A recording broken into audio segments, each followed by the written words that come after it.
Hi, welcome back guys. This is your sensei, back with another fanfiction. This is the first part of What If Naruto Got Harem in One Piece. Now before starting, please give this video a like and subscribe to the channel if you want more videos like this. Now let's get into the fanfic. Impel Down was burning. Battles raged on the lower levels, sweeping toward the upper floors in a swath of destruction that spared none. Though still locked within their cells, the prisoners that were either too weak or beaten into such submission that the thought of escape had become outright irrelevant, remained. Unable to escape the roiling inferno that devoured prisoner and guard alike, these cowards perished where they lay, curled into a defenseless fetal position in their cells, still others, screaming their defiance in their last moments. From levels 1 to 6, chaos reigned supreme, save for one. He had been flung on his face and chained to the stone slabs of the stairway. His arms spread wide, were weighted with links so heavy he could barely drag his wrists off the ground. His ankles were tangled in a slithering mass of metal, bolted through a ring in the pavement, and as if that wasn't enough, a thick harness had been affixed to his neck, leaving his gaze almost affixed to the floor. He couldn't raise his to get enough air, even though he no longer had an indefatigable need for oxygen anymore. Nonetheless, he lay exhausted, the stone icy against his cheek. A silent tear rolled down his cheek. How long had he been here? There was no window, no source of light or sound in this cell, but he was certain that it had been a terribly long time since he had last laid eye on the light of day or been blessed by the sight of the surface. How long had it been? How long since he breathed the fresh mountain air of his homeland, confined, quarantined indefinitely from the rest of the world? From his fellow prisoners and brethren in captivity, he could only lay there, sleeping when his body would allow it, when the flash of manic hunger and insanity would subside enough to bring him sanity. Left here, left to rot with the pitiful facade known as peace, he closed her eyes and grimaced as another tear rolled down his cheek, carving a wide trail across his visage. Ba-dump. He felt them before he heard them, vibrations in the ground, starting tiny and growing until they shivered in his teeth and nerves. An explosion, then noises in the darkness, the rumble of ancient machinery, signaled the beginning of a procedure that was anything other than routine. Impossible. No one came down here anymore. Not after what he'd done to that guard. Perplexed by this sudden but very much welcome intrusion upon his privacy, blue eyes creaked open for the first time in nearly a decade, scrutinizing the heavy iron door and the steady thump-thump-thump that resonated from just beyond the confines of his cell block. If that's you, Magellan, you can go yourself. He cursed the words even as they left his lips, because only silence answered. I ain't no shitty shichibukai. I'm not coming out of here just to help you assholes clean up your own mess. Chains rattled harshly against the darkness, the thick gauntlets of steel and iron snapping taut as their victim tested his strength against the hardened locks of sea stone and steel. Trapped within this bondage, chin scraping off the dust-ridden floor for the first time in a long time, the gaunt figure forced himself into a kneeling position. He didn't want to be lying face down on the floor when that door opened. He wanted them to see that he was alive. Alive and kicking, even after all they'd done to make it otherwise. Whomever they were, surely if it was the warden he would have said something by now. It was growing closer. The sounds, grew with a steady pitch, drawing closer, closer than nothing. The opening of the gate shattered the deafening silence. He silently counted the clicks, leading up to 10, that would end when the gate would be raised, only to slam shut again. He counted past 10 and reached 15, and still, their sentry he supposed checking on his condition nearly every day, ensuring that he was still among the living, still able to ingest food, despite having lost all sensation of feeling and movement in his extremities. In the beginning he had shouted at them, demanded that they free him from his bonds, screaming and shouting and snarling until his lungs collapsed. When that didn't work, the door slammed in his face and he was alone, left to linger in the darkness of isolation. Time after time he shrieked, and time after time they refused to comply with his demand. Soon, demanding had become pleading, but pleading never melted into begging, that fierce fire of defiance always roaring high in his eyes whenever he was presented with the brief light of a guard's torch. Whenever their constant beating didn't so much as break his will but his body instead. As always, that furious figging spirit remained intact. Sweat slicked his forehead as the burning began, this time in earnest. Gripping the frosted links with one glove, he hauled his up and gasped in a desperate breath. A key rattled within a lock. It was that distinctive click-click-clack that alerted him to the coolant pipes that flooded his chamber with cold air being deactivated. Almost immediately, he felt his begin to boil. Removed from that implacable chill, he shook his head slowly, like a bear emerging emaciated after months of hibernation. He rolled his tongue between his teeth and tasted. Well now, he wondered silently, who on earth would be fool enough to come down to this level and open my door? Though he had been freed from the frost, he knew there was no use in yelling yet. They were too far off and wouldn't hear him over the clamoring. Still, that burning, unquenchable thirst clawed at his throat, demanding release, insisting upon satisfaction. He gnashed his teeth and swallowed, the saliva doing little to placate the desert in his throat. The great and terrible desire for sustenance could be dulled, but never quenched by food and drink. He ached now, and so too did the throat, aching against the hollow emptiness of his stomach. He smacked his lips, running his tongue over his parched mouth as his senses began to return. I wonder now. When the iron lock did not slam back into place, his breathing took on an almost fevered pitch. Dragging his head around, he slowly shook dirty hair out of his eyes and saw how 3 parallel grooves in the floor arrowed towards the door. So it opened toward him. How the hell did it operate? A pulley system perhaps, but before he could marvel at it further, the slab of sea stone he'd been lashed down to decided it wanted to lurch forward. Then he was dragged out of the darkness and into the light. The light hit him with such force that for a moment he forgot herself. The sweating panic, burgeoned by the thirst, erupted from within him. He heaved himself up and roared, a terrible, wordless howl that shook him to the very core. Vast halls and invisible galleries swallowed it up. Fog hung in the metallic air. The gears that pulled his body forward clanged and groaned. Still he swore, the muscles of his neck, arms, legs, anything and everything bulging as he strained against his restraints and bucked. "Yao, you are the he who devoured that accursed devil fruit?" No, a flat, monotone of voice inquired with sudden inquisition. "You are also the man who currently has a bounty of 500 million berry on his head?" Correct. The voice that cut through the agony was familiar. It gave him pause. There were few voices that he remembered from his captivity, but this one struck a chord. Somewhere deep within the foggy web of shadow and mist that had become his mind over the many months of his incarceration, he knew this voice. He'd heard it somewhere before. Where was it exactly? Try as he might, he could not put a face to the silhouette standing above him, the shadowy figure appearing content to await an answer of some sort. If I am, his voice was weak, it was a raspy, choking wheeze. "Then destiny has need of you," his rescuer answered curtly. "Surely you know this. Destiny has need of me," the prisoner cackled softly. "Oh, that is rich." He shifted, testing his weight against the bonds, squinting with eyes hidden behind a jagged curtain of sandy blonde. Peering through the matted tresses of his hair, up at the speaker, blue became the most intense shade of scarlet, hidden beneath the crimson flush of his coat and harness. Shackled to the slab, unable to stand, he found himself staring into a pair of black obsidian eyes. Framed by an expression that was neither kind nor malevolent, he peered upward into an imperturbable visage. His rescuer returned the stare, as if he were inspecting a lump of worthless garbage, not a dangerous pirate who'd made a name for himself in the worst ways imaginable. The silence stretched between them before the latter yielded at last. "Oh, all right, a bite," he spoke softly, painting a smile onto his face as he willed his body to relax. "Just who the hell are you, eh? My name is of no importance," the shadow replied, exposing a small glint of pearly white teeth in the otherwise imperturbable gloom. "Even were I to tell you it, that information is irrelevant. However, while we are speaking of names, surely you remember your own?" "This is correct. Yes, you have an annoying habit of finishing your sentences with questions." The blonde snapped back. "Yeah, I remember my name. But since you seem to know everything, why don't you just go out and say that?" Too mockery is not a suitable tone for this discussion. "Wouldn't you agree?" The cowled figure was quick to abandon the smile, the smirk slipping ever so slightly as the cowl shifted to the right. "Very well then, grandson of Edward Newgate. Shall we speak in a tone appropriate, more appropriate for our audience for a moment?" Just a moment the face could be seen. Midnight black hair flung itself across a face in which twin tear troughs marred his features, nestled against those strange eyes of pure coal black. Slicked back to expose an angelic face, the man was clad in all white, an unmistakable but all too recognizable crest emblazoned into his cowl, furthering the suspicion that was staring at a deity of sorts. Newgate's smoldering sapphire flashed in the darkness. "That name I discarded that name a long time ago." Was that a hint of strain in the voice just now? "Besides, I'm not all that fond of this big battles everyone seems to be ranting on and on about as of late." Scraping his gaze across the floor, he offered his bound wrists. "Let Gramps fight this damned battle of his. Besides, it's not like this is any of my concern anymore, not while I'm wearing these." He rattled his shackles uselessly. "Then I will remove them," the cloaked man countered. "If you would promise to leave Impel Down, understand." "So that's your angle, huh?" he croaked, wincing as his voice cracked under the strain. How long had it been since he'd last spoken to another, had a decent, humane conversation? The last time that he spoke civilly to someone was one. Exactly. Again, the memories of a life without bars escaped him, turning to mist between clenched fingers as he tried to grasp at it.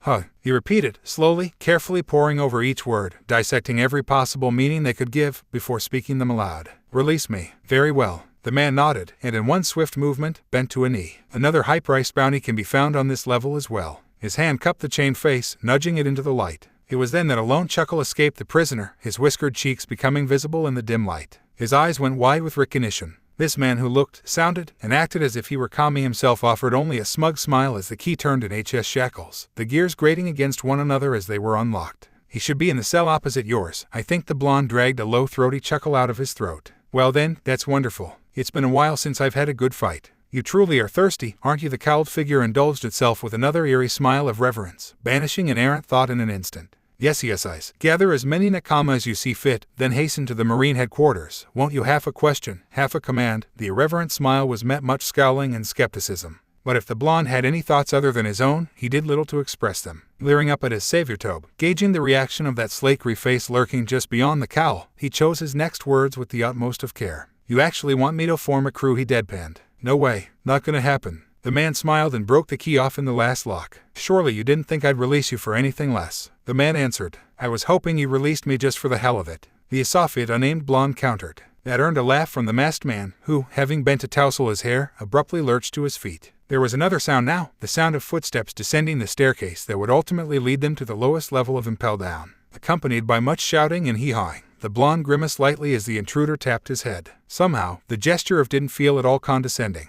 "Madara." Eighth blonde blinked. "You wanted to know my name, didn't you?" The mysteriously cloaked individual smiled softly. "Here, I'll leave you a change of clothes. That, and the fighting chance I've just given you, is all I'm capable of at the moment. We'll meet again soon enough, when the time is right. Oi, fare thee well then, Uzumaki Naruto." In an instant, the coils of frozen chains burst apart, their tangled locks flying in every direction, skidding across the pristine white floor. Deprived of his restraints, the blonde flopped abruptly forward, his eyes glazing over with surprise and shock. But his body, quick to recover, was already in motion. Before the shattered steel could even touch the floor, a vicious gale swept across the floor of level 6, scouring the walls and floors with a mindless shriek as a veritable hurricane erupted within the spacious confines of level 6 and spattered against the walls and ceiling. Satisfied with the level of destruction he'd wrought, the former practitioner permitted himself a wide grin as he closed a hand into a fist. "Say, old man," but he was already gone. All that remained of him were his garments, the white cloak, a simple pair of trousers, and the red-vested shirt that eerily reminded him a little of Akenu.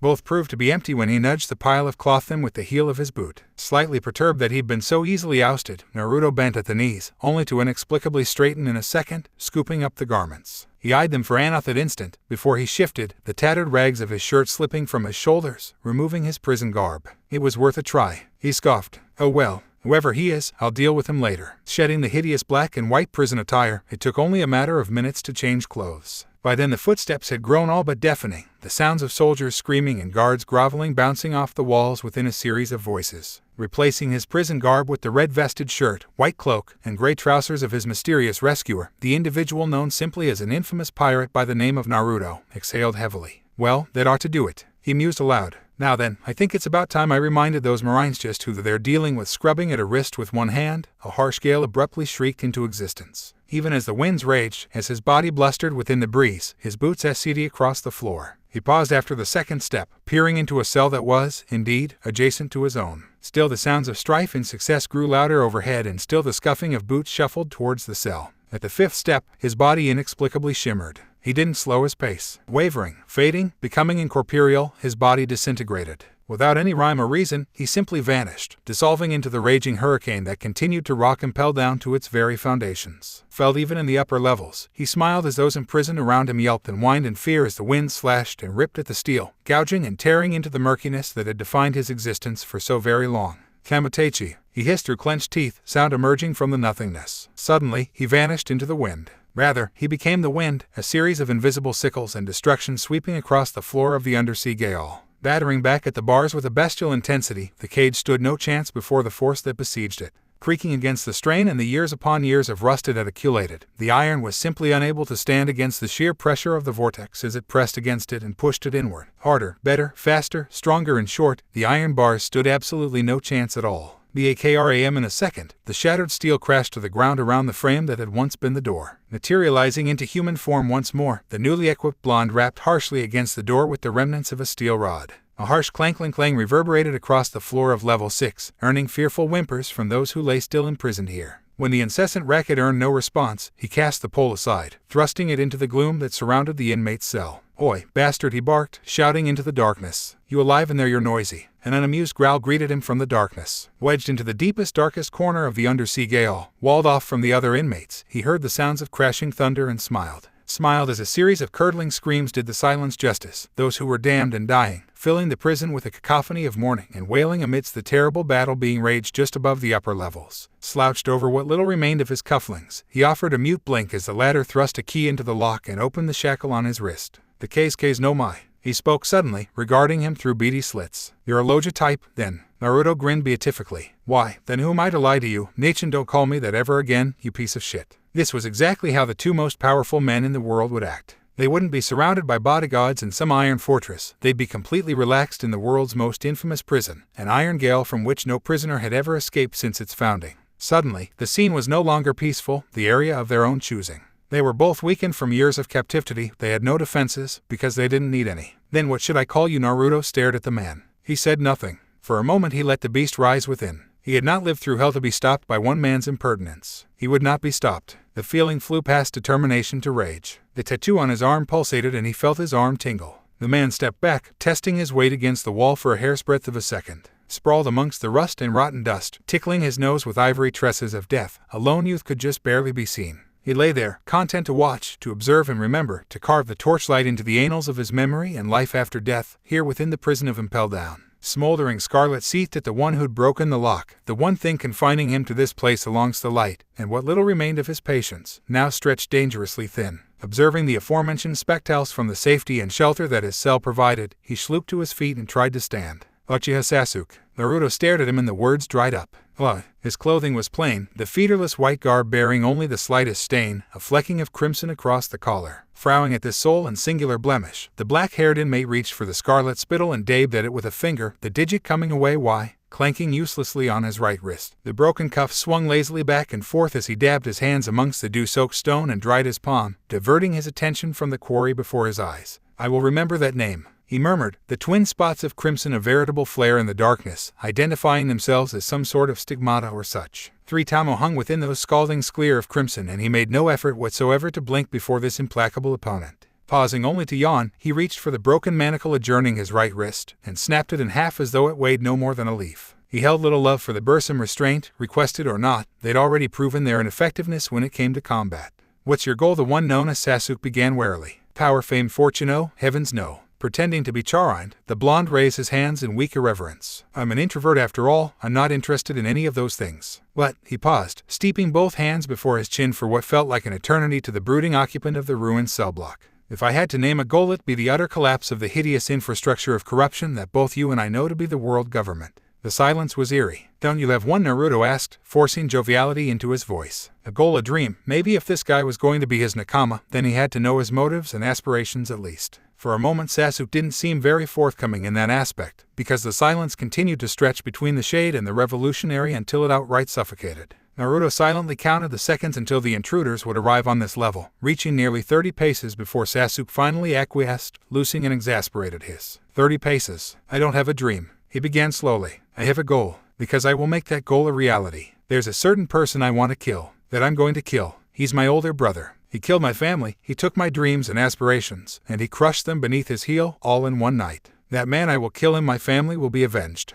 Peering through steepled hands, he glared across the void that separated him from the windjuicer, the blonde squinting at him, his arms folded across his. 20 paces. All right, Sasuke announced suddenly, refusing to give Naruto pause. I'll join your crew. I'll lend you my strength, my power, my support. But know this, if you do anything to distract me, if you ever try to take me away from my vengeance, then I will kill you without hesitation. Do you understand me, Naruto? He paused, pushing emphasis into the final syllable as he awaited the inevitable reply from his former enemy turned potential jailer. 10 paces. Naruto grinned and offered a hand, his fingers just dipping into the expanse that separated the light from the darkness. Fine by me, Uchiha Sasuke. There was not so much as a trace of falsehood or deception in his voice as he smiled genially in answerment.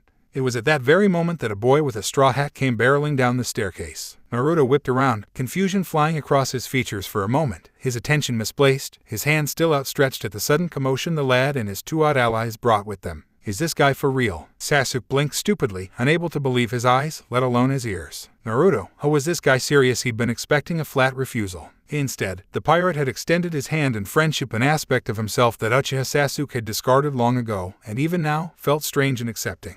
Well, it was natural for a pirate to distrust another pirate. But Sasuke wasn't a pirate. Leading up to the day of his wrongful imprisonment at the hands of the world government, he'd been a simple blacksmith, who just so happened to have unnatural skill with the blade. Then everything had spiraled out of control once he'd eaten that damn fruit. Wow, what a strange bunch. Naruto's murmurfully pulled him from his memories as he came back to himself. Well, whatever. Abruptly his attention locked upon Sasuke once more. Do we have a deal? Then he asked pleasantly. First mate. Sasuke. Fine. Dusting himself off, the emaciated prisoner stepped out from the darkness into the light and clasped the hand that was offered. Having revealed himself, Naruto realized that Sasuke wasn't all that old as he'd initially suspected. He couldn't be no more than 20, though his guess could have been off by a few paces at least. Regardless, the most interesting feature of him, other than those baleful black eyes that could flare into strange scarlet at a moment's notice, was that he seemed to be already clothed. Garbed in loose-fitting slacks and the more traditional cloak that most pirates had taken a tendency to wearing, Sasuke didn't look all that impressive. But for that, his lay bare beneath the loose sleeves, tracing across the square hilt of a strangely shaped sword and sheath.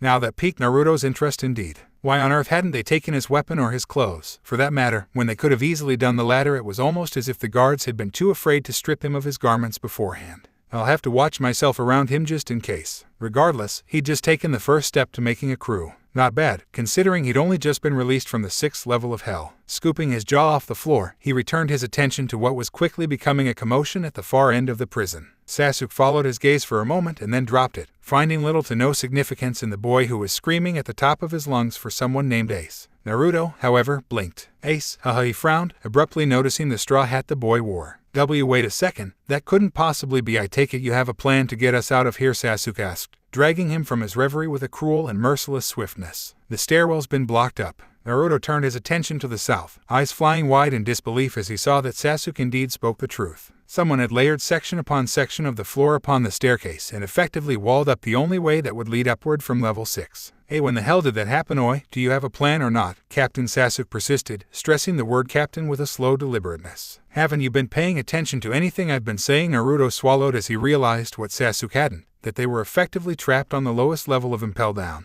To open the grate would release the sleeping gas. Even if he did manage to blow all of it away with his wind, was there no guarantee that the guards wouldn't just pump more into the prison? Naruto's sweat dropped. Actually, I was hoping you'd already come up with one. What? Sasuke gulped. Idiot, how on earth can you possibly be? So if you guys want to get out of here, set me free. What? Sasuke whirled, his hand instinctively flying to its sheath upon his sword. Who was that? Just now the voice had come from one of the nearby cells, and now the rattling of chains beckoned both of them. Exchanging a wary glance, the duo approached the bars. Sasuke frowned, peering into the blackness as they awaited some sort of reply from the mysterious stranger. The steady sound of breathing could be heard from just beyond the bars, but putting that aside, virtually no sound was produced. And why should we do that? The Uchiha frowned, heedless of Naruto's silence. Freeing someone like you would only impede our progress. I can create a hole in the ceiling, the voice cackled, its owner carefully hidden just behind the bars. What do you think of that? Brat. Naruto remained silent for a moment, absent-mindedly noting the Straw Hat Boy and his two companions had finally taken notice of them. Furthermore, the arrogant inmates had captured their attention as well, and now they approached the bars of the cage. Naruto grimaced for a moment, trying not to recognize the lad. Rather, his attention was focused on that gleaming golden hook that glinted in the darkness. Only one man had that hook. Crocodile. Crocodile. For the first time since his release, Naruto's face broke out into a wide grin.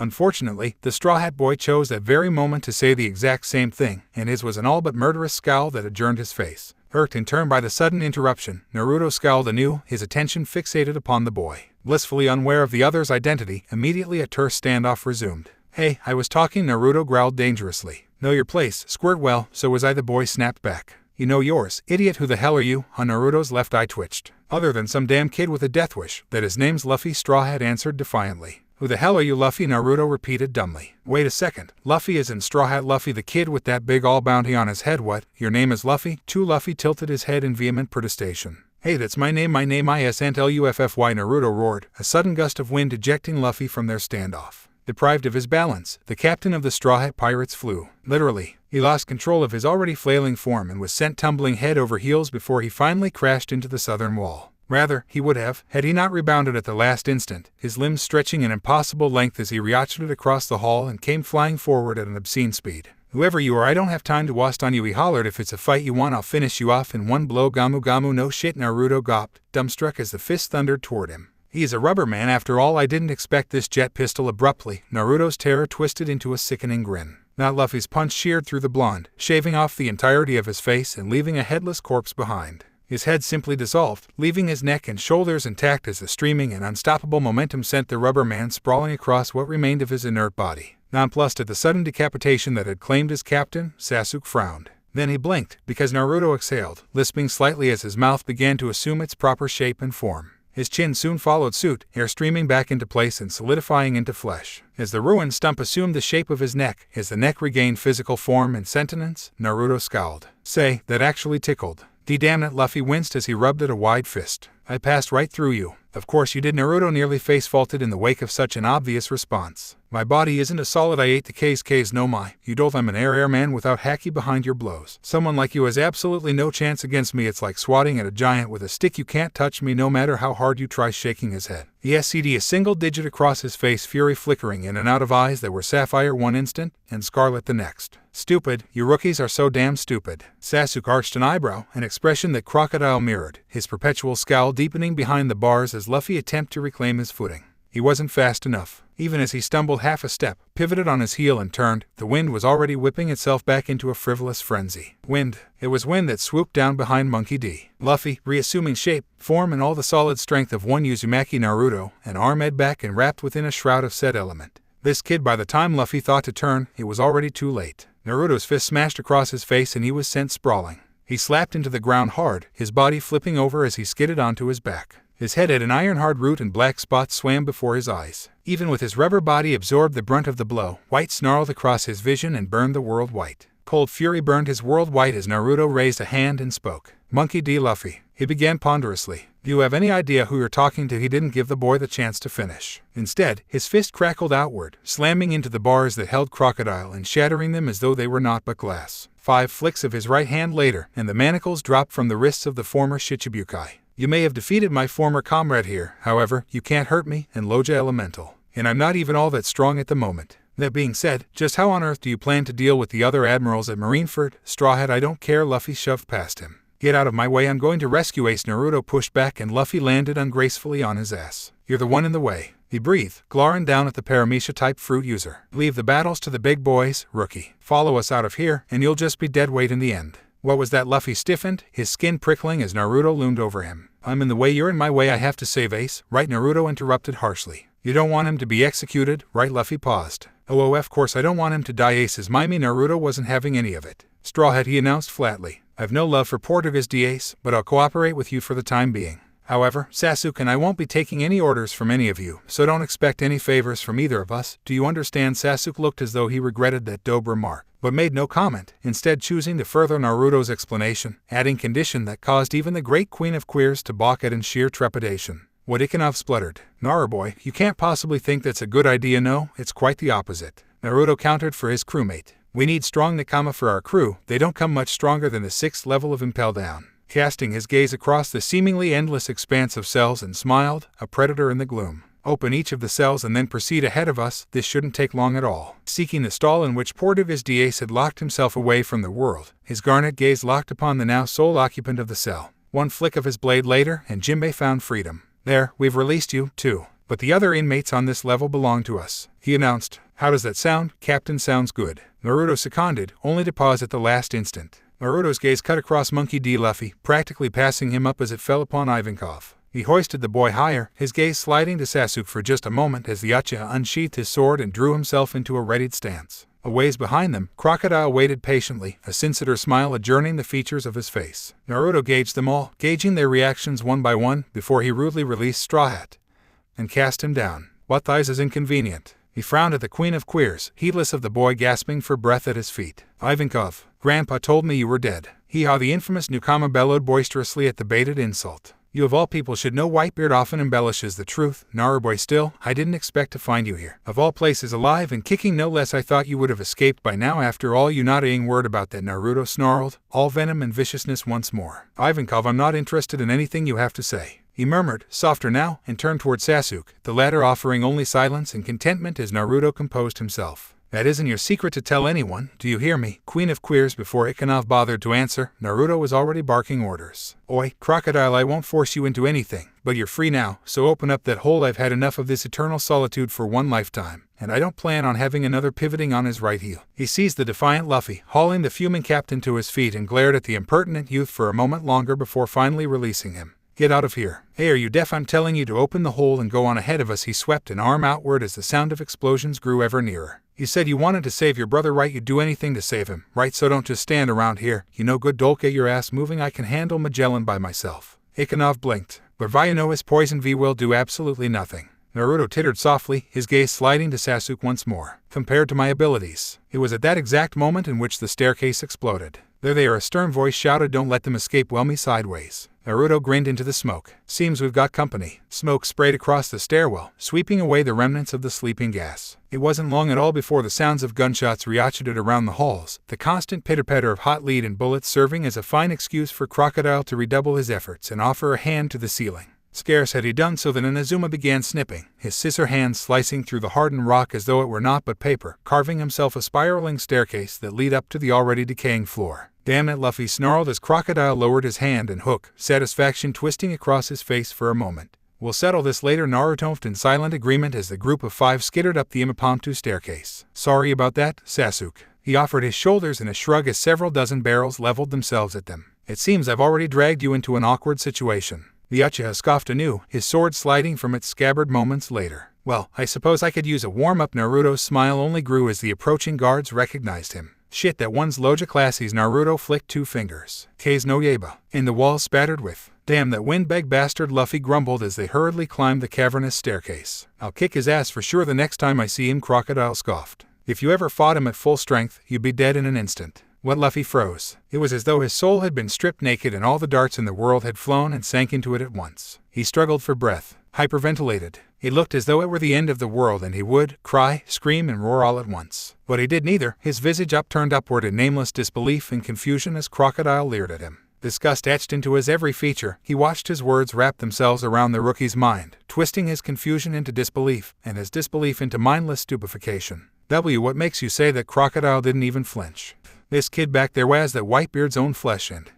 Crocodile offered his shoulders in a mute shrug. "He's Whitebeard's grandson." Life say, "So if it's easy, you're doing it wrong." Magellan was mad. It was practically impossible to tell just by looking at him. His eyes were only slightly wider than normal, his impossibly toxic mist only somewhat more visible from within clenched teeth, his eyes slightly wider beneath his disheveled cap and bangs. His shoulders were squared a bit more than normal as he folded his gloved arms across his wide stomach. To anyone else in the room, he would have looked unaffected by the sudden announcement that ran through the halls of Impel Down. "What did you just say?" But Vice Warden Hannibal wasn't anyone else. Only 3 beings in this entire universe had spent more time around the Warden than he had. And 2 of them were dead now. The third, Shiryu, was currently locked away from all of society of level 6, where all of the chaos was currently coming from. That being said, the news had gone through mere moments before, an instant before they'd lost all contact with the guard station on the 6th level. Now, his eyes darted back and forth between the stoic figure at the door and the dumbstruck form of their captive, one Portuguese Ace, who flinched as yet another tremor chased them up the automated lift. Whoever was down there, they were hard at work tearing the prison apart. Luffy Ace choked back a breath. Part of him chuckled inwardly at the scene. He had known that there would be chaos whenever Luffy was involved with anything. But, "What do you mean?" As Maki D. Naruto has been released? Magellan's bellow conveyed all the disbelief minus a tiny trickle of elation that Ace himself was experiencing. "That's impossible. Who was it? Who was the imbecile that allowed him to be released?" "I'll have his head." Having his little brother waltzing around on the 6th floor might just be enough to get the wardens boiling. "Send all guards to level 6A. Luffy stumbled 3 steps forward, nearly losing his momentum for a moment. He dodged and twisted, sweeping aside a nearby guard, Blugori, anything and everything in his path as they rose up the staircase that would eventually lead them to freedom. He stared ahead, as far as his eyes would allow him to see. He could barely hold himself still. He bled from a dozen immeasurable wounds, and his head throbbed, and still, he looked ahead. "That guy back there has it's true." Luffy narrowly avoided the tooth-filled maw of an Arctic wolf as he turned to see who had spoken, the like of a blue fist momentarily filling his vision. The blow swept harmlessly past him, colliding with a hapless soldier and splitting the poor cretin's lip in a spurt of that sprayed crimson viscera upon the both of them.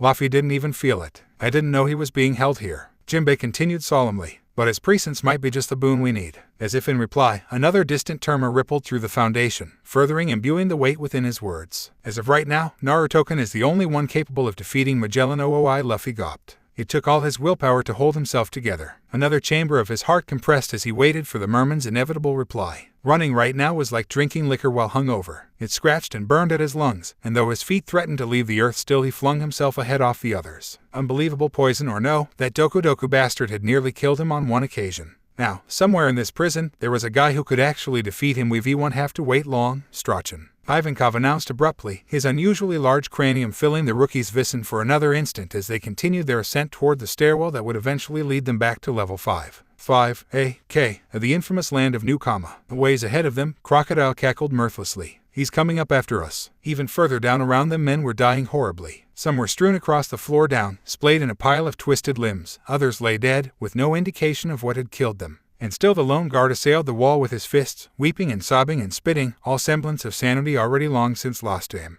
His hands were white stumps, ruined, but he never, ever stopped. Many had been killed by one means or another, but some had been scorched with fire or exploded. The walls ran red with their flesh. The gate had been blown apart during their entrance, and 2 figures were wading through the dead and the dying. One of them paused, checking for survivors, scouring the filth and grime with what could only be considered a sheer disgust and disdain. Began to dribble from his left eye. Amongst the carnage and chaos, it ran thick and seeped into the floor at his feet, the steady pitter-patter causing his companion to frown. Saphiric gazed painfully down away from the stain that spattered the walls and ceiling. Tears of, perhaps, almost as if he were weeping for those perished within the once pristine prison. His companion knew better. Sasuke, he began slowly. That's enough. The Uchiha smiled and said nothing. Sasuke, Naruto repeated the warning. They can't even stand up. And still the wails of the dead and dying did not diminish from the 6th level of Impel Down. Sasuke, Sasuke growled in sudden reply. Just like him. And there in the way they were in the way, that is, until a geyser of heat swept down the hallway and consumed the cobblestones. Slow and inexorable, tendrils of flame, black flame spawned themselves from nothingness and crept across the floor. Dragging itself into the depths as though seeking shelter from the light, it sought those already dead and those still dying, and made no distinction between the two. Trickling down the staircase with an eerie precision, a low reverberation began to build on the lowest level of the infamous jail. Despite all Naruto had seen, he was thunderstruck by the horror unfolding before him. Gasping, choking, gagging, each of them eventually died. Eventually, wreathed within a thin sheath of black flames, whomsoever suffered the fire's touch began to burn. And they burned slowly. The flames crept across the guards, the stones, the walls, and even the stairwell, consuming all that lay outside the cell block. All those who remained inside their cells were spared a grisly fate, yet forced to watch and witness the demise of the guards who had been their tormentors for so long. Nearly 5 minutes after the blaze began, it finally ended. Uchiha Sasuke sheathed his sword, and then, only then was the black maelstrom truly extinguished. All that remained of the patrol were the ashes. Dust to dust and ashes to ashes, so did they return to the earth. With the last tongue of flame flickering into nothingness, the prisoners finally seemed to find their voices. One more, having taken note of the destruction these 2 comrades had wrought, and shuddered. Granted, he was at least partially responsible for the bath, but this size was unprecedented.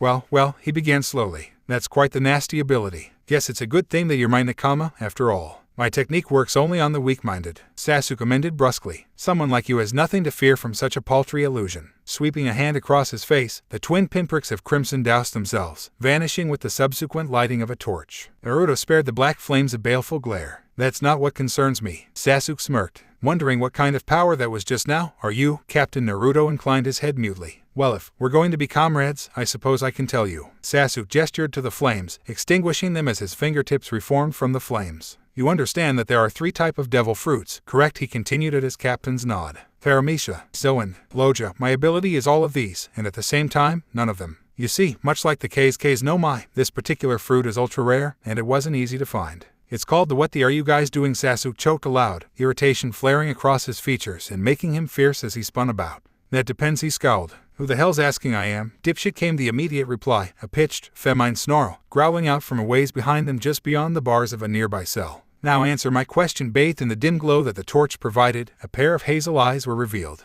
How the hell did you 2 break out of your cells? Whomever lurked within that terrible void, they seemed to be incapable of keeping quiet.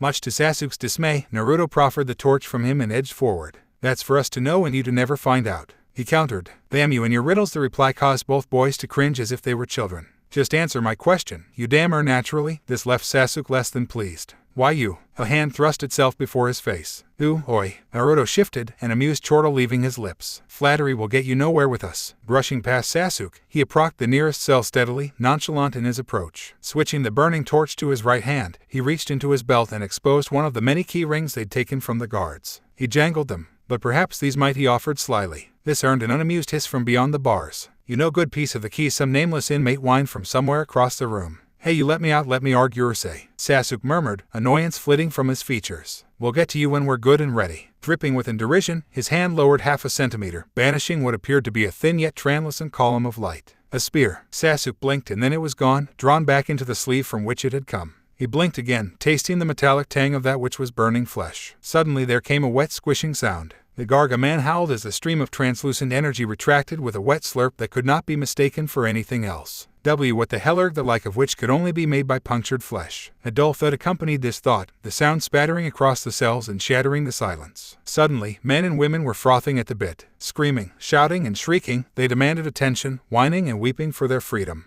It was impossible to ignore. The very ground began to shake, quivering as the prisoner began stomping their feet and rattling the bars of their seals with whatever lay within arm's reach. It was an incessant din. Let me out, yeah, me too, me, I'll join your crew. Please, I'll do whatever you want. Naruto's eyes flared wide. All of Yao shut the hell up. Miles across the cell block, prisoners slumped into a boneless heap. Foam still gushed from some mouths, eyes remaining glazed, lifeless. With just a single glare, all those without willpower had simply passed out without a word. Slouching over one by one, nearly half the inmates of the northern cell block collapsed where they stood. The rest, a chosen few who somehow managed to keep their wits about Rem and stay conscious, were instantly quelled. The silence was eerie. Haki, how the girl chortled. Well, I'll be damned. I told you, flattery will get you everywhere. Naruto snapped back. Oi, you said nowhere, not everywhere. Are you a fantasista or something? Naruto tittered softly. Perhaps, but, hey, it was impossible to tell in the gloom, but for a moment, Naruto might have smiled. Sasuke arched an eyebrow at the irreverent behavior of his captain. Even more so when said Senju dared to stick his arm into the bars, burying it within the blackness. At that very moment, the torch went out. Plunged back into the dark which he so abhorred, the Uchiha muttered a black and condemnatory oath. A heartbeat later, and the torch mysteriously relit itself as his fingers curled around the damp piece of plywood.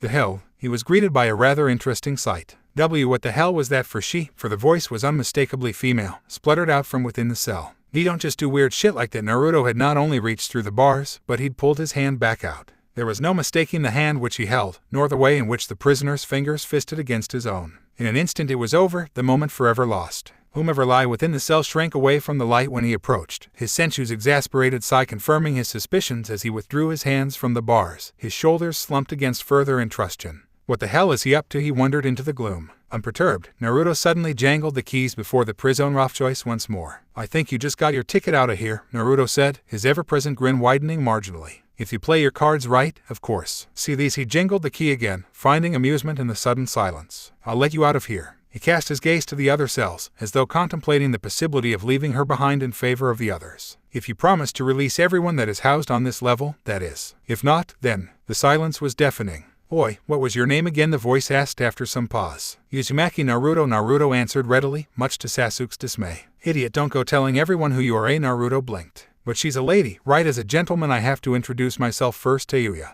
Both boys blinked, startled by the sudden revelation of their prisoner. She answered. She laughed. It was a deep, throaty sound. "Naruto, how firm and tart." The owner of the voice abruptly neared the bars. "Well now, I've heard that name before." A pair of almond-shaped eyes leered out at them, framed by frayed tresses the like of which they'd never before seen. Scarlet. Her hair was a deep, piercing scarlet, as matching the color of the on her hands. Of the prisoners, Naruto realized, as he recognized this scent, the unmistakable odor of fresh. Sasuke frowned. "Why did the name Tayuya sound so familiar? You boys wouldn't happen to be breaking out of here, would you?" she asked. "Quite." Naruto's grin was matchless in its intensity. "Interested? Wait a second, so if I am," she snapped at him, pushing herself into the bars. "You're not just gonna let little ol' me out of here for free, are you?" Sasuke frowned, because something was wrong. One moment she'd been all but vehement about staying, now don't open that door. Naruto turned the key into the lock. "You weren't listening to me at all," Sasuke shouted. "Don't just go releasing her without an answer." Yes. Seconds after the fact, a petite figure slipped daintily through the bars. Freedom. For a moment, Sasuke couldn't help but admire her. She was short, yet lithe, her curves almost boyish, but her smile was all woman. She moved like a woman who knew what men liked and knew she had it. The starving, greedy part of himself stirred at the sight of her for a moment. Just a moment. It was enough. He'd never even thought about women until he'd been locked up. Before Impel Down, it seemed he'd barely spared a thought for anything else. Now that he was out and regaining his strength, that old Sasuke was coming back. Lovely. He'd already allied himself with a pirate, and now he wanted to the first girl he saw. Once, he would have been shamefaced at such a thought. Once he would have thought a lot of different things. The irony of it made him smile grimly. Tayuya saw the smile and smiled back. For someone who had been locked up for Kami knew how long, she did look fantastic. Scarlet spilled down her shoulders, framing a perfect, porcelain white face that probably hadn't seen the light of day for many a month. Likewise, she'd somehow kept her original garments, the red dress slim cut to her slim body, the dress torn at the sleeves in blatant disregard for fashion. Ornate groom ties up the back, and a long expanse of leg exposed that was certainly not traditional but welcome nonetheless. It was completed with a stylish vest emblazoned with the traditional skull and crossbones, doubtless a Jolly Roger of sorts, into which her undeniably purred oi. "My eyes are up here." "Kono hentai shit," Sasuke coughed under his breath, raising his gaze too late.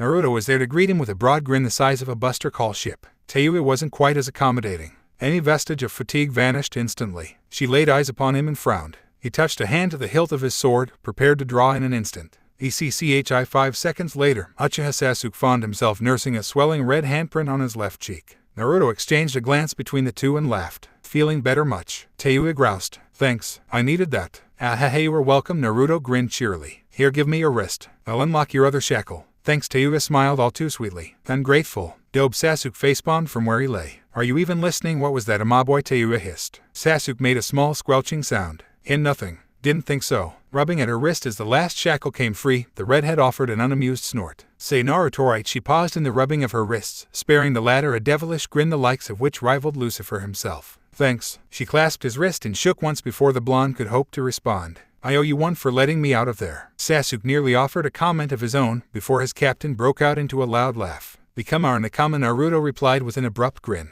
Then we'll consider your debt paid. Sasuke sweet-dropped. Oi, you can't be serious. Tayuya's expression became dour. Why on earth would I want to ally myself with you guys? Dusting herself off, she peered upward at them, torn somewhere in the middle between intrigue and annoyance. Gee, she snorted at last. Don't go thinking that my debt to the two of you is that important. I'd sooner throw myself back in my cell than work with two strangers. Naruto and Sasuke exchanged a terse glance at that. And Naruto was smiling. Are you serious? Sasuke took one look in the eyes of his senchu and he knew Naruto was set on having the flamboyant redhead in their crew. We know next to nothing about her. Furthermore, in case you haven't noticed, we don't even know how high her bounty is. Bounty schmounty. Naruto shot back. I don't even know what your bounty is, and I extended my hand to you. I think we can make a bit of an exception for her, too, right? Sasuke eyed him cryptically for another moment.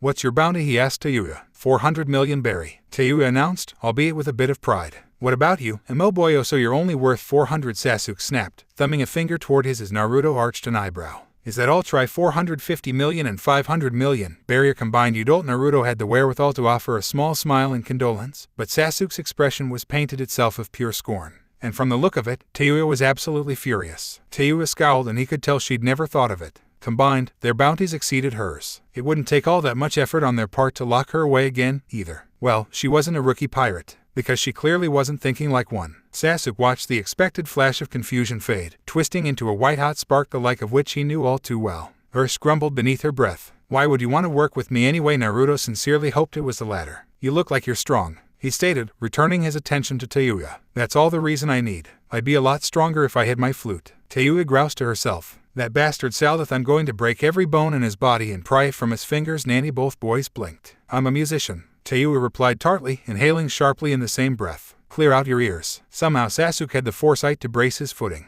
It turned out to be a prudent decision, for in the next instant they were all but blown from their feet. Naruto winced as a series of gashes obliterated the upper half of his torso completely. What the hell? Buffeted by an invisible pressure. The Uchiha barely managed to clamp a hand on either ear as a high-pitched shriek reverberated off the walls and ceiling, momentarily deafening all the inhabitants of level 6. Tayuya was screaming. She screamed and shook her chains at the ceiling as if it were a symbol of every inmate's impotence and despair. She screamed at the very moment that the prisoners fell still. Naruto answered. Sugoi. He laughed aloud into her shout. Show us more. As if released by that sound, the winds roared. Lightning crackled across the floor, summoned by sheer friction of force at work, and the light painted Naruto black against the Sudoski. Black clouds swarmed, and how was that possible? Rain lashed down as cracks spread across the walls and ceiling, split by the force of her scream. Wait, she did have the force of a scream, but she wasn't screaming. Tayuya was laughing. She was laughing, crying, defying the lightning, her hair waving at the heavens as though it were conducting a wild chorus of rage. Screams arose from the cell block as never before. Tears shining in her eyes like stars, she began reciting a dithyramb of longing and loss. The wind kicked up off the plinth. She sang a threnody to them, a dirge for the hope of a better life. The words swirled with the wind, and not a few inmates felt that not only the winds but the spirits of the murdered were gathering to her voice, rising with the cadences of vengeance. So you've eaten a devil's fruit. Sasuke scowled. I should have known.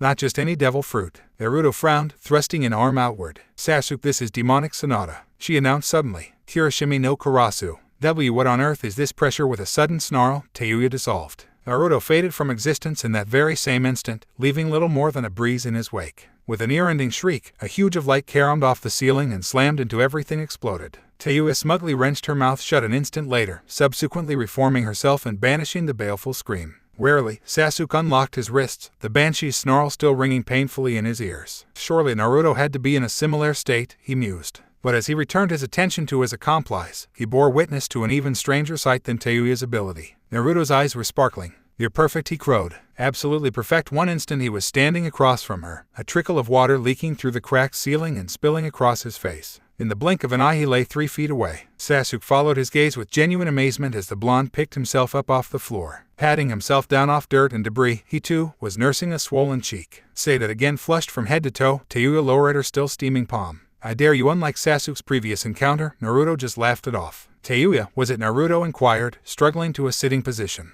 I've made up my mind you're going to be our musician. He dropped into a crouch and bent at the knees, straightening his body until he managed to bring himself upright. Our Nakama, once we get your flute back from Saldath you'll join us, right? Sasuke turned aside, feeling both jealous and guilty for it. Me baka, Tayuya spluttered. Don't say freaky stuff like that. Sasuke couldn't help it, he felt just a twinge of sympathy for his captain. Give it up, he said to Tayuya. There's no stopping him when he gets like this. W would have gasped. Tayuya could only whisper. You do owe us, Naruto pressed. And if I say no? Naruto grinned. You must really like the warden, huh? Tayuya blinked. What was that? Naruto kept grinning. Or he said. Naruto sat up. Lojo or not, if you stay here, Magellan's going to get you. He dropped his voice. You don't stand a chance against him without our help. He grinned his foxy grin and the flamboyant redhead felt her face flush anew. Come on, let's work together. In an instant he stood before her. His hand was extended, his smile genial. Everything about him radiated kindness and assurance in a way she hadn't known before. Nay, he offered his hand. Why, you don't know about my abilities. And those would be? Sasuke asked. Are you retarded or something? Tayuya exhaled heavily. I ate the Oto no Mai. Sound itself is my weapon. I can kill entire armies with my voice alone. She closed her eyes for a moment, and for that moment, in the darkness, a small shiver ran through her shoulders. Just being near me guarantees your death. It's the of death. Why can't you retards comprehend that? Huh. Die. Naruto tilted his head. Aren't we dead if we stay here? Sasuke reciprocated the action. Baka, Tayuya shrieked. Both of you, if you're going to be that way you better not make me regret this. The smooth skin of her cheek brushed against his scruffy, whiskered one. Her hair filled his nostrils with the clean scent of delight and disbelief. She hugged him fiercely, the notes of strong hard arms joining with supple firm stomach and back joining with the pure feminine softness of her pressed against his, making a chord of perfect acceptance. Her hands locked around his cheeks and clamped down. Something warm and moist brushed Naruto's lips and immediately pulled aside. Sasuke blinked as he too received a similar gift. The sudden lip lock altogether quick, fleeting and hardly enough to be made recognizable before the petite redhead yanked her lips away. Naruto choked aloud in confusion. Nith there. Tayuya blushed, shamefaced. Immunity. And now we won't have to worry about the two of you dying now, will we? Before either male could even begin to voice their protests, she pushed past them, the ring of keys swinging from one fingertip. By this point the water had already begun to pool at their feet. In a matter of hours, what had once been a great undersea gale would be little more than rubble if the leak was not soon patched. Of course, as they eyed the long hallway of cells, that was the furthest thought from the mind of our three heroes. Nice to meet ya, boss. Tayuya forced a sneer when Naruto's expression turned questioning.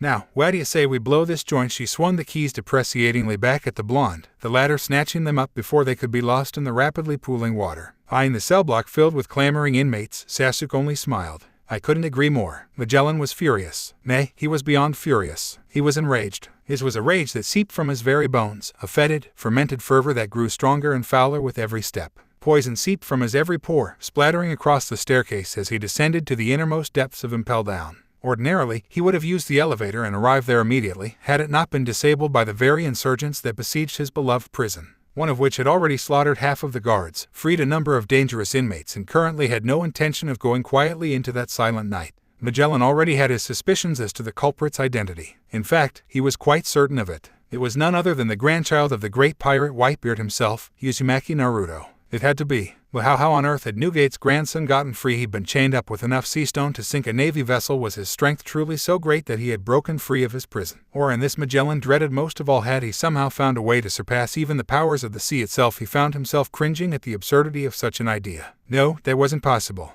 The boy was strong indeed, but he wasn't immortal. Not by any means. He'd been captured once before, after all. Just barely. Now, as he felt the great undersea gale quiver beneath his feet, Magellan began to realize the true extent of what he faced, and in doing so, he realized his peril. This was not some sodding drunk who couldn't control his own power or hold his drink, as he hadn't when he'd first been brought to the prison. This was the grandson of Whitebeard that he faced. This was a titan, a god amongst men. He wielded the power of the heavens itself, and years of captivity had likely tempered his resolve even further. Who was to say that he'd not somehow honed his powers in the deafening silence of level 6? Who was to say that he did not possess some measure of his grandfather's strength and ability? While it remained to be seen, the likelihood that he possessed or might eventually inherit the powers of the Gura no Mai was a frightening one. Unchained, the boy just might be stronger than Magellan was. Just like that, it began to sink in for him. Was it possible for the children of devil fruit users to inherit abilities that were not their own? No one knew who Shirohide's son was, whether he was alive or dead, and, for the moment, that didn't matter. What did matter was the fact that Shirohige had an heir. The man who was said to have competed with Gold Roger himself had a child who was capable of succeeding him in his old age. If he escaped his captors, that is. It had been difficult enough to capture him the first time, and he'd been drunk as a dog even then. It had been no mean feat to capture Whitebeard's only known offspring.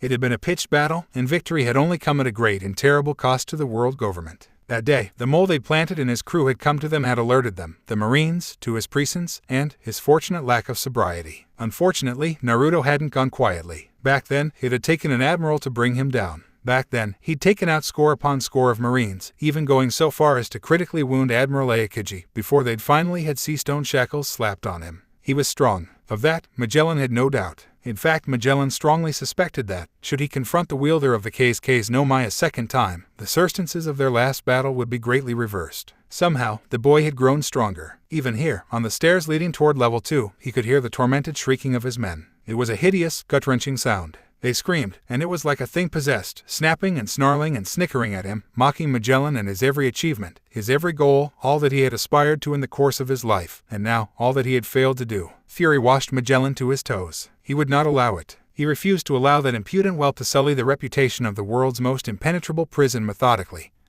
He traps down the steps that would eventually lead him to the perpetrators, fighting against his own treacherous bowel movements. Facing down Newgate's dread offspring, be damned if only he could combat his own diarrhea with such ruthless efficiency. Ah, if only. Tatsumaki, a wicked and wild wind tore through the snow of the 5th level of the undersea gale that was Impel Down. It scoured the stones clean, spiraling, sweeping and sundering the rank-and-file guards that stood in its path. They raised their weapons, some of them, but soon realized that there was little they could do against the destructive forces of nature that assailed them. Instead, they were swept away and across the cobblestones, tumbling head over their heels and crashing into their fellows at the bottom of the stairwell. They flew, literally. One moment their feet had been firmly planted upon the frozen tundra. The next, gale-force winds drove them back, casting them about like so many leaves in the wind. There was no chance of victory for them here, and yet, in their foolishness, they persisted. Some screamed, uttering great and terrible oaths as the unstoppable forces of heaven took them in their sway, spending the last instants of their life in flailing futility. Others were smashed against the rocks again and again and again, until there was no life left in them and they stopped resisting.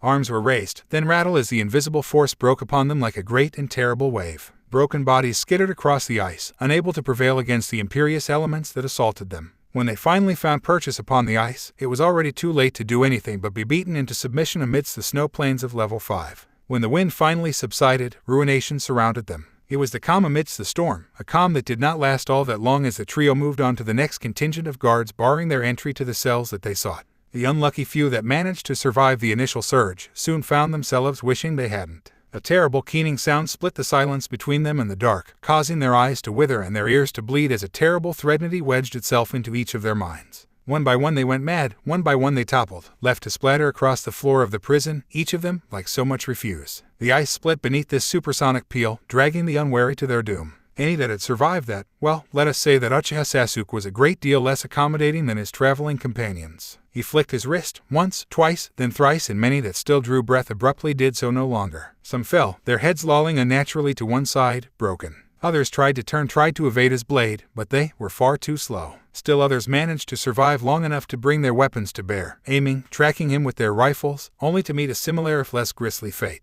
It was a massacre. There was no mercy given, no quarter offered. Whomsoever dared to bar their path was summarily cut down, be they innocent or guilty. I'm not in the best of moods right now, he murmured, his words little more than a whisper. If you attack me, I won't show any mercy. And a moment later a dozen black-fletched flames pierced the man's heart in recompense for his temerity. He fell, still burning, gagging and gasping and groveling as he burned from the inside out. Before such a sight, the guards quailed in their coats, helpless to anything but watch. Watch as their fellow guardsman died, watch as he was slowly devoured by the slow-burning flames, his screams falling abruptly short as the blaze reached his lungs, turning them and the rest of him to ash. The Uchiha turned, regarding those that remained with a red iris. To stare into those eyes was to stare into the face of death. To stare into his eyes was to stare back at the gruesome creature of bone and fire that loomed over him like a second skin. Well, it certainly didn't inspire confidence now, did it? Sasuke raised his blade and the burning skeleton complied, mimicking the move as if it were its own, wielding its own weapon of blazing violet violence. Sasuke waved the blade about ponderously, as if testing its weight, then scowled. I'll say this once, and once only. He began slowly, drawing out every syllable. Run, away. Now, if you don't, I'll slaughter you, each and every one of you, captain's orders be damned. The captain in question coughed at that remark, but it was already too late. The Uchiha's lust was palpably obvious. If these men did not flee, then they would die. Most likely they would die whether they fled or not. The latter remained to be seen. I said beat it, Sasuke snarled. Hi, the guards squealed as one, bolting over the drifts with such speed that it left one to wonder why they had not fled earlier. Within seconds, they were well out of sight, leaving little more than a cloud of dust in their wake, much to the amusement of the Uchiha. Not so much for his companions. Naruto, garbed in a warm fur cloak, stomped a few yards through the snow, shuddered from the cold, and frowned. Regardless, with their retreat, level 5 was clear, for the moment. Damn it, Sasuke, Naruto said loudly. You overdid it again. I'm glad you didn't kill them all, but the keys, man, you could have at least taken the keys. How are we supposed to open their cells without the friggin' keys? We cut them open, of course, Sasuke said, thumbing his katana's hilt. What is it with you and the cutting? Oh, it's what I do, Sasuke said simply, as if this somehow explained everything. Remember, Naruto sighed. Honestly, Naruto was exhausted, filthy, and hungry. He and Sasuke, along with Tayuya, had thoroughly explored all the cells leading up to level 5. Amongst them they discovered a fair share of infamous criminals. Most of them lay face down in the ever-growing pool of water. The last one had a dreadfully irritating ability, but they had been dealt with much like the others, and now they too joined them in the blissful blackness of sleep. Now, after a short stop at level 5, they had come here, at last, to level 5. It was here that he'd hoped to find their next crew member, but, thus far, most of them seemed to be either frozen, unwilling to leave their cells, and, those who had, well, they hadn't lasted through initiation. Which, of course, left Naruto several crew members short of a crew, and very, very displeased. He still wanted a cook, a navigator, a shipwright, a sniper, a doctor, before he could further imagine the potential grandeur of his wood crew. The sound of chattering teeth dissuaded him from his own imagination. He turned, half expecting, half dreading that another pack of wolves had come out of the forest. Instead, he found only Sasuke and Tayuya, the former seemingly unaffected by the cold, the latter wasn't faring quite so well. Are the two of you quite done? Tayuya hissed through chattering teeth, wrapping herself tightly within her own fur jacket. I'm freezing my tits off out here now. There's a sight I'd like to see, Sasuke snorted, silently bringing up the fact that he alone had elected not to wear winter gear of any sort. In fact, he hadn't even changed his attire since they'd returned to level 5.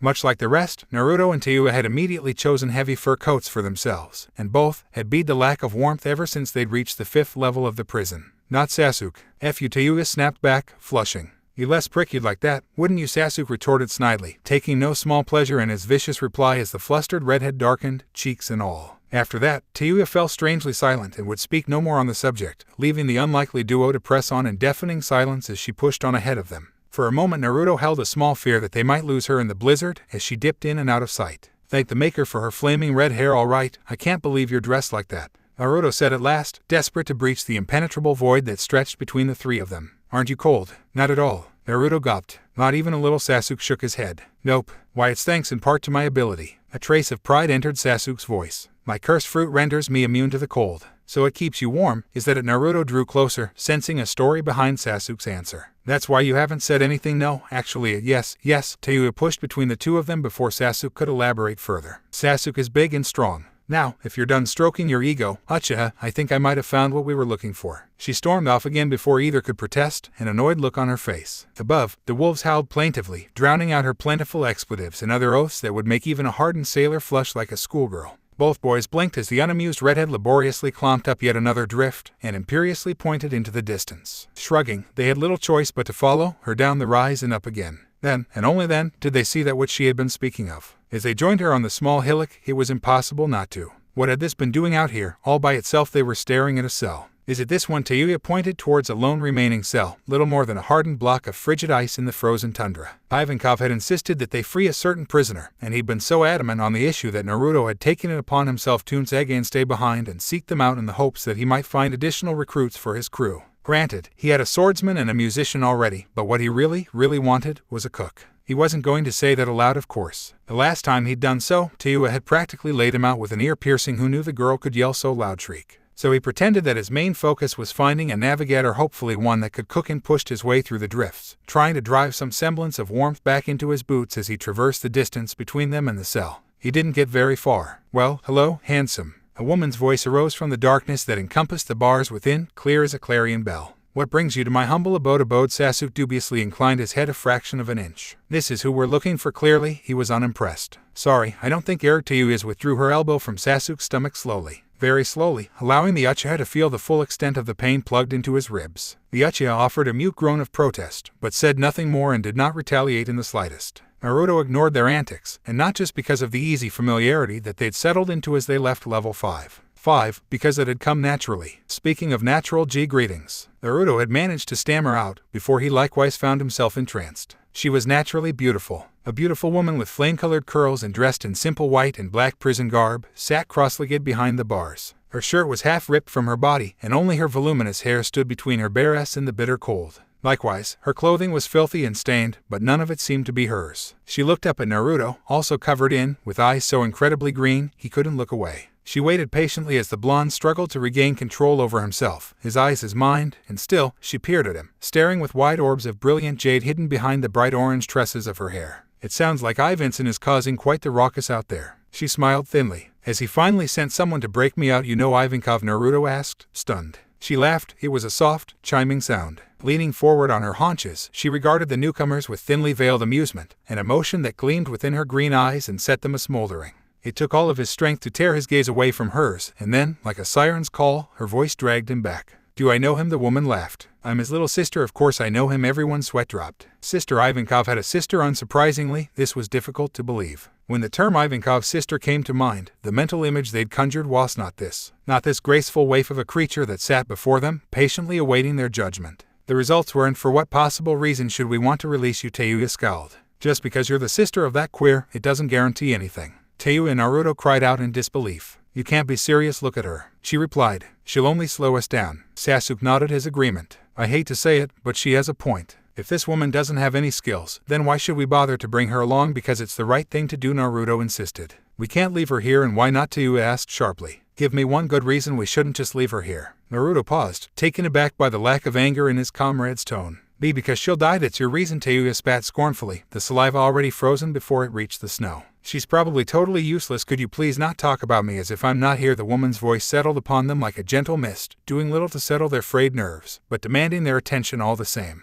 And do not treat me as if I am some worthless wench. Her voice hardened abruptly, her teal gaze no longer softer, but hard and piercing. Apparently, this woman was not as weak as they had been led to believe. Not in the slightest. Inexplicably, her gaze fixated upon Naruto. You there, boy? She began sternly, abandoning all manner of flattery. Unlike these other two, you seem to care for my well-being. Do you not? Naruto blinked rapidly, suddenly aware that she... Well, yes, I suppose I do. Then I have a proposal. Proposal? Naruto didn't like the way she'd worded that. What sort of proposal? Those eyes of jade softened, somewhat strangely. There's a certain ingredient I'm searching for. Ingredient? Naruto blinked. What ingredient? One that exists in the new world. The woman explained. It's been my dream to find this ingredient. Unfortunately, I cannot accomplish this goal while I am imprisoned here now, can I? She shook her head dismissively. No, of course not. Therefore, my proposal is this, free me, and I will be yours, so long as you let me search for this ingredient, as I please. What if you set me free, I will render my services to you. The way she said services caused Teuya to frown. Services? What possible services could a harlot such as she hope to offer other than the obvious? Surely Naruto wasn't considering allowing her to join them solely for that, was he? If so, then clearly, she'd overestimated him. A trickle of doubt wormed its way through her thoughts. Perhaps she should have stayed in her cell after all. At least it was warm there. At least it was safe. At least there, she didn't have to watch while Naruto fawned over this slut. Wait, where the heck did that come from? Wait, what kind of services are we talking about? Sasuke interjected, unknowingly saving Teuya from further embarrassment. I'd at least like to know what you are capable of before we consider taking you along. Well, I offer much, the woman began. But if you're wondering about my skills in combat, then let me assure you, I am more than capable of defending myself. I appreciate your sentiment, however. Against Sasuke's stuttering protestation that this was not what he had meant, she continued, I'm handy in the kitchen too, if I do say so myself. If by service, you wish to inquire of my culinary skills, then... Just a moment, Naruto shouted, over the blizzard, his eyes wide and gawping. Did you just say what I think you said? Yes, you can cook. Naruto all but drooled. You can cook food? Sasuke groaned. Great, I don't suppose you can prove it now, can you? Teuya face faulted, both at her own stupidity and the woman's response. Why, of course, darling. She smiled benevolently. I've eaten the kiri no mai. A harsh gasp went up at the mention of that. But if Mai Terumi was at all concerned by the sudden scrutiny, then she did precious little to show it. Instead, she steepled her fingers together and leaned forward even further until the bars finally prevented her from risking the wrath of the frozen manacles binding her wrists and legs. Still, she was almost close enough to touch, and certainly close enough to whisper, simply put, dear boy, I'm a mist woman. Ugh. Naruto inhaled sharply, and Sasuke flinched as if he'd been struck. Of the three, Teuya alone did not react. At least not very. Her eyes hardened and became stony, an expression most unfitting for such a beautiful vixen. Sasuke noticed this, but said nothing. Despite the mild animosity that he bore her, he did not feel that it was his place to force his opinions upon a fellow crew member, even when was contemplating the many means by which she might kill their captain. "She comes," Naruto declared loudly, utterly oblivious to all that had just occurred. "And that's final, truly?" the woman asked. "Truly," Naruto laughed, such was his joy. "But who are you, exactly?" "My name is Mei Terumi," the woman said with a smile that could melt ice. "It'll be a pleasure serving you, Captain." Naruto felt his cheeks darken. "Why yes, ah well, good, that." He waved at the cage of ice which entrapped her. "Now, stand back." "Well back." She complied. He flicked his fingers, once, twice, thrice, and the bars to her cell shattered like so much broken glass. Seconds later, her now sundered shackles fell to the wayside.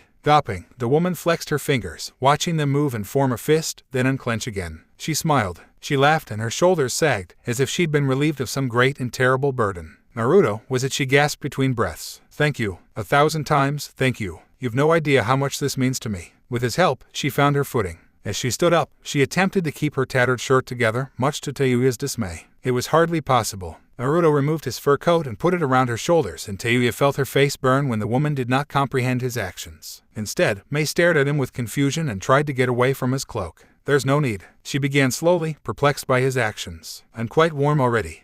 Please," Naruto insisted, trying to ignore the thin line of leaking down his nose. "I insist." He could feel Tayuya's gaze, such was its intensity. It bored into his back and threatened to turn him to stone. Should he turn to face her? Should he attempt to offer some manner of explanation? Best to keep silent, then. Tommy, what had he done to anger her this time? Reluctantly, Mei allowed him to close it around her, and, unlike Tayuya, she did not blush, nor did she look away. Ironically, Naruto found himself staring. Not at her eyes, but at her neck, and how gracefully it flowed into ample cleavage only barely concealed by the cloak. She seemed like such a delicate creature. How had she survived, alone and all but forgotten amongst the frozen tundra, and why was she smiling so suddenly? "Oh, well now, aren't you the charmer?" When he raised his gaze, Mei was suddenly a great deal closer than he remembered her being. "Lending your coat to a lady." She paused, tilting her head as she regarded him amidst the snow. She reached out and silently ran a slender finger from his exposed bandages up along his. His skin shuddered and shivered where she touched, and he gulped. It was the only sound, save for the braying of the wolves in the distance. And yet their faces were only inches apart. Naruto was breathing heavily, every breath wafting past his lips in a thick cloud of steam, and he was beginning to regret his decision to forego his cloak, but still couldn't bring himself to look away from her. Even her smell was intoxicating, like a rare flower that only bloomed in the darkest gardens. Despite all the time that she must have spent in that cell, she was enticing and sweet without being cloying.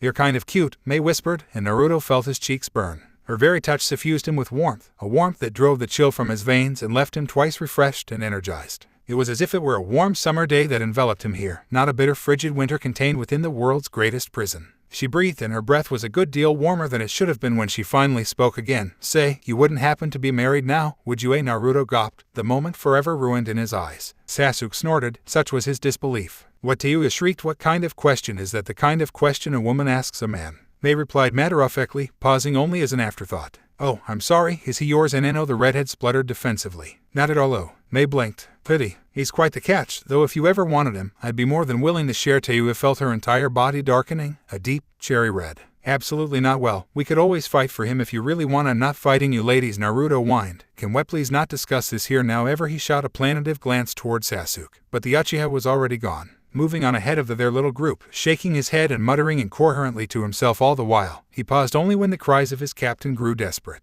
Tapping the hilt of his blade across his shoulder, he offered an exasperated sigh and came about. "Captain," he began, choosing his words carefully, knew well when to avoid the wrath of women very carefully. "I hate to interrupt. Really, I do, but shouldn't we be on our way now? We're going to fall behind Ivankov and the other escapees at this rate." At the mention of the infamous Nukama queen, all notion of romance was abruptly perished on the spot, like a dried, withered flower in winter snow. "Oh, that's right," they murmured, as if only now recalling it. "I wonder how Ivanson's been. Perhaps we should go after all." Yes, shuddering, Naruto wriggled away from Mei before he could be ensorcelled further. Right away it could be noted that he practically sprinted from Tayuya and Mei, or was that just his eagerness to escape at work? Regardless, he'd soon outdistanced even Sasuke himself, leaving the rest of his crew hard-pressed to follow, let alone keep pace with their determined captain. Tayuya slapped a hand to her forehead and willed the last remnants of a blush from her face. Then, and that was only the beginning of Naruto's troubles. The fighting had already broken out in full force by the time Naruto and Co. reached the next level. They felt the heat long before they reached where the arch had once been, a blistering, sweltering haze that reached down deep into their bones beneath their fur cloaks and proceeded to throttle them senselessly. It could be felt even here, from the staircase. The higher they ascended, the worse it grew. Even Sasuke, it seemed, was not immune to the rising heat. Naruto was perversely pleased to see that not even his first mate could keep a straight face during their ascent.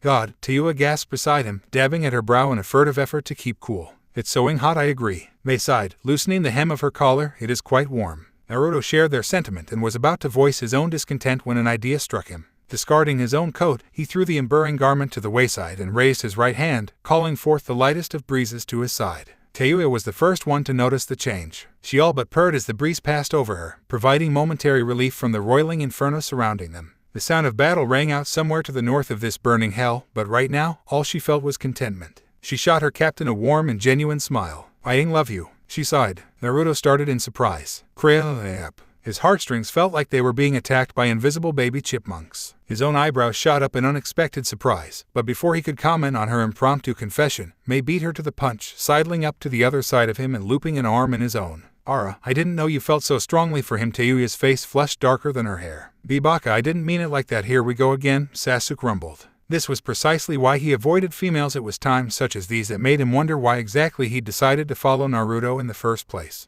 Well, that was simple enough when he thought about it. Naruto was strong. Sasuke needed strong allies if he was ever to find his brother. Although he himself would have preferred being in charge of said group, he didn't mind handling the reins over to Naruto, who had been the one to free him in the first place. The blonde's fixation with procuring a crew and get the hell out of this hole was almost as single-minded as his own desire for vengeance. The Uchiha respected that. The man had drive. He knew what it was like to want someone dead. Just like him. They were back in level 6 once more, mere moments from ascending the impromptu staircase to level 5. Sasuke had taken Naruto and Tayuya aside and confided in them, revealing to them just how he intended to track down his brother and kill him. Much could go amiss here in Impel Down. He felt safer explaining his purpose to the redhead and the blonde now, in case he should fall before the time came. Naruto and Tay listened in intense silence, but the moment he mentioned the organization with which his brother was associated, well, there were some questions. Several questions. Akatsuki. Naruto tilted his head to the side. What the hell is that? I've heard of them, Tayuya exclaimed. My old captain, Orochimaru, used to work with those assholes. They're sorta like the Shichibukai. You know, pirates that have joined the government. A lesser man might have missed the darkness that flitted over the blonde's visage just then. Sasuke was not a lesser man. He chose to keep it to himself, however, and let his captain speak. So they work for the Marines? No. Tayuya slapped Naruto on the shin. I just said that they're like them. Rumor has it they work for the whoever's the highest bidder. Naruto shot Sasuke a glance, which would probably be the Tenryubito. Sasuke finished. You're correct. Regardless, they're a ruthless band of powerful pirates, the Akatsuki. He continued bitterly. I was no match for them in Marieoa. They defeated me in less than an instant and turned me over to the Marines. I've been trapped in this hell ever since. This time there could be no mistaking the shadow that passed over their captain's face. His words seemed to drift by on a breeze as light as velvet, and had Sasuke been listening, he might have heard him say, at least you didn't get that damned mark on your back. Nope, nothing. Naruto beamed, his sudden bout of depression gone with the wind. Still, that's all the more reason to get a good crew, then we'll kick all their asses. His Nakama sweat dropped. Oi oi. Hey, a sharp cry of indignation dragged Sasuke back to the present. Thanks a lot. Miss Tayuya was cursing as Naruto, having somehow disentangled himself from the two of them, was now walking a good ways ahead of the group. Now I've lost my breeze. It was all the Uchiha could do not to snort. He would follow this man, if only for a little while longer. It wasn't like he had anything better to do. Naruto said nothing as he stormed forward, his eyes darting about, absorbing everything. Bodies were strewn everywhere, some withered to dried husks, others beaten to a white pulp, still others little more than that of crimson smears on the pavement.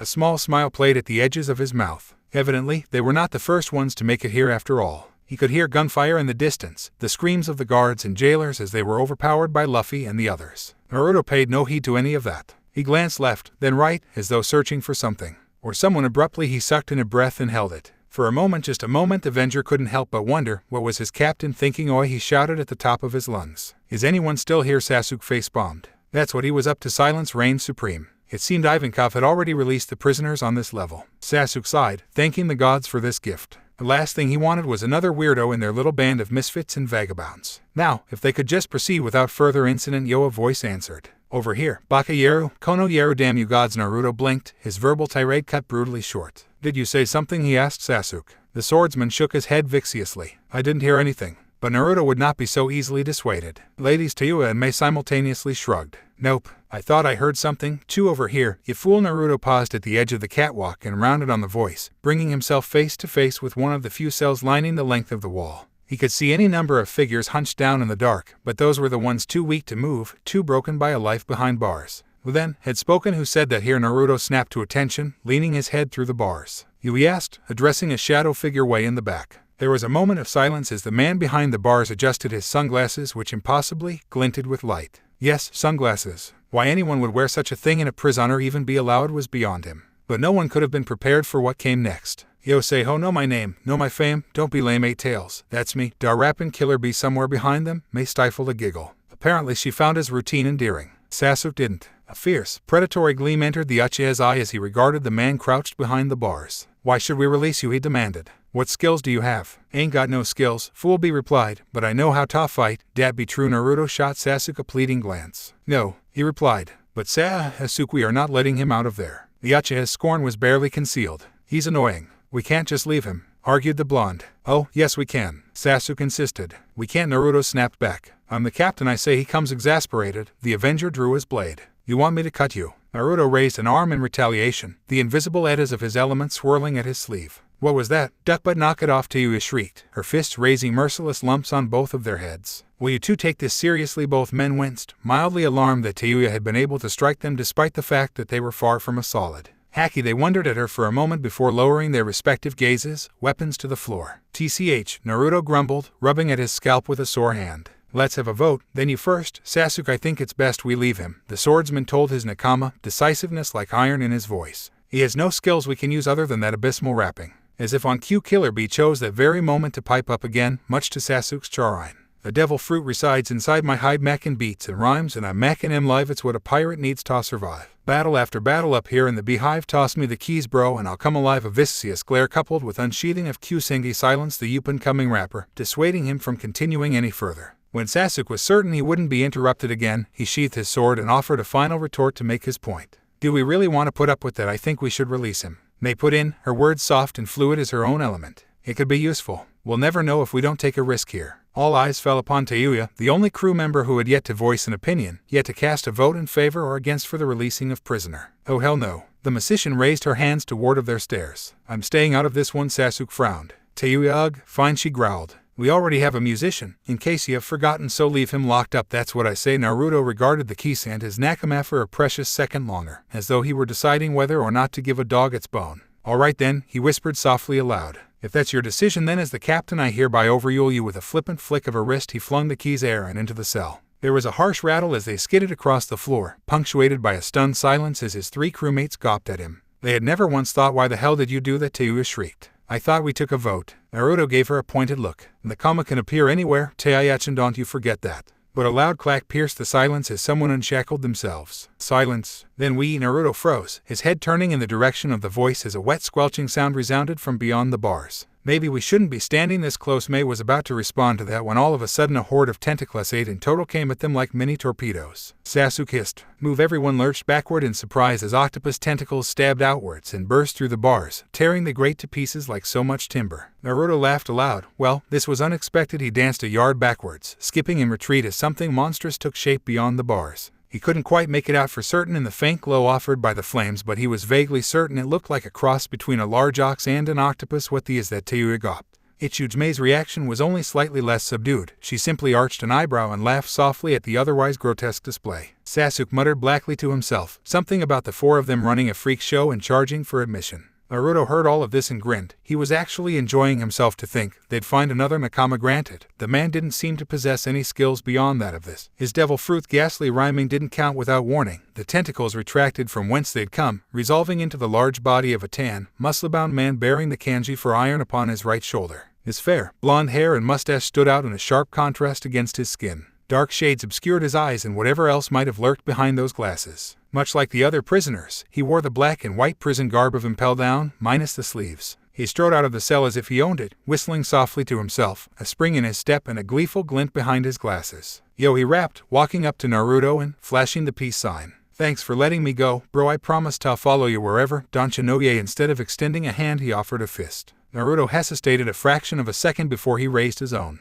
Without a word he thrust forward, smacking his clenched knuckles against the man's with a resounding thwack. Both men grinned. Great, Sasuke grumbled. We've picked up another stray. Will we clash or be a smash? He wondered aloud, peering at Sasuke. I dare say it'll be a no-go. I'm a brat hat and outlaw. Yes, Sasuke glared white-red daggers at Naruto. Next time, I get to pick the nakama. The Logi user laughed and slapped B on the back. But the rapping pirate wasn't finished. Yo killer be Ron, thrusting 2 fingers imperiously toward a witty Tayuya and an amused May. Sound alarmed, captain's got a woman on each arm. Why, lovely, full of charm, better watch out, for yo come to harm. We wham. Half a second later, Killer B found his face intimate with the deck in a way no self-respecting pirate desired, simultaneously nursing a rising welt upon his skull. Sneering dangerously, hand clutched into a fist, Tayuya stormed back to Naruto's side as though nothing happened. As though she hadn't single-handedly knocked out a man with a single punch. In that area alone she clearly exceeded his expectations. Who would have thought such a spry little thing could be so damnably strong? Oh, cruel ordainer of fate. He thought to himself. Boy, he asked, nudging B with a toe.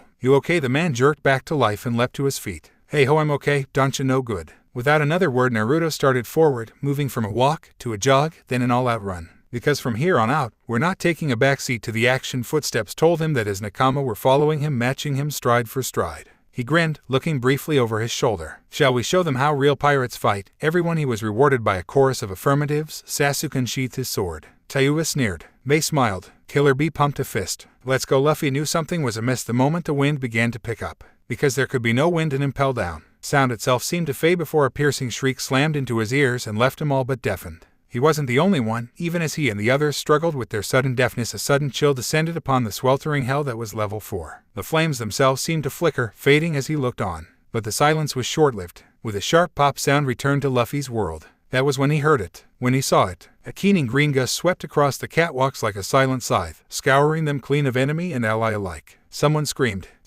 as they were flung into the flames of hell, as a blur of white gold zipped past and snatched them from the jaws of death at the last moment. The sounds of battle fell away into silence. Everyone was shocked by the sudden presence of the new arrivals. A dense fog hung over them, lifting a tad reluctantly before their passage. As when they advanced, walking right into the fray without so much as a care in the world. Heh, a familiar voice chortled from within the fog. Well done, ladies. It seems we've made quite the entrance. I'm glad you liked it, Naruto-kun. Hey, don't get so cozy with him. May oi wee, let's get this party started. The fog continued to spread, stretching its fingers through the hordes of blue gory and men nearest them, clinging to them like a second skin. It passed through the pirates harmlessly. The marines and jailers were not so fortunate. Several gagged as the mist suddenly solidified in their throats, sticking inside their lungs, gagging, choking, drowning them where they stood. It's him, one of the guards wailed in despair. He's finally here. Luffy's head snapped back and forth, a puppet severed from its strings. Because he was here, in force. The jailers of Impel Down seemed to realize this as well, if the puddles of urine pooling beneath their feet were any indication of how they felt. And still, none dared strike. Abruptly the murky mist fell away, exposing 5 faces to the burning hell. 5 faces that would stand forever in infamy. Whitebeard's grandson, Naruto Nugate HHE's got a bounty of 500 million. Barry, will you stop calling me that? And he's not alone. Luffy realized this was truth, as he recognized a host of other individuals crowding up behind the blonde, 4 in total. Look there beside him, that's the Avenger, Uchiha Sasuke, 450 million. Barry HN. Red Mistress, Tayuya, 400 million. Barry, where the hell is Saldeth? Water Shadow, Terumi May, 399 million. Barry Aura, it feels so nice to be recognized. Ox of the Sea, Killer B, 420 million. Barry, that's Killer B-sama. Baka Yeru, Kono Yeru T, they all have bounties over 3 million. Jailers, guards, and blue gory alike. Everyone grew paler and paler as they recognized each individual, their own peril becoming more and more apparent with each passing second. Some seemed to wilt, others simply soiled themselves where they stood. It had been bad enough that they were forced to face this crowd of Okama, but now Luffy was almost jealous. All of their bounties were higher than his. Naruto said nothing more. He simply stood there, eyes agleam with controlled lust. He brought with him not an army, as they'd expected, but rather a small group. Luffy didn't have to look at them to know they were strong. There was simply an aura of supreme confidence about these people. Confidence in themselves, and confidence in their captain. Shishishi, despite the direness of the situation, the Straw Hat captain couldn't help but chuckle. Looks like he found some nakama of his own. Let's play a game, shall we? Naruto announced suddenly. Whoever defeats the most wins. The guards didn't take very kindly to that. No, they did not get him. Naruto whirled as 3 of the blue gory charged him at once, driving one's brain against the inside of his skull with a flying kick, then following through, grabbed the other 2's head, cracked them together like eggs, and dropped them. A 4th came from the side, roaring like a barbarian with its axe raised over its head. The grandson of Newgate snorted and rolled his eyes at the sheer imbecility of such a tactic, before breaking the creature's nose with a simple swing of his wrist. Then he let it lie down. That's 4. Sasuke the Uchiha snorted somewhere to the east, pausing briefly in his bout with a quartet of hapless prison guards. I'm already on Bakrem. With a sudden swing, he sent them sprawling. 8. Nanny 16. They chorused calmly as she dealt one of their jailers a smoldering look that could melt bone. The man noodled and sank to the ground in a boneless heap. Oops, she amended with a sultry smile. Perhaps I meant 17. Both men blanched. That's not fair. We, the newest member of their crew, cackled. Fear the bee, he's already got 23 NANDA. Ignoring her crew, Tayuya snarled and stalked forward into the fray. She'd glimpsed someone during the lull, and now she was intent on finding him. There would be time for games later. Now she wanted nothing more than to find that little imp and crush him to a white pulp with her ability. It didn't take long for her to discern the sound of a flute and the rising cacophony of cries and curses surrounding her. Gotcha! Tayuya shouted a hair's breadth louder than she normally would. The sound slammed into the guards like an invisible wall, casting them aside like so much refuse and presenting her a path forward. Presenting her with her long-awaited prey. Saldeth, the little imp, paled at the sight of her, this vindictive redhead back from the pits of hell, her mouth twisted into a devilish smirk. It didn't take him long to realize what she was after, what she'd come to reclaim. It took him even less to turn tail and run. Sasuke felt a touch of pity for the fool as he fled. There was no chance in hell that he was going to escape from her, no matter how fast he ran. Give me back my flute, you little midget, get her, Blugori the imp wailed, pressing the flute to his lips, playing with a desperation born of both fear and terror. Don't let her get me. The Blugori themselves stiffened in response to the melody, pausing only for the tune to send the horde of monsters swarming toward the startled redhead. Asshole, she snarled, chasing after the impish little man. That's my technique, allow me. They stepped forward, the sliggest of smiles playing at her full lips. I suggest you stand well back from this. Without another word, the mist woman drew in a deep breath and exhaled mightily. She lived up to her name well, spewing an acrid cloud of dense fog from her lips to envelop most of the walkway. The Blugori charged into the mist without thought or care, heedless of their own potential peril. It was their first and last mistake. Sasuke watched them keenly, ready to strike them down with his blade if need be. In the end, he needn't have bothered, because the Blugori began to melt. Their features sloughed off their faces, their bodies withering in the seemingly innocuous mist. Naruto gawped at them in disbelief, leaving the abominations to paw and claw at one another in their feeble attempts to save themselves. But to no avail. Their struggles only hastened their decay, leaving them to collapse in a pool of melted metal and sludge. For the first time, B was left without words. Sasuke seemed to share his keen sentiment. The swordsman actually jumped. Nanda Welshit. Naruto gawped, nuding the goopy puddle with a toe. Acid mist. That's a new one. Do you like it? May offered a small smile. I can change its pH level at a whim. It's completely harmless now. And of course, I'm immune to my own technique. Naruto didn't know what to say to that. A mist that could melt just about anything in the span of several seconds. Grease stuff. Reminds me to stay on her good side. He shook himself with a shiver. Where was Tayuya? Anyway, they'd lost track of her in the chaos. Fear lodged itself in the pit of his stomach. Surely the redhead hadn't been victory. Everyone craned their necks at Tayuya's piercing cry of triumph. The redhead practically bounced back to them, her most precious possession clutched firmly in her hand. The flute. It was a small, almost tiny thing, but then again, appearances could be deceiving. She was covered in from head to toe, leaving little guess as to Saldeth's end. I killed him, she cackled gleefully. I killed the little bastard. She thrust her hard-won prize up for them all to see, delight prancing in her hazel eyes. Yobi cackled.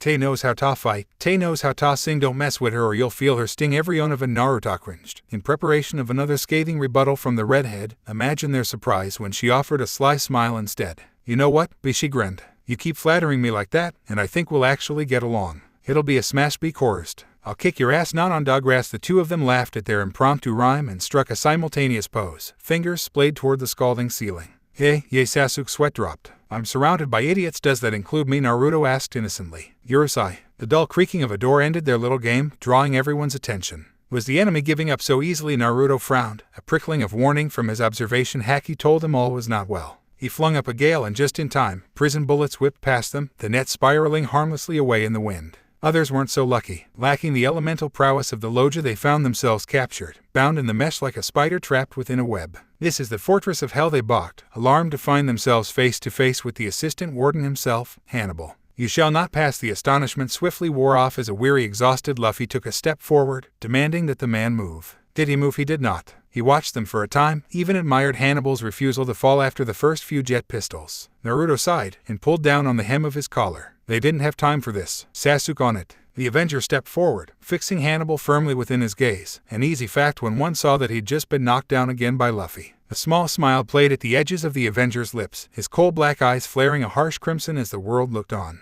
Don't kill him, Naruto warned as Sasuke's right eye began to bleed. We just want to scare him a little. Maybe knock him out. The Uchiha snorted. Amaterasu. But before he could fire off the lethal technique, the guards on the stairwell started screaming. Help! Sasuke blinked, his concentration soldered by the sudden tide of shadow that came sweeping down the stairs. It was as if the ground itself had swallowed the guards whole. Luffy and Hannibal froze, their bout ended in an instant by this sudden intrusion. Just give it up, a rough voice cackled from out of the blackness. Spouting all that crap about justice or evil, you can look all over the world, but you'll never find an answer. A booted foot materialized deep within that sick swirl of shadow and smashed itself into the assistant warden's face, putting him down for good. Ridiculous, its owner materialized, a large, pot-bellied man wearing a dark coat and even darker trousers. His broken teeth bore all the semblance of a smile, but it did not reach his eyes. Shadows spouted from his back, disgorging all the guards he'd captured, spewing them out like so much refuse. It was as if the man were darkness itself. Oh, the man laughed aloud as his crew materialized behind him. Well, this sure is an impressive group.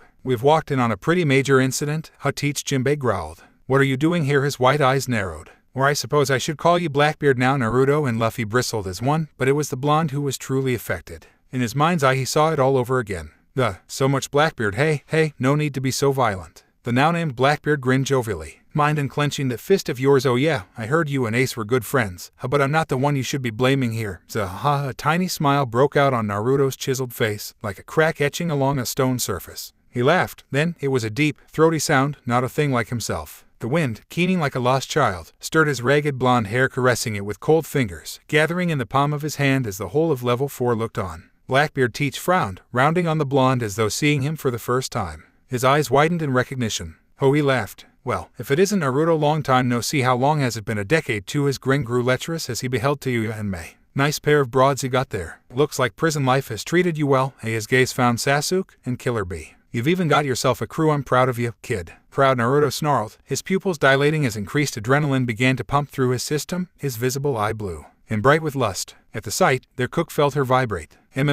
His teeth gleamed wolfishly in the shadow of his ragged locks. You have some nerve saying that, Teach. His voice rose over the din. After what you did, to my mother. The keening of the wind erupted into a furious roar, a veritable tornado swirling in his palm, compressed into a sinister sphere. Teach balked at it, his crew balked at it, hell, everyone did. Naruto thrust his hand toward the ceiling, his scream lost over the howling storm. Naruto snarled and flung his hand even further to the heavens. Teach, your head is mine. That's some screech. Tayuya winced, cringing as the wind whipped itself higher and higher. Even with her own devil fruit abilities, she found she had to cover her ears just to drown out the incessant shriek of the rising maelstrom. The bitter keening of the wind rose in pitch, scouring the tormented hell that they found themselves in. And still it spiraled higher, sparking and spitting in the blonde's upturned palm. His eyes flashed a foul crimson color, his pupils snapping slitted as he brought his arm back to launch the massive technique. Yet the out-of-the-way Mei didn't waste any time. She ducked backwards, as did Bee, dragging Tayuya with them. Sasuke had less than an instant to register these words before Naruto flung his technique forward.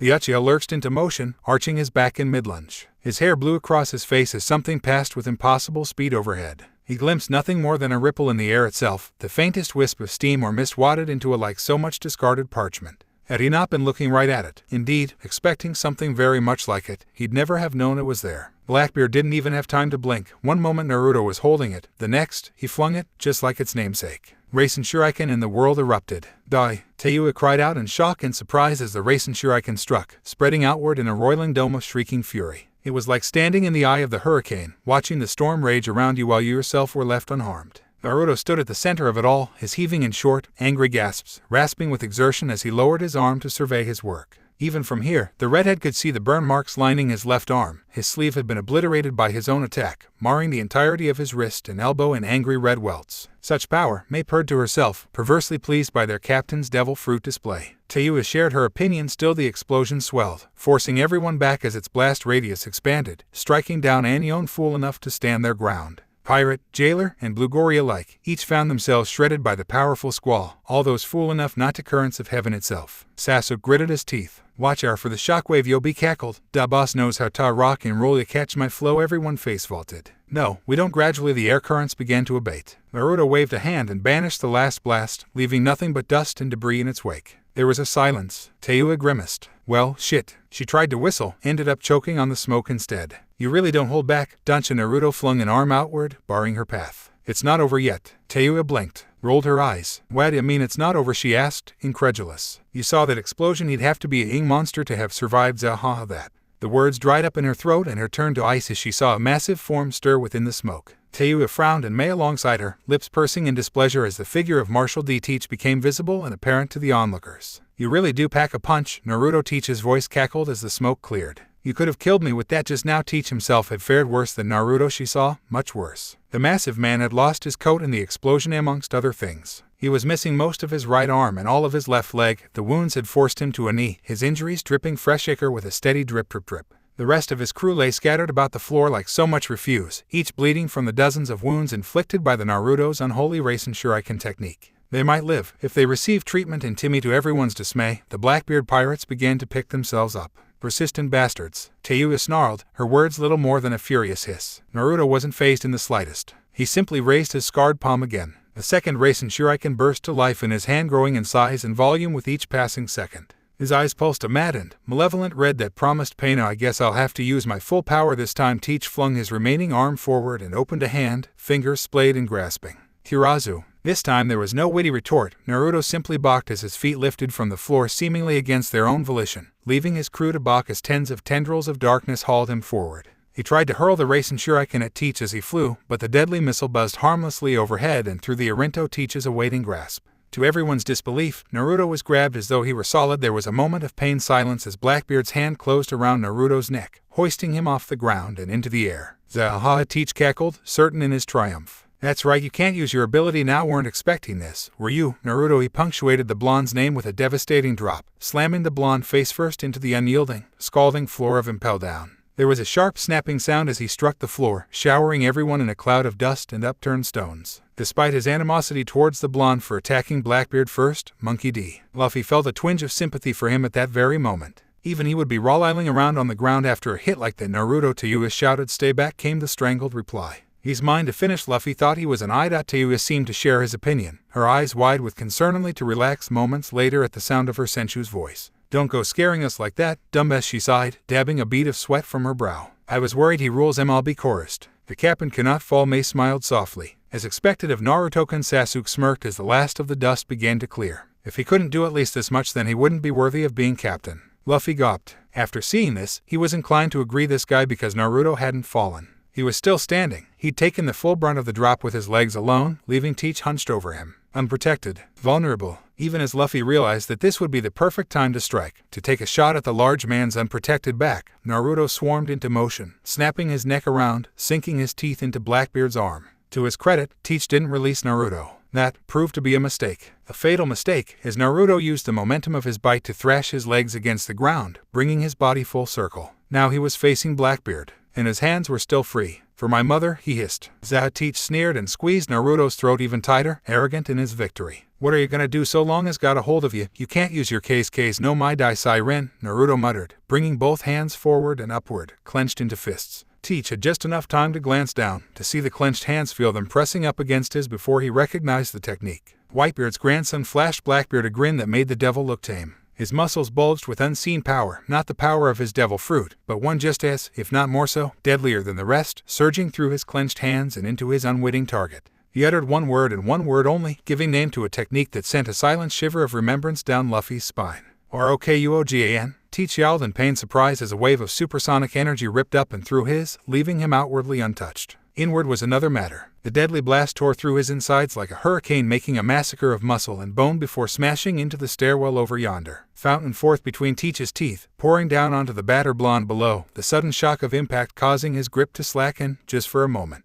And in that moment, the very instant of his release, Naruto pounced, cackling madly. Oi, Tayuya swallowed, frightened by the sudden change in his behavior. Is he okay? Ping. Naruto stopped short as a bullet pierced his skull, dissipating harmlessly in a current of wind. Protect the captain, Van Augur snapped, raising his rifle to reload for a second if not fruitless line of fire. That proved his first and last mistake, because instead of ending Teach, his comment caused Naruto to turn on him and the rest of the Blackbeard pirates. He was smiling, grinning from ear to ear, his mouth stretched in a rictus of mocking disapproval. He tittered blackly. Looks like someone forgot to teach you ease the pecking order. May licked her lips in silent approval. Something about this side of Naruto made her sing. Luffy saw only a whirlwind of black and red as the blonde ripped into Blackbeard's men. One moment Burgess was gawping at the flailing form of his captain. The next he was on the ground bleeding, clutching at what once been his left leg. Doc Q fared even worse. Luffy didn't see what Naruto did, but he did see the doctor's head roll away alongside that of his horse, their expressions transfixied somewhere between horror and sheer disbelief that they'd been killed off so quickly. Shouldn't we do something? Tayuya wondered aloud. Sasuke shook his head solemnly. This is vengeance. We will not interfere. He understood full well the state Naruto was in. Far be it from him to deny the blonde the change to avenge his mother. Whatever Blackbeard done to her must have been horrific, because Naruto gave him and his men absolutely no quarter. Luffy managed to spread his wings and make it into the air, for all the good it did him. Naruto was suddenly above, his fingers closing around those white feathers in a vice. Laughing, he yanked hard, spattered the searing cobblestones, steaming amidst the pale man's screams as the now useless appendages flopped away from him to burn amidst the fires of level 4. A heartbeat later their owner joined them, caroming off the wall to land amidst the fires conjured by the burning vats. Crying in pain, he somehow scrambled back onto the bridge before the blonde blasted him into Blackbeard's rising form.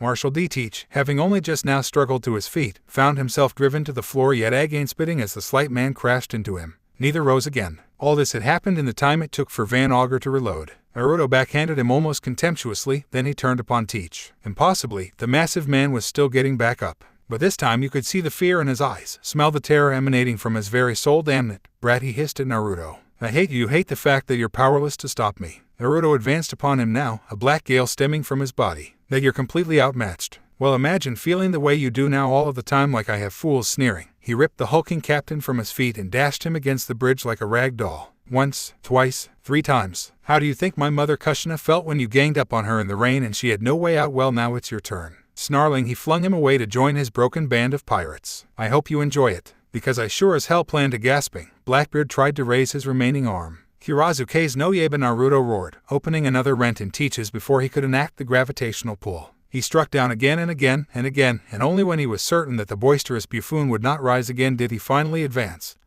stalking towards Blackbeard, his fingers closing in for the kill. Hydra, Naruto's haki prickled in warning. He and his crew flung themselves aside just as a massive beast of pure poison slammed into the walkway they'd recently occupied. The Blackbeard pirates, injured as they were not so fortunate. They remained where they were, beaten and broken, unable to retreat as the viscous creature crashed down around them, dousing them in the lethal liquid. Crap, it's poison, Teach yelled, clutching at himself with his remaining arm, gasping as he and his crew swiftly sucked to its effects. Damn you, Magellan, and you too, Naruto, I won't forget this, just you wait, I will. With a gasp he flopped over onto his stomach, unconscious. Think he's playing dead? Sasuke wondered. I wouldn't put it past him, Naruto growled. Then he saw the poison creeping towards them and sighed. Magellan, of all the times you're going back in your cage, boy, the warden roared. Naruto glanced at his first mate. Sasuke the Uchiha unsheathed his blade. On it, Magellan staggered half a step forward, alarmed to find a slice of crimson opening on his belly. When did he? A blur of soaked black and white appeared in his peripherals, opening another rent in his coat. Uchiha Sasuke skipped backwards, narrowly evading the globs of poison as they spattered from the wound. Get him! Tayui raised the flute to her lips, and that was all the warden knew. Before he could blink, before he could think, he found himself immobilized. A fine mist gathered about his face, searing into his skin, seeping through the deadly coat of poison he wore. Damn it, Naruto spat. I told you not to touch him. He drew back his hand, revealing the technique he'd been cradling there all along. Shuodama Rasenshuriken. Luffy's last sight was of a Rasenshuriken so large it blurred the world white, then the whole level 4 simply disappeared. All the world was red. Rage sang its sinister song through Uzumaki Naruto's mind as he scoured the smoldering stones that had once been level 4, his normally blue eyes now a wide red. Gone. They were all gone. Try as he might, he'd not found a single trace of Teach or his crew, and it infuriated him to no end. There should at least be some remains of the Blackbeard pirates, something to signify that they were finished. But he couldn't find anything, nothing at all. It was as if his Chuodama Rasenshuriken had utterly obliterated any and all traces of their existence, leaving nothing but burning rubble behind. Had they fallen into the burning lake? He wondered. He hoped so. It was only fitting that Blackbeard burn in hell for his crimes, for killing Mama and landing him in this god-forsaken place. But he couldn't burn until a certain blonde knew he was dead. Unlike a certain warden, Magellan lay sprawled out to their right, his body broken, mind trapped in one of Sasuke's ill illusions. The warden wouldn't be going anywhere for a good while. But that didn't matter. What mattered was finding actual proof of their deaths, something to tell him that they hadn't slipped away during the explosion, that they hadn't survived Magellan's poison.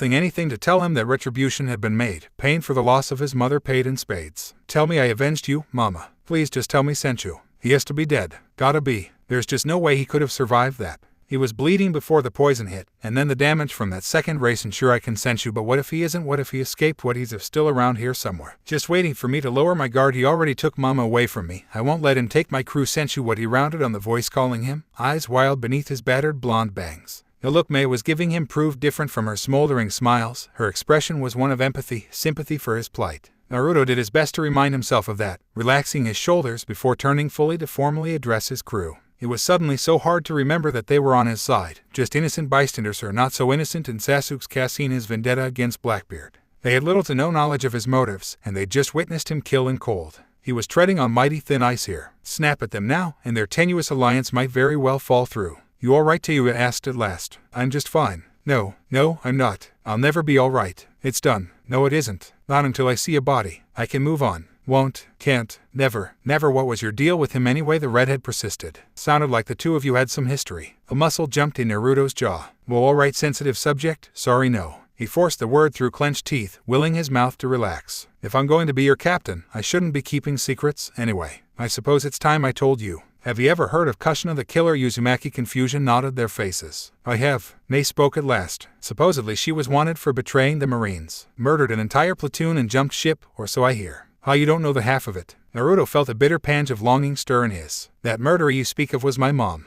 She taught me damn near everything she knew, once I was old enough to crawl, not walk, crawl. Damn near beat it into me with a stick. Tekai, Rankyaku, Jippo, Soru, Shigen, even the Rokuogen. I knew it all by the time I was 7 years old." A touch of surprise cracked Sasuke's granite expression. "That would explain quite a bit. My mother was an accomplished fighter," he continued, suppressing a ghastly grimace. "But she didn't see eye to eye with the Marines and their so-called justice. Probably why she butchered an entire platoon and up and made off with some pirate in the first place. Turns out that pirate just so happened to be the one and only son of Whitebeard. In fact, my old man saw fit to omit before the Navy caught up to him on some island down in the Grand Line. Mama said she only ever met all Shirohige once, said he came by to recover my da's body and pay his ripsex, or so the story goes. I was just a babe back then, never saw him again until after she shesh." His breath hitched then, the words kicking and screaming in his throat, refusing to comply. He forced them to, until after she fought Blackbeard. And lost. Memories rose to mock him. He was suddenly a boy again, a quivering heap sprawled on the rain-soaked soil while his mother fought and died only yards away in the rain at his back. They'd given the Blackbeard pirates hell, but they had been two against many. Too many. He'd had the power back then, but it wasn't enough. It couldn't close the gap that inexperience created when faced with a superior foe. Lacking the heart to defend, Dihai's mother had been his first and last mistake. Failing to realize she had been the target was his second.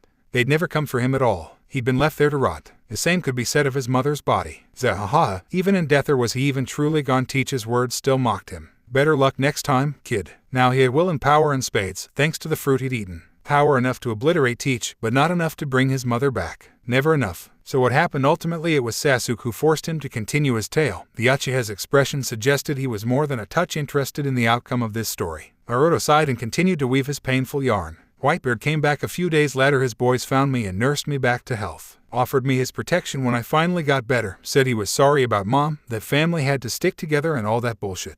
I spat in his face. He never said anything, just up and walked away. Never saw him again. Hell, I didn't even know he was still alive until a few hours ago. Shit, he drawled, crossing both arms in his signature X-shaped formation. That news must have caused a fit. His rhyme ended with a steaming, swelling welt on his head, administered by Tayuya. That's enough out of you. Naruto managed a wan smile at their antics. It made him feel better, if only a little. As far as I'm concerned, all Whitebeard is just as much to blame for this whole mess as Blackbeard. If he'd dealt with Teach before he started up way back, my mother wouldn't be dead. And I wouldn't have spent the last 3 years in this hole of a hell. I don't care if he's my grandfather. I aim to give him a piece of my mind when I see him at Marineford. He's owed that much, at least. They gawped at him, thunderstruck. You're Whitebeard's grandson. Didn't I just get done saying that? Yes, we've been over this already. Sasuke sighed. That hasn't changed. And neither has our objective. We need to escape before reinforcements arrive. And stop the execution, B chimed in, still rubbing at the bruise Tayuya had given him. 3 sets of eyes turned toward him, incredulous that he'd actually spoken a single sentence, rather than rap. The dark-skinned sailor was quick to realize this. I mean we gotta go, don't you know? Naruto sighed, but the words were soft and without rancor. Knew it was too good to be true. With a heavy heart and sword in hand, he started up the staircase after Mugiwara and the others. Knowing his group needed to shrink the gap between them and the young paratalist, he'd leave without them. It wouldn't do to be left behind now after all they'd done to get this far. Hey, what's that? Naruto turned at the sound of Tayuya's voice, and subsequently felt his heart slam against his ribs. There, hanging on a ruined rail, a hat, but not just any hat. Tattered and wide though it might be, he recognized it at once, the same hat worn by the man who had haunted his dreams until this very moment. Blackbeard's hat. It was in his hands almost before he realized it, his fingers wrapping around the worn fabric, wresting it from its perch with a forceful yank. Yo, we gotta go. Hush. This time it was May's elbow that planted itself between B's ribs. Give him a second. He needs this. Closure. Sasuke nodded in agreement. He understood the man's need to close this chapter in his life. Naruto held the hat for what felt like a small eternity, the only piece of Blackbeard that remained. Where the man and his crew were dead or not no longer mattered now. If they were alive, then he would crush them the next time they crossed paths. If not, then there was no point in holding on to this hat, was there? He gazed down at the lake of fire below, the smoldering inferno where the former Shichibukai most likely lay, his resting place in the seat of heat and flame, ultimately final. It's over, a voice soothed, somewhere deep inside of him. Let it go. Were those his thoughts, or those of his mother? Was it her hand he felt on his shoulder now, willing him to move on? Perhaps it was. With a supreme effort of will, he forced himself to let go, not just off the hat, but off the vendetta that had consumed him for the last 20 years. It fell from his grasp almost immediately, fluttering down and out into the empty space carved by his Rasen shuriken. Naruto watched it go, waited with patient and bated breath as it touched the lake of fire below, those tongues of orange and yellow sweeping up to devour the faded fabric almost immediately, swallowing it whole. Good riddance, he muttered to himself. Look, we've been over this. You've chosen 3 already, Naruto. Sasuke pointed out as they strode past another cell block only a few minutes later. I deserve at least 2. That earned him a huff of annoyance, but the blonde didn't outwardly deny his request when the subject was broached for what felt like the upteenth time. Most cells had been cleared out by the riot. Those precious few who yet remained had either chosen to stay, were deemed too dangerous to release, or were simply bored, he thought. This might be their last chance to gather potential Alice Nakamoto their cause before setting out to Marineford. May and the others had gone ahead to convey their decry to all the remaining prisoners, that with Blackbeard gone and Magellan otherwise incapacitated, their only enemy was time. If Luffy and Jinbei wanted to leave so badly, that was fine, but the wraiths wouldn't, not until they were satisfied. Wraiths. They'd come up with the name somewhere between levels 3 and 4. If they were going to have a crew, it needed to have a name. Eventually they'd settled on Wraith. Much like the Mugiwara no Ikami, the name hailed from Naruto's moniker, they all seemed to agree on it, because it reflected their teamwork. Strike, fast, and disappear. It just made sense, almost everyone liked it. All except for B. Damn fool wanted their crew to be called the Wisps, as in Will-O-Wisp. That had been voted down, unanimously. Just as he had then, Blonde refused to falter under his first mate's assertions now. It doesn't change the fact that I'm taking a gamble by letting you. Sasuke shot Naruto a pointed glare. Says the man who likes his dice. Hey, there's nothing wrong with a little risk every now and then. There. All right, the captain flung up his hands in consternation. You've made your point. I'll let you pick someone, just make it quick. Damn it, he swept away in a current of wind, doubtless to inspect another cell in this starvation hell. That suited Sasuke just fine. There had to be some good bounties left on this level. Level 2 and 1 weren't even worth searching for. It was this or nothing. He'd seen some cases in which a price didn't reflect someone's skill, only prayed that was the case now. The Uchiha permitted himself the smallest of smile as he inspected the surrounding cell block. Naruto might be a stubborn man at times, but he knew when to take and when to give the crew what they wanted. His own lust had been satiated by the subsequent slaughter of Teach and later Magellan, though he suspected both would be back to torment them soon. A man like Magellan wouldn't be trapped in an illusion for long. And Teach, would Magellan's poison truly be enough to kill him? Sasuke held an unspoken sliver of doubt in his soul. Let's see here, Naruto was muttering to himself. It looks like you wouldn't happen to be a navigator, would you? Had Uchiha Sasuke paid closer attention, he might have realized Naruto wasn't addressing a prisoner, but rather a guard. Perhaps had he paid closer attention he might have noticed that said guard was different from the others, his dark hair curled back into a ponytail reminiscent of a pineapple. Perhaps, were his senses more attuned, he would have realized that this man-sized marine was about to become their latest nakama. A lazy marine who'd been relegated to guard duty in the world's most impenetrable prison for sheer sloth, his mind preoccupied with wandering clouds and strategies that would make an Admiral balk. This man had a name, Shikamaru. But Sasuke wasn't paying any attention to his captain's escapades, nor his musings. His attention was focused elsewhere, riveted on a nearby cell. His devil fruit had bestowed many blessings upon him, chief amongst them the ability to see. Not just with an eye, but with his very soul. His eyes were the very essence of his power, the ability to trap an enemy in nightmarish dream, conjure black flames with his eyes, summon forth an impenetrable juggernaut born of both bone and fire, controlled by his very mind, and even bend the very laws of reality themselves. With these eyes, he could see who was strong and who was weak. And the man within this cell was beyond strong. Hello there, youngster. The driest of voices greeted his approach. What brings you way out here? We're seeking strong allies. Sasuke replied, unable to pierce the darkness with his gaze. Funny, that fool clown said the same thing. A slight chuckle answered his question. All bark and very little bite, that one. I'll ask you the same questions. Why should I join you? Do you have a plan to escape a ship on which to sail, a strong crew to watch your back? He had none of these, and so I refused him. The figure behind the bars leaned forward on his haunches just then, exposing dark eyes framed by darker hair, matted brown locks revealing a strong, chiseled jaw set in a scowl. What do you have that would make me leave this cell? What was it that made you leave yours? The Uchiha paused, considering the man's inquiry. His onyx gaze swiveled back to Naruto's broad back, the blonde's distant form set upon some strange task or another. What was it about him that made him leave his cell in the first place? It certainly wasn't his charm. His skills, either. Perhaps it was his compassion. Naruto was open and honest, a rarity among pirates, possessing a willingness to help that went above and beyond a simple give-and-take relationship. He was simple, Yes, he had burdens of his own, their ordeal with Blackbeard had shown as much, but he didn't let them change who he was. He simply sought to right the wrongs he had been given, to change the hand that fate had dealt him. Sasuke envied that. I follow him because he seeks to right wrongs and answers to no one but himself, because he values loyalty and friendship above all. There was a silence. Abruptly, the stranger laughed. He seeks to tear down the old and usher in the new, then an admirable goal, if there ever was one. I had such a dream once. To hear someone speak of it is refreshing. He rose, the chains that bound him clanking with the movement of his arms and legs. He was tall and lean, Sasuke realized, almost gaunt within his prisoner's uniform. Congratulations, Uchiha Sasuke. That same voice rumbled out at him, this time with the faint undercurrent of intrigue. You've piqued my interest. Release me from these bonds of mine, and I will join you. Manacled hands pushed up against the bars in silent offering. Sasuke's blade was quick to grant them release. The chains practically crumbled away into dust at the touch of. You never told me your name. The man ceased rubbing his wrists and raised his head, dour features sharpening in a slight smile. Senju Hashirama. I can't believe I agreed to this. Shikamaru groaned as he was led deeper and deeper into Impel Down, in search of new nakama, or so Naruto said. Relax, will ya? His captain soothed.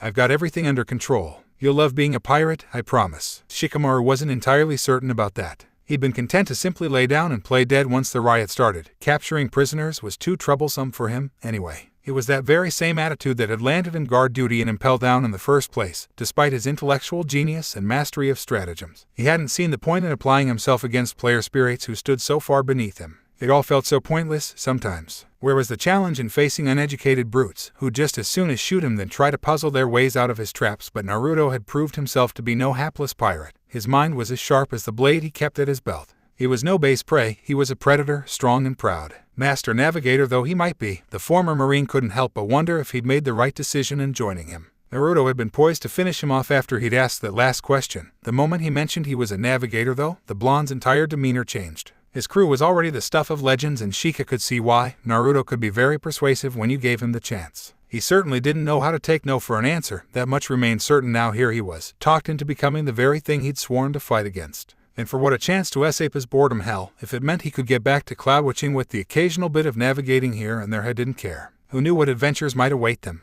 Oi, aren't you forgetting someone? Naruto nimbly stepped aside as a wave of golden energy streaked past, tearing a swath of destruction where he'd been standing mere moments before. His blade flew forth from its sheath and swung backwards, the alabaster edge of his weapon effortlessly intercepting the jagged edge of a sword seons later. A wrench of his wrist brought him face to face with his attacker, squaring off against a great mountain of a man who was as large as he was tall and thrice as deadly. He certainly was no slouch when it came to swinging a blade. To have cut him like that was no small feat. A thin rent opened in his whiskered cheek before he managed to spin away, but the damage was already done. Frey's golden eyes shone out beneath a mane of dark hair, those bright orbs fixated upon Naruto, his grin the stuff of madness. Shikamaru sighed softly. What was it you said? Everything under control, and I do. The blonde's words ended in a pained grunt as he found himself in blade lock once more, the tapered edge of blade colliding with the serrated steel of his enemy. Blinding blows were exchanged in an instant, swordplay that no mere mortal had any chance of blocking exchanged and parried at speeds beyond comprehension. Wounds were opened, was spilled. Now, Shikamaru was no stranger to the sword, but even he found his eyes outmatched as the two combatants strove against one another. And then, Naruto calmly took one hand away from the hilt of his weapon and pressed it to the man's. Kei's no Yeba. An enormous blade of red energy erupted from the splayed fingers of the Loja, its black mane blowing back at the force of the powerful attack.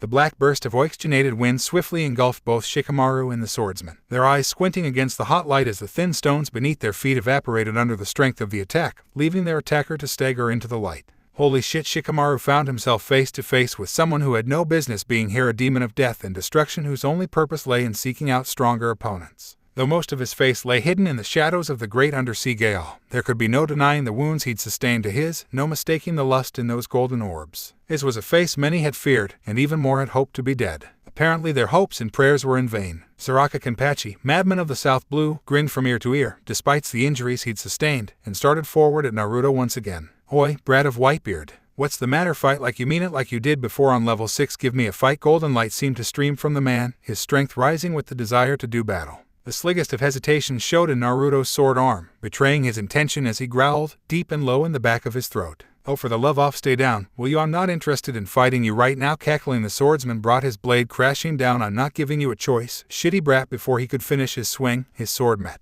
Who are you calling a brat? Naruto hissed through gritted teeth, forcing his foe down through the air. You thirsty buffoon. He thrust a foot forward, slamming a kick into Zaraki's and sending the larger sailing into one of the Agent cells opposite them. The lone Loja quickly shot forwards, almost immediately closing the gap between the fallen warrior and himself. Blades smashed and gnashed against one another, drawing sparks instead for an eternity before one of the warriors finally called out in pain.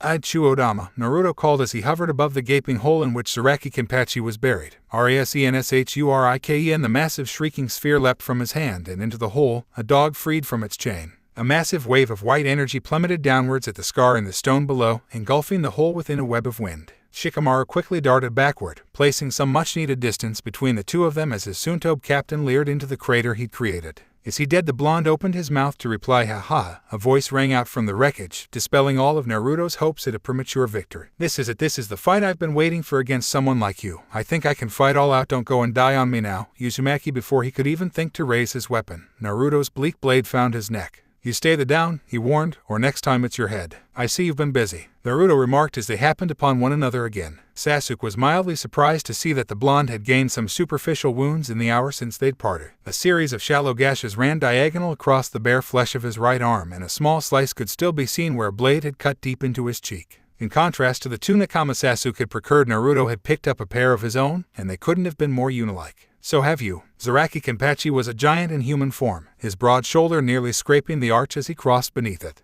whereas Shikamaru looked utterly unassuming in his guard's uniform, the sole defining trait being that seemingly permanent frown and pin-plush ponytail. They couldn't have been more different. "Any particular reason why we're trusting an ex-Marine with our lives?" said Marine shrugged. "Never took much stock in the whole absolute justice thing anyway. I'd rather just sit around and cloud watch. If becoming a pirate gets me that, then so be it. You need me about as much as I need you, I suppose. The enemy of my enemy is my friend," Naruto quoted sagely, patting the slim man upon the shoulder. "What about you? Who are these two?" Hashirama cleared his throat. "I was under the impression you needed a shipwright." "Well, yeah, when we finally get a ship," and her Naruto's gaze adjusted to the fort and possibly final off their nakama, a petite-looking girl with brown eyes and auburn hair. "Shoot anything, Tenten," Sasuke said by way of introduction. "You did say we needed a gunner, yes, but I fail to see just how she." His gaze traveled the length of the prison, balefully regarding the skewered corpse of a guard. His throat was filled with shards of stone, doubtlessly sharpened during her stay in the Gale. How Tenten had managed to kill him with those, much less procure something to make them deadly enough to kill. Tenten grinned. "Nice to meet ya, boss. You're not a fruit user." Naruto arched an eyebrow, mildly impressed by both the power and accuracy of her shot. "Nope." The brunette shook her head. "All natural ability right here." A slight frown marred the features of her face. "That's not a problem, is it?" No, not at all," Naruto replied. "Zaraki here isn't a fruit user, either. The kid gave me a good fight." The Kenpachi rumbled at the Uchiha's questing stare. "Figured if I follow him, I'd find even better battles." Sasuke sighed. A lazy navigator, a thirsty swordsman, and a girl who could hit a target halfway across the prison. Their strange little family just kept growing, didn't it? Could this day get any worse? Naruto grinned as a dull rumble greeted them from upstairs. That was the signal. It was time to depart this wretched Gale and make for the sea. On the plus side, I'm amused. And with that, they strode away, straight from the mouth of hell.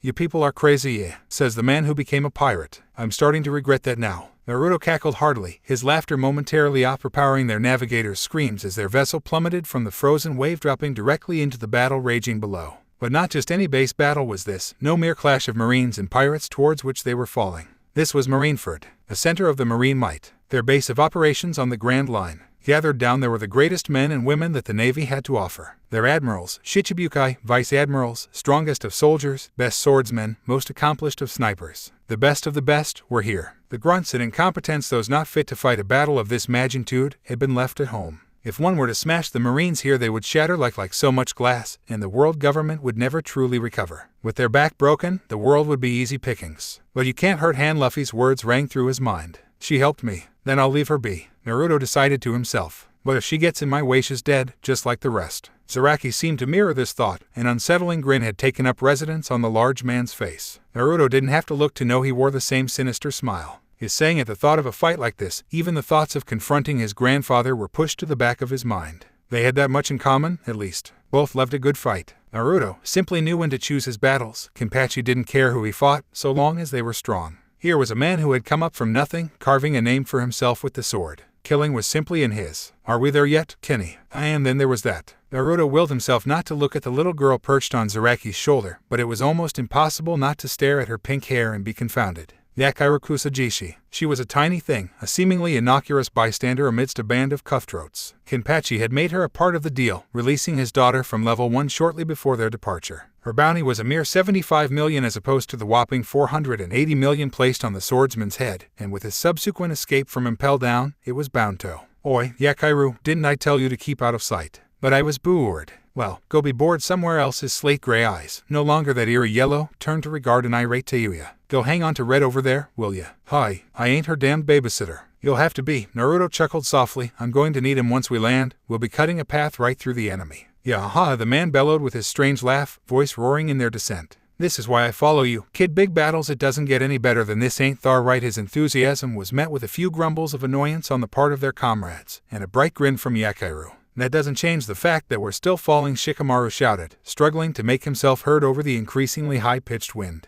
Someone do something before we crash. His words were met with silence. Well, I'm already doing all I can. Naruto shrugged. My wind is the only reason we haven't dashed ourselves on the ice yet. Kabuto, a peculiar marine they'd found aboard the ship and the sole survivor of the massacre made to hijack this very vessel, quickly adjusted his spectacles with an offhand. If you'd like, I could calculate our chances of being shot down before we'd hit the ground. There's a 7 to 5% ratio a cannon will target us long before. I don't want to hear anything from you, introvert. Why not? The young man inquired. We're both fugitives from justice now, aren't we? The only difference is that I know which way the wind's blowing. The subtle dig left the normally level-headed navigator flushed with anger, his cheeks flaring a rare red in the wind divided by. Hey, how are you still here, anyway? My charming personality. That earned a few laughs from the Wraith crew. The silver-haired man hadn't indicated his allegiance toward either side yet, he was merely along for the ride. He claimed he'd have no special skill set, no weapon save a odd-looking scalpel strapped to his belt, and subpar medical talent at best. He knew how to bandage a wound and keep it from becoming infected, something of a staple considering the wounds Kenpachi had sustained after his brief scuffle with Naruto in Impel Down. Not a pirate, and yet no longer a marine. Neither enemy nor ally. They didn't know what to make of him. He'd professed a willingness to go his own way once they reached Marineford. That seemed impossible now as they fell to their doom. There's nothing we can do now, anyway, Sasuke sighed, the Uchiha having secured himself safely in the rigging the moment they'd broken free from the frozen tsunami. Look, he indicated Luffy's falling ship with a slender finger, the first galleon already well ahead of them, making for lone point of water amidst all the ice. They're in no better shape than we are. Mugiwara had commandeered that vessel back at Impel Down and they, this one, not wanting anything to do with the boys' foolhardy plan. They just so happened to share the same destination. That was all. Killer B harumphed agreement at that, clinging to the mast with all his might. Yo, bro, just go with the flow. That flow of yours better not involve us getting crushed against the ice, Tayuya piped in, her hazel eyes nervously regarding the fast-approaching glaciers below, red dress fluttering wildly. Naruto's wind had slowed their descent enough to try and make their landing salvageable, but even then there was only so much he could do. In a few seconds, a minute at most, they were going to announce their arrival. Whether they wanted to or not. Relax, Tenten chirruped happily, steadfastly sharpening a knife as she hung upside down from a rail. She, of all the wraiths, seemed most at ease with their current predicaments. I mean, the worst we can do is die, right? I'm just happy to be out of Impel Down again. Tried to escape, once. Her chocolate brown eyes glanced briefly in Naruto's direction before returning to the knife in her hand. Almost worked, too. I was right there at the docks before they caught me. But hey, at least I got a bounty rise out of it. Well, in hindsight, that made sense. Why else would the price on her head be 355 million if she really could make a weapon out of anything, shoot anything? Then the lithe brunette truly was a force to be reckoned with, an enemy not to be made lightly. How to do it? Just like any musician, Tayuya loved a good story, even if had to be told while they were falling to their death. Lured a guard in close and gouged his eyes out. She replied matter-of-factly, remember babe, men are easy, it's the women you gotta watch out for. There never were enough of them in the Marines. You were a Marine. Was. For the first time since they'd met her, a touch of anger entered Tenten's tone, her slender fingers grinding around the hilt of her knife. I'd always wanted to be one ever since I was a little girl. It was a dream of mine, go out to sea, travel the world, kill a few pirates. Oh, my bad. Her words faltered at Naruto's questioning stare. I'm not like that now. You guys are all right. It's just, back then, I was convinced he was right, that absolute justice was the way to go. I mean, he was my dad, and all. There was a silence. You mean? Yeah, my career was fast-tracked by Akenu himself. All right, her eyes cut red dagger into the lot of them. He's my papa. It's not something I'm proud of, not anymore. I signed up for the Marines to be more like him, ended up a vice admiral almost before I even knew what was happening. Tends to happen when you're the daughter of the Red Dog himself. People make way for you, fear or respect you. I didn't care. To me, fear and respect were one and the same. I was so sure of myself, I didn't think anything could touch me or the men I led. Thought I was invincible. Maybe I was. But I wasn't infallible. The hell happened? Apparently the world government likes their Marines corrupt. Sweetheart, they don't take kindly to meddling, especially when you try to weed out said corruption. doesn't matter if you're an vice admiral, admiral, or even Sengoku himself. I got curious, wondered why more and more civilian casualties kept appearing on the reports. My reports. I knew I wasn't the one doing it. Turns out my men were enjoying their privileges more than I thought, if you know what I mean. The second I investigated those allegations, I found myself clapped in irons and hauled off to Marieoa. I was presented with a choice: either kill my men or spend the rest of my life in prison. But I knew how to pick a lock, and they forgot that I wasn't some weak-willed woman who could be ordered around. So I cut myself loose. Instead of butchering my men for their misconduct, I ended up slaughtering a few government officials before anyone knew what was happening. Maybe even a tenryubito or two before they took me down. That was, 4 or 5 years ago. Time gets funny in a cell. By all rights they could have made me one of their slaves, but Akenu had me tossed and Impel Down instead. Said they wouldn't let me out until I reconsidered my actions. And you still haven't? Naruto frowned. Something about her being the daughter of Akenu didn't sit well with him. How would she react to facing her father down there? On the other hand, he knew a thing or two when it came to familial issues, though he couldn't claim his past with Whitebeard to be anywhere near as storied. Just like that, her cheery grin returned. Still haven't. If I see my old man down there, I'll bury a knife in his. Teyua's sweat dropped. Where did you find this crazy, boss? I think she's quite chipper. Nay, much like Naruto, didn't share the fear of falling to death. Her Loja body prevented any such happenstance. What did worry her, however, was the water. She'd never been that much of a strong swimmer even before she'd eaten the kiri no mai. The thought of coming so far, only to be met with a watery grave, was disquieting. Naruto shared her fear, but he refused to let it show, or let Shikamaru's shouts of concern derail him from his excitement. Why couldn't that lazy fool see it wasn't the destination that mattered, it was the ride along the way? They were finally here. Maybe the boy's right, the grave voice of their shipwright finally interjected, making his opinion known. If we hit the ice, even I won't be able to salvage the ship, and without it, how do you plan to escape from here? Captain Naruto craned his neck and squinted towards Senju Hashirama, regarding the newly armored man with a faint curiosity. He'd spoken very little since they'd first met, preferring instead to relegate himself to the task of tending to the ship, mending the wounds it had sustained during their hostile takeover. Relax, this one's a loner. Remember, the words came easily to him. Even if they did survive, he wanted no business sailing on a marine ship, former or otherwise. If we do make it out of here, we can always swing by Water 7 and ask them to build us a ship. I've got a couple 100 billion berries stashed away in one of my old safe houses. Assuming it hasn't been ransacked, we can get ourselves a warship, bigger and better than this one. What do you say, Senju? The shipwright frowned. It feels wrong, scuttling something so beautiful. His hand touched the mast lovingly, fingers working into the wood. The great galleon was indeed massive. Hashirama had been fussing over it ever since they'd climbed aboard, tinkering with it ways that Naruto couldn't comprehend. Naruto silently applauded Sasuke for finding the shipwright. The man was a born natural, a complete master of his craft. It certainly helped that he had command over wood thanks to his devil fruit. One might think that the Paramecia wasn't suited for combat, but Naruto had seen firsthand what he could do when bravoed. A Loja he might not be, but the man wielded his power in ways Naruto wouldn't have thought possible. He was a fighter all right, just like the rest of them's in his own way. How else would your head be worth 425 mil? Whatever he'd done, he must have really pissed someone off. But what the devil had he done to land himself in Impel Down? That was truly the question of the hour, an answer Naruto didn't think he'd ever have. Very well, he conceded at last. Assuming we survive the battle to come, I welcome the chance to sail on such a ship. I'm liking the sound of that, too. Mei smiled. Teua grinned. Hell yes. Why don't we think up a name for it first? Sasuke added as the ground roared up to welcome them with open arms. I'm not sailing on so nameless ship. We're deciding this now, Shikamaru gulped. Why wait? Kabuto snipped back. The kid's right, now's as good a time as any. Zaraki shrugged. Ah, Yakairu chirruped. Kenny's right so. Dorjin Arc. Nah, that's been done. Wouldn't want to get sued. We're pirates, how would anyone sue us? Next, Konoha. Are you crazy? That's the most common name there is. Maelstrom. Maybe. How about my pride is a hurricane? Naruto interjected. That sounds like a good one. Denied everyone, save Mei, shot that idea down in an instant. Petulant, their captain tried again. How about just hurricane then, would that work? The aging Senju actually cracked a wan smile at that idea. Say, I actually like that one. Seconded. Sasuke grunted. A chorus of approvals followed, reaffirming his decision. In case you've forgotten, some of us aren't superhuman. I hope you have a doctor on hand, because we're going to need one. Oh, right. Naruto smacked a fist into his palm. A doctor? Did we get one of those? No, his grin only grew as a shudder ran through his crew. Huh, knew I forgot something. For a long moment there was a silence, broken only the howling of the wind and the sound of conflict below. And then, you forgot. If you're looking for a doc, Kenpachi spoke up suddenly, sounding strange. I might just know one. Really, ask me if we live through this. Then there was no more time for thought. The ice was mere millimeters away, Noni, and all conversation would have to wait until later. Much later, the galleon convulsed as Hashirama's fortifications came apart, the keel all but shattering as the heavy vessel made contact with the frozen bay. For a terrifying instant everyone feared the ship wouldn't hold.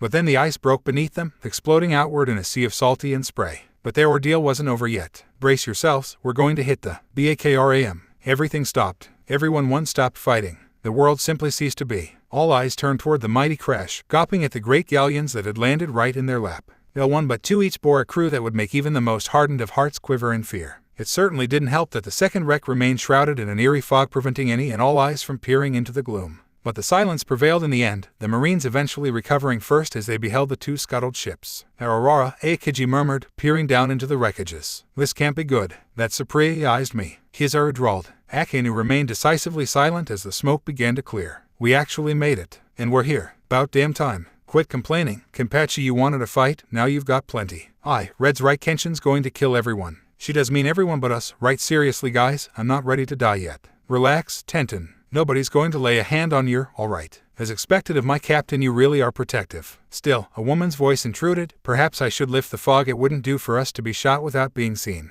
HNN, good point. Raise it. Fleet Admiral Sengoku felt his jaw fall from his face as he beheld the gallery of rogues standing before him. Not only had Monkey D. Luffy landed in the thick of the fighting, but there, on the ship opposite him, a second vessel, carrying perhaps the most deadly criminals the world had ever seen, and more than a few traitors to the cause of justice. And there, standing at the helm of the second vessel, a visage as legendary as it was all but terrifying, his whiskered face pulled back in a fearsome smile. What's he doing here? Indeed, Naruto's grin could have made the darkest demon look tame. A black gale circled his body to tug at his scarlet jacket and rustle through his battered hair, belying his almost hellish appearance. Cruel crimson blue eyes balefully regarded the score of pirates and marines down at his feet as though they were not but ants, his lips pulling back to expose those deadly canines. Two words snaked past his lips, and yet they inspired fear in every single soldier and pirate assembled before him. Hello, corpses. Across the battlefield, Edward Newgate felt his mouth twitch in the beginnings of a grisly grin. Even in old age these eyes of his did not leave knew that face. The same visage that had spat upon him and cursed him for failing to save his mother, now older and worn, endowed with experience and power beyond his years. He felt strength return to these old bones of his, a fierce joy that outstripped even the love he had for his sons and ace surging through his veins, leaving him feeling stronger than he'd ever felt before. You're Aurora, so you finally decided to show up, boy. Is he still alive? Naruto nudged Shikamaru's prone form with a boot. The poor navigator had collapsed the moment they'd hit the ice, the whites of his eyes showing in that haunted face. No, I think he's dead now, Sasuke replied. Unintelligible gibberish streamed forth from the former marine's mouth. Hurrates, we didn't have to be pirates. Yup, he's alive. Hashirama, do me a favor and revive him while I take care of this. Chuckling, the blonde turned to regard the vessel opposite him. Oi, Mujiwara, you're on your own. For now we're going our separate ways. In a minute. With that he unsheathed his blade, eyeing the scaffoldings that blocked him from his objective. Its keen edge glistened in the sunlight, shimmering with untold power. HRM, that wall's going to be a problem, he murmured. But not for long, right, partner? Sasuke blanched. He knew that look. What are you going to do? I thought up a new move when we took down Magellan. The blonde confessed. Did you know a hydra's an actual dragon? His hand drew back, fingers clenched into claws around the hilt of his blade. Sasuke always meant to ask him where he'd gotten that weapon, whom he'd claimed it from. It seemed to glow now in his grasp, the seafoam-colored blade pulsating an unnatural green as he held it. A crazed grin tore across his face just then as he breathed in and out, the silent harbinger of what was to come. The wind rose around him, angry and keening for Marine. He would gladly give. Atop the wall, Akatsuki bristled. Oi, he isn't going to. Daishinkan.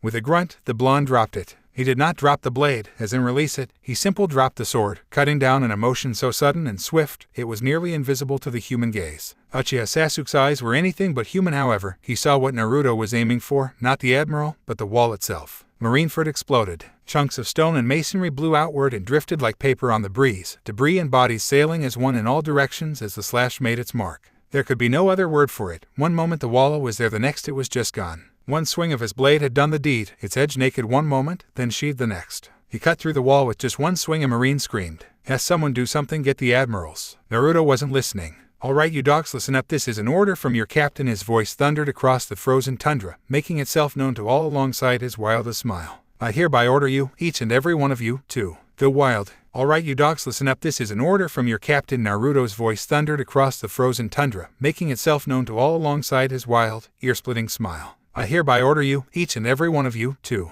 go wild. 2 words, a simple order, a declaration. That was all, and yet the response couldn't have been swifter. In the time it took for him to finish forming that sentence and close his mouth, Zaraki, Sasuke, and even Tenten had already took out their weapons, out, or in the third's case, knives, drawing swords before he could order them otherwise. The sight of that alone evoked utter panic in the Marines, fear rippling through their ranks in unseen waves as they beheld the deadly marauders assembled before them. They didn't even have wherewithal to retreat. Die assholes. Tayuya was the first to draw, her ordinarily crass voice lashing out in a sonic scream that bent the galleon's hull and splintered ice in every direction. Those fool enough to fall within earshot suffered greatly. They experienced internal hemorrhaging on a massive scale as their organs burst and ruptured within their own bodies, leaving them utterly powerless to her second volley. When the shockwave hit, they could only blunder to their doom, screaming as the ice shattered beneath their feet and sent them plummeting into the frigid waters of the bay. First, ease. She grinned. Those that could swim soon found themselves wishing they hadn't, because a hail of weaponry descended from the skies to take their lives. A dreadful shower of forks, knives, sharpened shards of wood, steel, anything and everything with any sort of edge fell upon them, skewering arms, legs, and in many cases, heads. Tenton smiled as she observed her heinous handiwork. Time she'd spent aboard the galleon during their journey had not been wasted.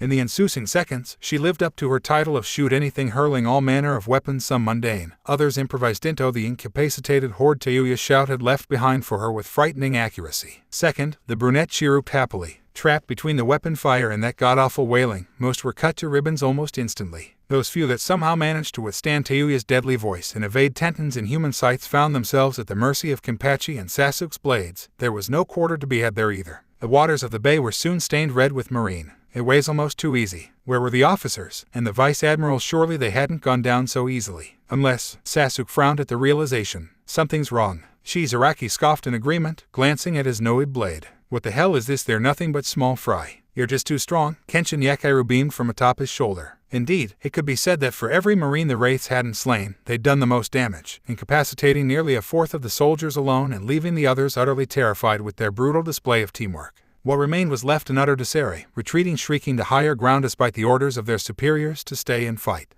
A dull boom rumbled from somewhere beyond the courtyard, signaling the deployment of cannons to the battlefield. Alas, that was before May exhaled, expelling a mist so acidic that it could melt the flesh off a grown man. And it did just that. Naruto summoned up a gust of wind with a wave of his wrist, blowing the deadly cloud away from his allies and after the retreating enemy force. At first, nothing happened. Then the screaming started, sounds of dismay and despair trickling back through the foul fog to reward their efforts. Left with nowheres for them to run, the marine flank was forced to retreat from their retreat, forced away from the searing fog and into the waiting arms of the Wraiths once more. The dark-skinned man launched himself forward with a wail of laughter, his body already morphing into something monstrous. Tentacles sprouted where there had once been legs, his skin darkening into a russet red as the horns sprouted from his head, body bulging and swelling as his foes and comrades looked on. Within seconds the Oxytopus Zoan towered over the Marines, its tentacles sweeping them from the ice a blink of the eye later, tossing them ruthlessly toward. Naruto's gaze slid to the next phase of their plan. Hashirama. The shipwright nodded and clasped both hands together, his arms craned in the direction of the floundering soldiers. Tama-sama, he prayed, please forgive me for taking these young lives. Even as they fought to catch their breath, the galleons came alive around them. Literally, roots erupted from the ship's wad, thousands of angry, writhing tendrils swarming down over the soldiers before they had the chance to even mount a counterattack. Entire platoons were crushed beneath the rapidly growing trees, the great oaks drinking deep of their lives to claim even more. As they looked on, the roots took up larger shapes and forms, eating crude legs by which to move the very vessels themselves.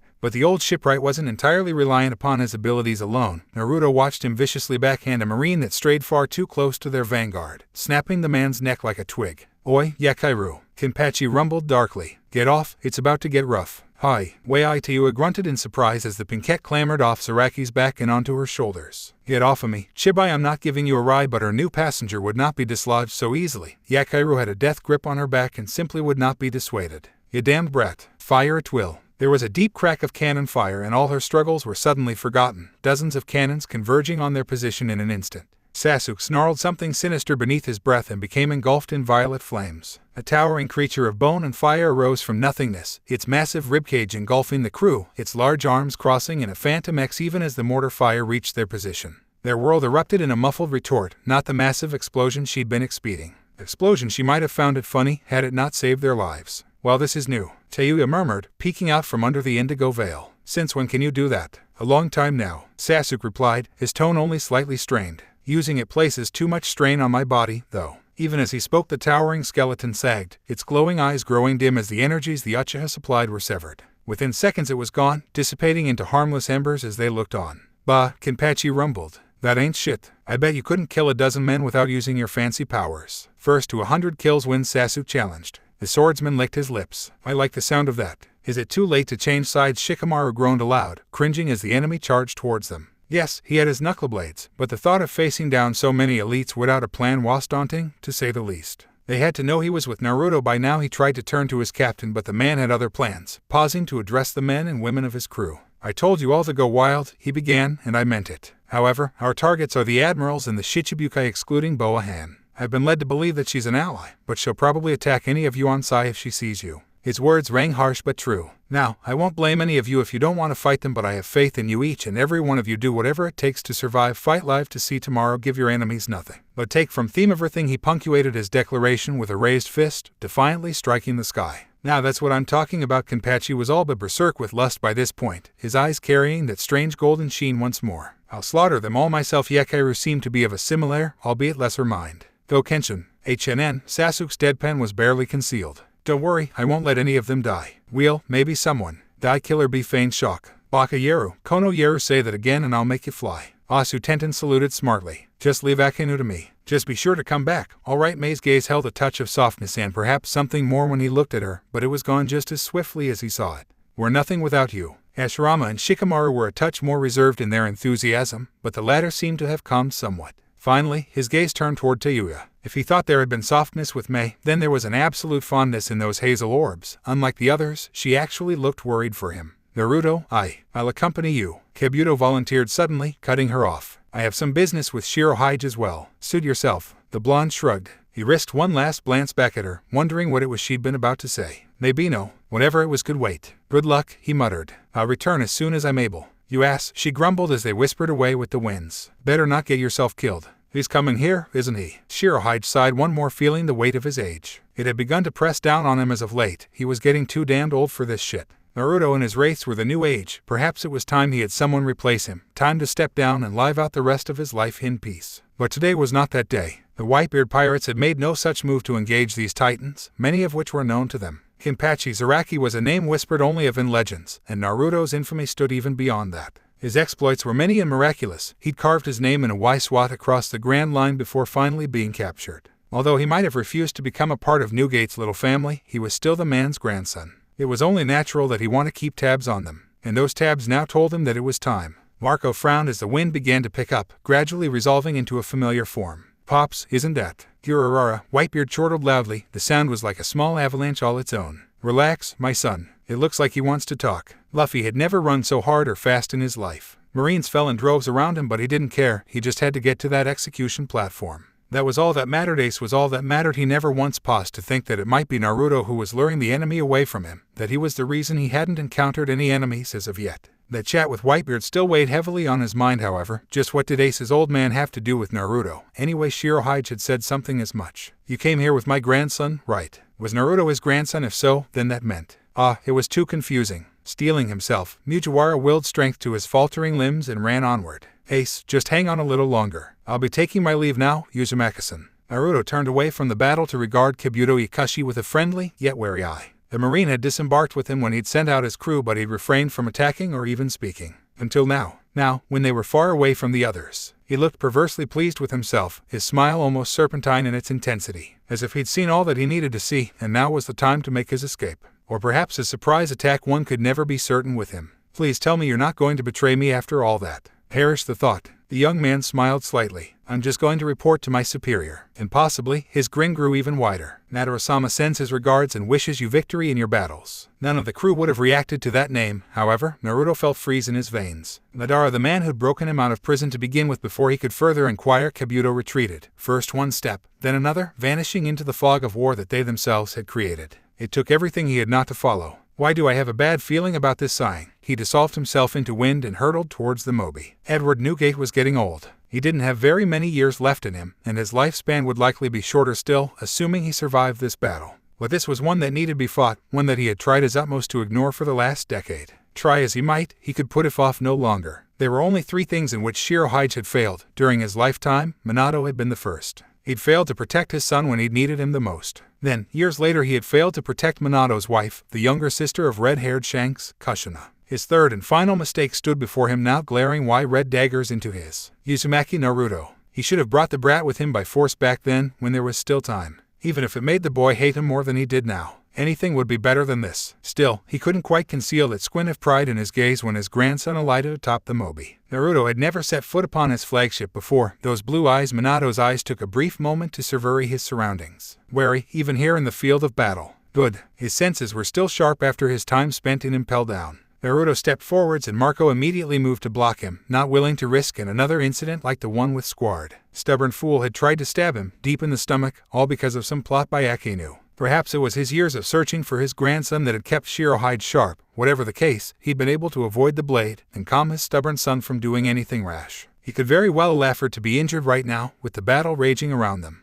But this was his grandson striding before him, and he feared words would not be enough to calm him. Naruto uttered one word, and one word only. Move. Like hell I will. Stay back, Marco. Whitebeard heard, rather than felt himself rumble. This need to be done. But Pops, Marco, the 1st Division commander, visibly wilted under the stare and stepped aside. Naruto elbowed him aside roughly, and then he was there. Each Newgate stood across from one another, both young and old, the herald of a new era on one side, and a remnant of the old on the other. You're looking well, boy. For a long moment, Naruto said nothing. He simply scowled up at his grandfather, mouth clenched. And then, wham, Pops, Marco cried. Whitebeard grunted, fighting the urge to laugh as the boy's elbow sheathed itself in his gut. There was no current of wind to accompany it. The blow had been a pure punch through and through. Damn, but he'd felt it. This time the boy had truly become strong over the years. Better than his father. Better than him. He wasn't just a boy anymore. He was a man. Worthy of his power and the Newgate name. Worthy of so much more than he ever would be if they continued to let this grudge drive a wedge between them. That, the blonde hissed as he took his arm away, was for my mother. I'd do more, but the way I see it, you don't have much time left. Whitebeard said nothing, finger clenching and unclenching around the of his halberd. If anyone else had dared to touch him like that, they'd be dead now. But Naruto was his, and he'd every reason to hold a vendetta against him after all he'd done and failed to dodge during his young lifetime. But Naruto had just thrown away his opportunity, wasted his one and possibly only chance to kill him. And yet he hadn't done so. For some strange reason, he didn't seem to want him dead. Yet, you're a right pompous ass. You know that Naruto's words caught him flat-footed, unguarded. Where the hell were you when I needed you, when my daddy or son needed you, when my mother needed you, when the world came after me for being your grandkid, when Blackbeard ran amok? Don't be and say you were there for me. Because you ain't weren't not one damn bit, and when you do show up, the fidgeting was over. It's always over each time, every time. Is that it? Hell no. The fire in his grandson's voice actually made Whitebeard flinch. I've been through living hell because of you, and now what do? You go and throw yourself into the biggest damn battle in the history of mankind, all to save one subordinate who didn't listen to you in the first place. Angry tears shone in the sapphire orbs, hot and unabated. You're the only shitty family I've got left now, and you think you can just go and die on me without my saying so. Why did you come here? Geki, his gaze turned back to the battles raging around him. Where's your crew? A muscle jumped in Naruto's jaw. They can take care of themselves. Yeah, haha. The hawk barely heard the voice, barely had time to cut down his hapless opponent and disengage before a ragged blade swung down at his head. Even then his subsequent parry still left him with an opening wound. The now thin slice on his cheek wept openly, the first injury he'd sustained in nearly 2 years now. But it wasn't the wound that sent a salient shiver through his body. That blade, that voice. He knew them both well, and a quiet chill swept through him as his next opponent strode forth out of the smoke. His jagged blade swung lazily over one shoulder, his eyes wide and golden with unspeakable power and intent. Oh, if isn't Hawkeye? The madman grinned. Long time no see. Heard you became the best swordsman while I was locked up. Incredibly, that toothy grin only grew. Wonder how good you really are. Kenpachi Zaraki. The man's only response was to grin and bring the blade crashing down at Mihawk's head. Again the swordsman parried, but the sheer strength behind that blow set his arms to screaming. He leapt away, but Kenpachi was already upon him, not giving him the distance he so desperately desired. There was no semblance or art to his defense, it just wasn't even there at all. The man simply attacked and attacked again, as if he didn't care whether he died or not, as if death was merely another phase of life for him, and it took Mihawk entirely out of himself. Oi, what's wrong? Kanafi bellowed back at him, swatting aside the giant black blade with an almost twisted ease. I expected the world's strongest swordsman to do better than this. For the 5th time, in what felt like a lifetime.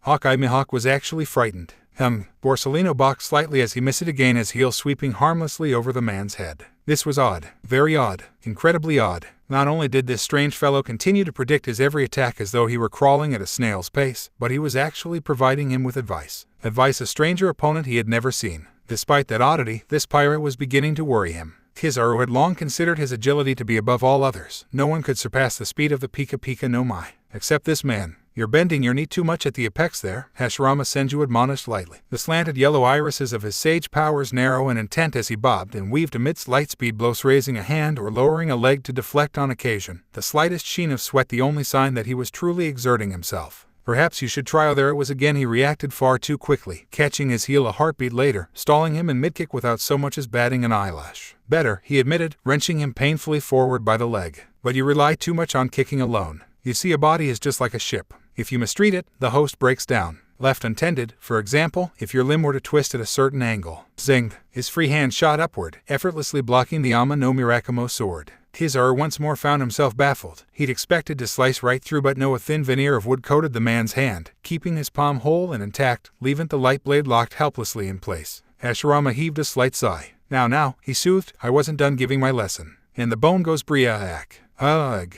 A savage squeeze signaled the end of that limb, obliterating the elbow within the muscle. His right leg followed suit seconds later. It wasn't the same as tearing an arm and a leg off. This was worse. Kizaru's left arm was utterly useless to him now, the bone shattered within its muscle, and with his right fractured, he wouldn't be performing any more of his high-speed kicks. Mission accomplished. The Senju offered a slight smile as he watched the taller man writhe at his feet. Don't underestimate the elderly youngster. Don Flamingo considered himself a man of class, character, principle. Yes, he was a pirate, but he was also a shichibukai, a man who'd connived and schemed and manipulated others to get where he was now. Just take Dressrosa for example. Now that had been a feat of brilliance, a work of art, if he said so himself. Not one afraid of getting one's hands dirty was good, and Don Flamingo Don Quixote was damned good at what he did. He was willing to do whatever it took to preserve his status there. If it meant subconsciously enslaving the populace, then so be it. If he had to turn half the denizens into toys to further his goals, then so be it. He cared for success, and success alone. There was no room for failure in either his life or organization. How ironic, then, that those principles had been thrown out on their ass. The Ito no Mai had been more of a liability than a boon in this battle. His string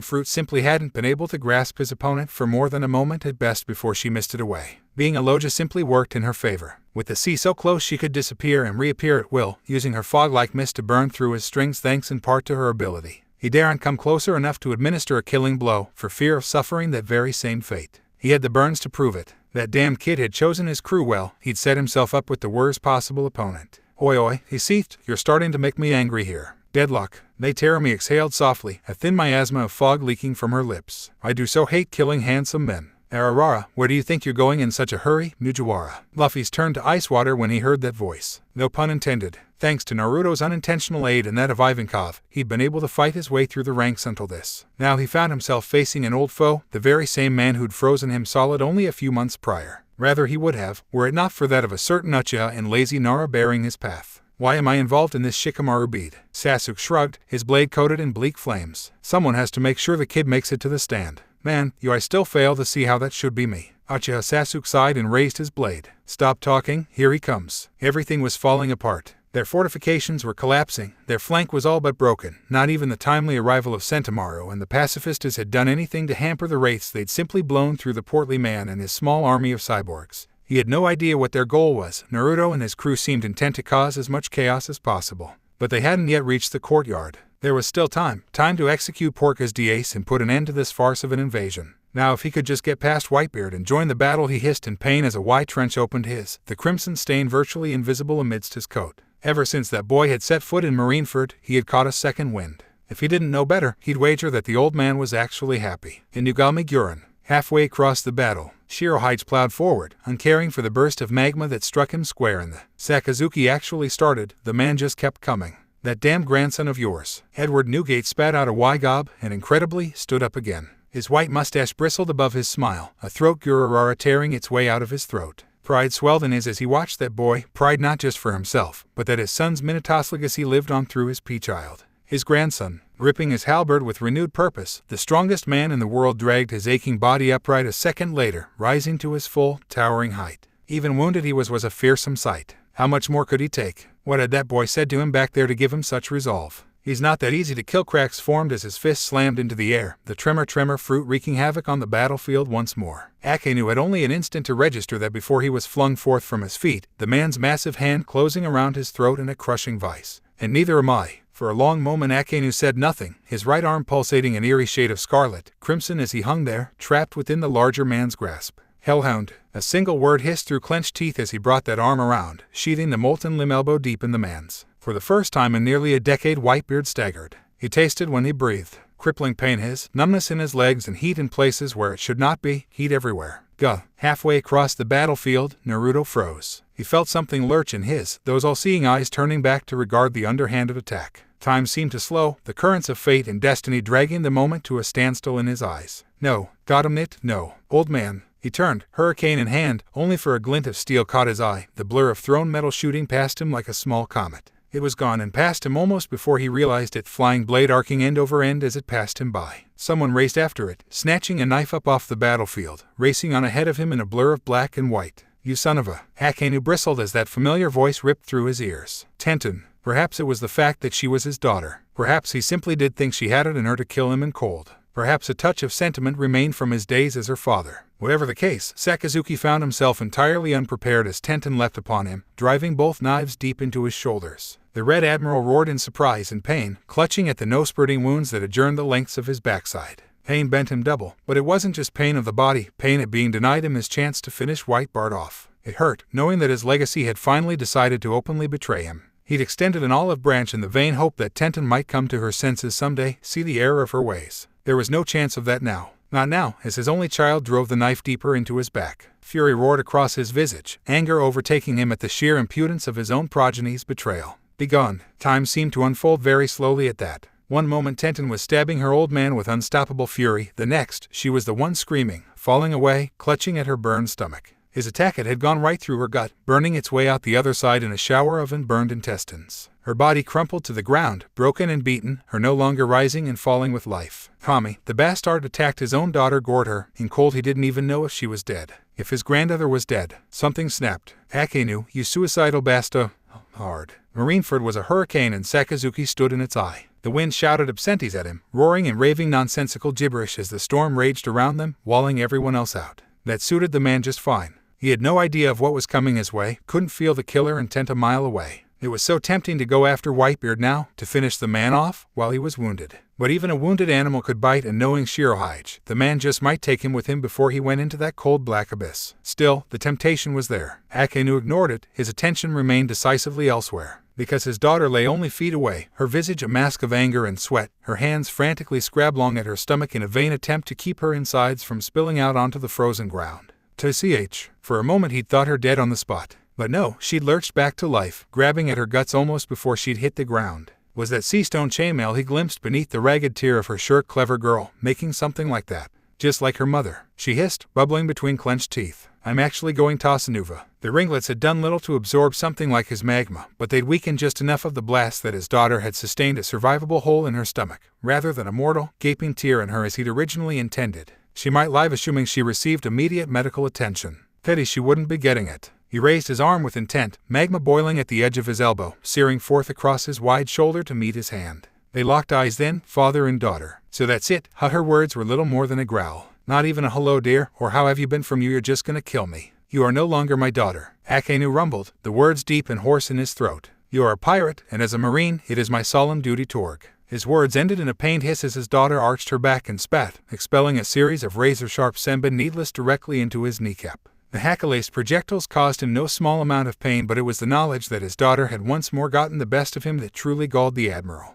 Just where did the girl keep all these weapons? Looks like I was right, she gloated, though her face had since begun to pale and become slicked with sweat. You're still just as much of an ass as you were 4 years ago. I'm going to kill you for that, you know. Venom oozed from her words. Then do it, Dad. Tenten refused to flinch. A touch of pride traced Sakazuki's features as he prepared to finish her off. As her father, it was the least he could do. You should have known better. He admonished her roughly, molten droplets of magma dripping from his arms. Attacking me was suicide. But you would do that, wouldn't you? I salute you for your courage. Now go join your mother. In hindsight, perhaps those weren't the wisest of words to say. Who knew what might have been listening? Alas, Akenu was far too focused, determined to eliminate his daughter, to be done with her and move on to more pressing matters. Matters such as Whitebeard, and more importantly, Daching. A sword slammed down behind him, its absurdly long edge shattering the stone behind him. In that instant, time ceased to be. Akenu froze, his eyes flying wide open as a low growl resounded in his ears. Every fiber of his being wanted to turn around and face this new foe, but he found himself inexplicably blocked somehow. His body simply wouldn't respond to his commands. This wasn't just intimidation that held him fast, rooting his boots in place. It was downright domination, and he realized his mistake. In lieu of that, perhaps he could be forgiving for breaking character, for whispering. Holy, he's right behind me, isn't he? His daughter nodded sagely. Yup. Christ. Motherfucker. Gale force winds slashed at the air around him, confining, constricting. He was forced one step backwards and then another, and another still, until there was nothing but ice beneath his feet to melt that meant certain doom on his part. He turned to regard his new foe, found baleful White's eye balefully regarding him in turn. There were no irises to be seen there, just pure white. He was the wind incarnate, nature come to judge him and haven't found him wanting. The keening sound of the storm increased tenfold, making his wounds sting evermore, sending his jacket fluttering in every direction. Boss Tenten practically sobbed her captain's name and title. Naruto said nothing to her, he simply raised an arm towards Sakazuki. Pain, Akenu hissed in surprise as something sliced into his face, the unseen blade of wind sending his cap flying away into the winds. And that was just the opening salvo. He tried in vain to blink away that clouded his eyes, but to no avail. No amount of scrubbing on his part would remove it. He saw only Naruto stalking forward through his scarlet-shrouded vision, sword in hand, its tapered tip dragging menacingly across the deck of ice with an eerie scraping sound. Aghast, the Admiral raised an arm, magma coating the limb into a ghastly claw. Hellhound. Too little, too late. The next, he was knocked back down. And the next thing Akenu knew, for quite some time after that, was pain. Tenten also knew a thing or two about pain. She'd lived alongside it as a child, grown up with it as a constant companion during her cadet years. Her father had been a harsh mentor, but she'd thought him fair. Most of the time, when he wasn't drilling the motto of absolute justice into her very bones. But this was absurd. Fathers didn't try to murder their daughters, no matter the circumstances. That chainmail had saved her life once again. It had been her mother's cherished armor, passed on to her just before her untimely death during a training accident. Recovering it from the warden's quarters had been the best thing she'd ever done. Without it, she'd have a canna-sized hole in her stomach as opposed to this much more painful wound. She yelped, tightening the bindings still further, ripping the rest of her sleeve into strips. Tenten was no doctor, but like any Marine, she knew the basics of first aid. Always bind the wound. Disinfect if you could, if not, then hope for the best. Her own papa had just obliterated her appendix and scorched half her insides. Infection was the least of her worries at the moment. The idea of dying proved far more troublesome. She needed medical attention, and soon, if she didn't see a proper doctor within the hour. Shit, she coughed, flecks of spattering the ice. And I thought to you had a foul mouth, oh gods, hurts to laugh. To think she would die like this after coming so far. God, this sucked. At least she had managed to stab her old man once for what he'd done to Mom. Are you all right, dear? Tenten stared, momentarily alarmed to find herself staring up at a dark-haired woman. Her face was that of an angel amidst the chaos, those dark eyes warm, caring, emphatic. That alone was enough to worry her. It was damn near impossible to find such a person on a battlefield. The moment she saw the Admiral's jacket she tried to bolt. Gentle hands forced her back to the ground, and with her wound, the brunette was powerless to resist, impotent as those supple fingertips glided over her wide hands. Wahoo! My name is Unohana Ritsu. The Marine Admiral soothed, her words soft, almost motherly in their tones. And you needn't worry. Although you may be my enemy, I will not hesitate to treat you. It is my way. Besides, I believe a favor is owed you for what your captain has done. Or rather, is still doing. An eerie look entered those almond-shaped eyes as they swiveled to regard the incredibly one-sided beating Akenu continued to take. I never did like that man. Forget about me. Tenten growled, suppressing a grimace. The old man over there, Whitebeard, has injuries. You mean the one I just finished treating? He's already up and about. I warned him not to overdo it, but he should be fine so long as he doesn't overtax himself. As if to mock those very words, a heart-wrenching explosion ripped through Marineford seconds later, the power of the Gura no Mai manifesting itself in full force once more. I'm surprised he could endure such wounds, even with my treatments. Hey, but how is that possible? Akenu had burned out his insides. How the hell was that old man still moving? More importantly, how had Unohana healed him? Ritsu's smile grew, ever so slightly. I'm very good at what I do, dear. Now let me see your wound. Oh my. Your father did this to you. How the hell do you know about that? That's another story for another time. Soft fingers glided over her bandages. Now, I'm going to have to ask you to stay still. This may hurt a bit. Gulping, Tenten returned her attention to the fray raging around them. She had done all she could. The rest of this battle was up to her nakama. In this battle, death was a very real possibility, and she doubted any of them would be lucky enough to happen upon a benevolent Marine medic as she had. Don't die, guys. Arg, I've had it. Had what she could. Enough of you. Don Flamingo snarled, his temper utterly lost as May Terumi danced away from him, her lithe form proving impossible to catch. His strings closed around her for an instant, just long enough for her to dart in and plant a teasing peck on his cheek. Of course her lips scalded, infuriating him to no small degree when she slipped away once more. He'd since lost his sunglasses to their battle-heights, thin veneer of composure having evaporated long ago, much to his great displeasure. Under normal circumstances, he might have bested her, but he was out of his element here, unable to secure even the most glancing of blows without exposing himself to her dead mist, that dread fog that threatened to slough the very flesh from his bones. It didn't matter how many hostages or pawns he used, be they pirate or marine, his fellow fruit user cut them down indiscriminately. In Dressrosa, her heartlessness might have been admirable. Now it was just infuriating him, inflaming his already black temper to a feverish degree. A sudden explosion rocked the earth near them, causing her attention to slip, ever so slightly. Don Flamingo seized the moment and pounced, snaring her within his strings. They promptly turned and spat at him, but even the burning sensation of her acid couldn't deny him now. Victory was his. A little fight in ya, eh? The Don sneered, pulling her closer, snickering as thin cuts began to appear across her bare shoulders. I like that. Then you're gonna love me. A hand closed around his shoulder, spinning him right round to face them. Their visage struck a chord somewhere deep within him. This kid, why the hell did he look like Itachi? Tsukiyomi. The last thing the Shichibukai saw were those hellish eyes looming before him.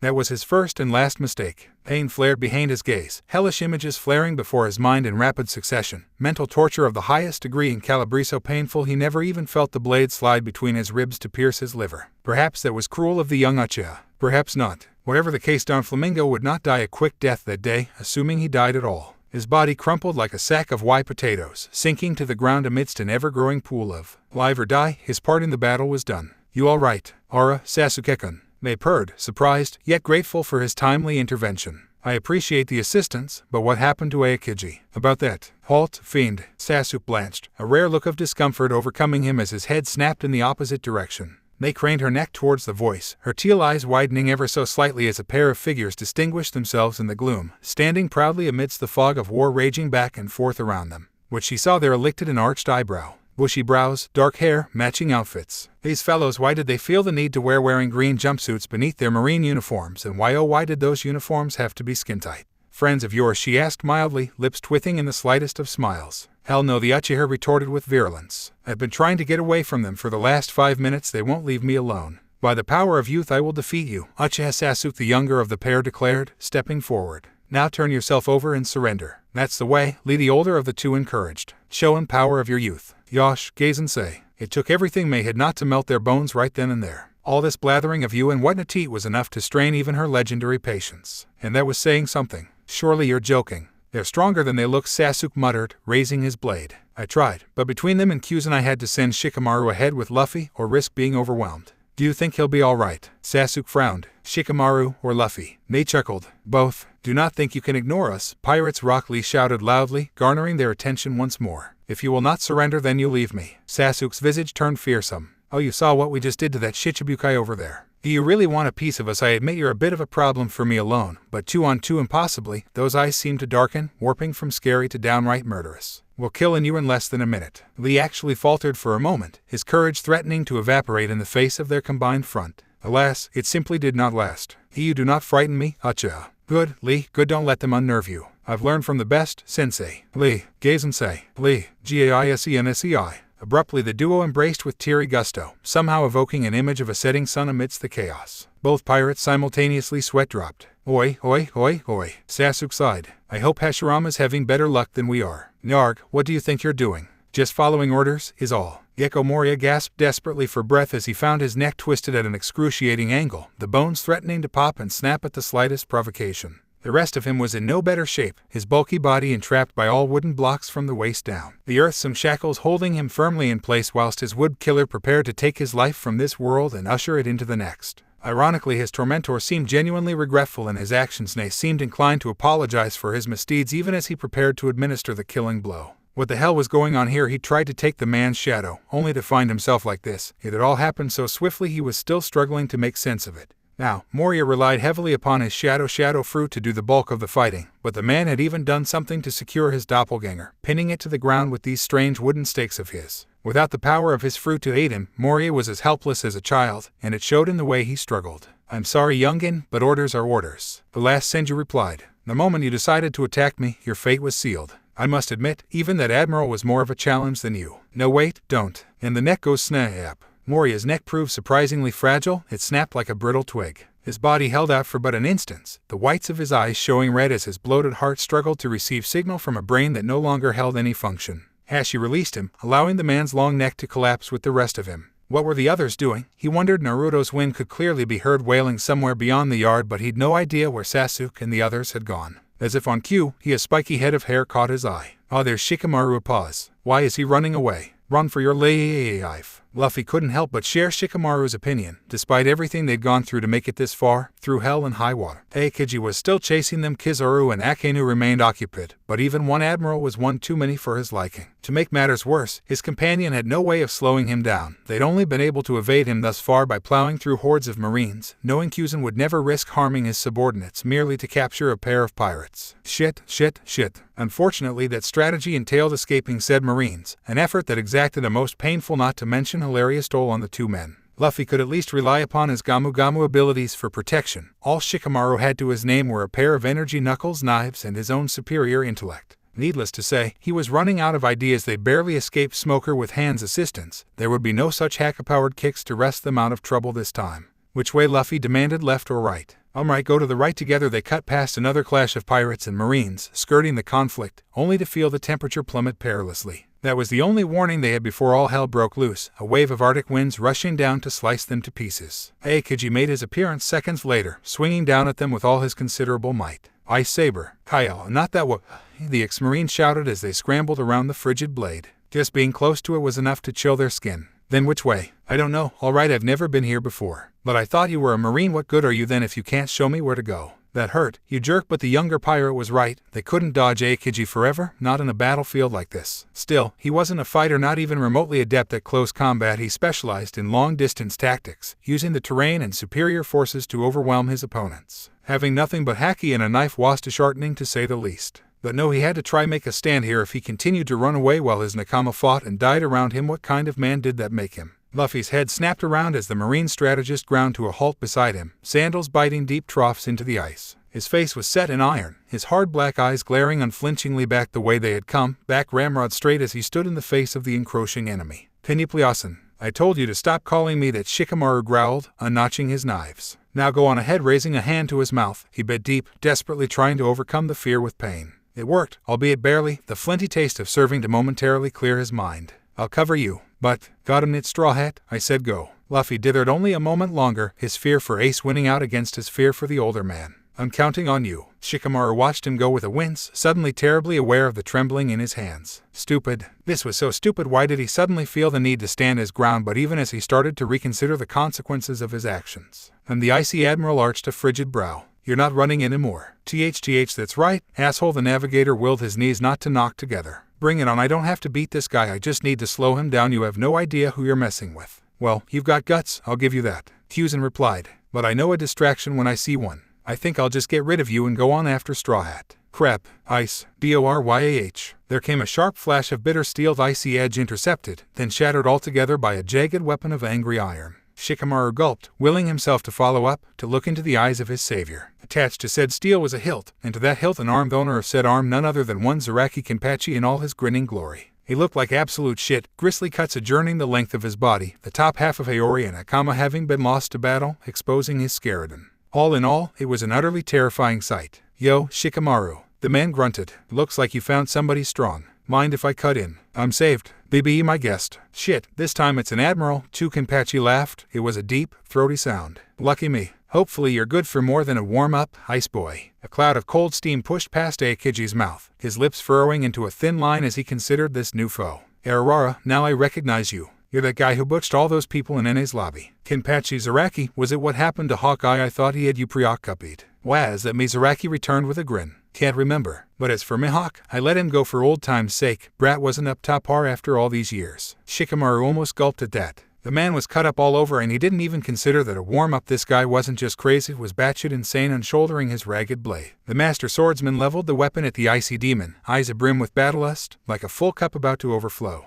Ain't got no reason to do that with you. Now, you gonna play with that little shit, or are you gonna fight a real opponent? Wait just a moment. Both men turned as another figure resolved itself through the battle, his red-armored figures distinctly striding towards them. His body caked in none of it his own yellow, slanted eyes of the sage regarding his two comrades and the admiral with a frightening disparity. Despite himself, Shikamaru gasped. Hashirama, stay away, Shikamaru. Their shipwright warned. I don't want you to be caught up in this. What do you want? Senju, the larger man growled, visible eye narrow as he regarded his nakama. This is my prey. I beg to differ, came the quiet reply. I have a score to settle with him. Got him, it. You already got one admiral, this one's mine. Care to elaborate on that? Aokiji frowned. These men weren't bluffing. Kenpachi had spoken with complete confidence of an admiral's defeat. The only question was whom losing even one of their number would be catastrophic. 2. Disastrous, and he didn't even want to think of what might happen should Akainu bite the dust. And then there were the Shichibukai. The wraiths seemed to be targeting them as well, almost as if Naruto wanted nothing more than to slay the most powerful man and woman.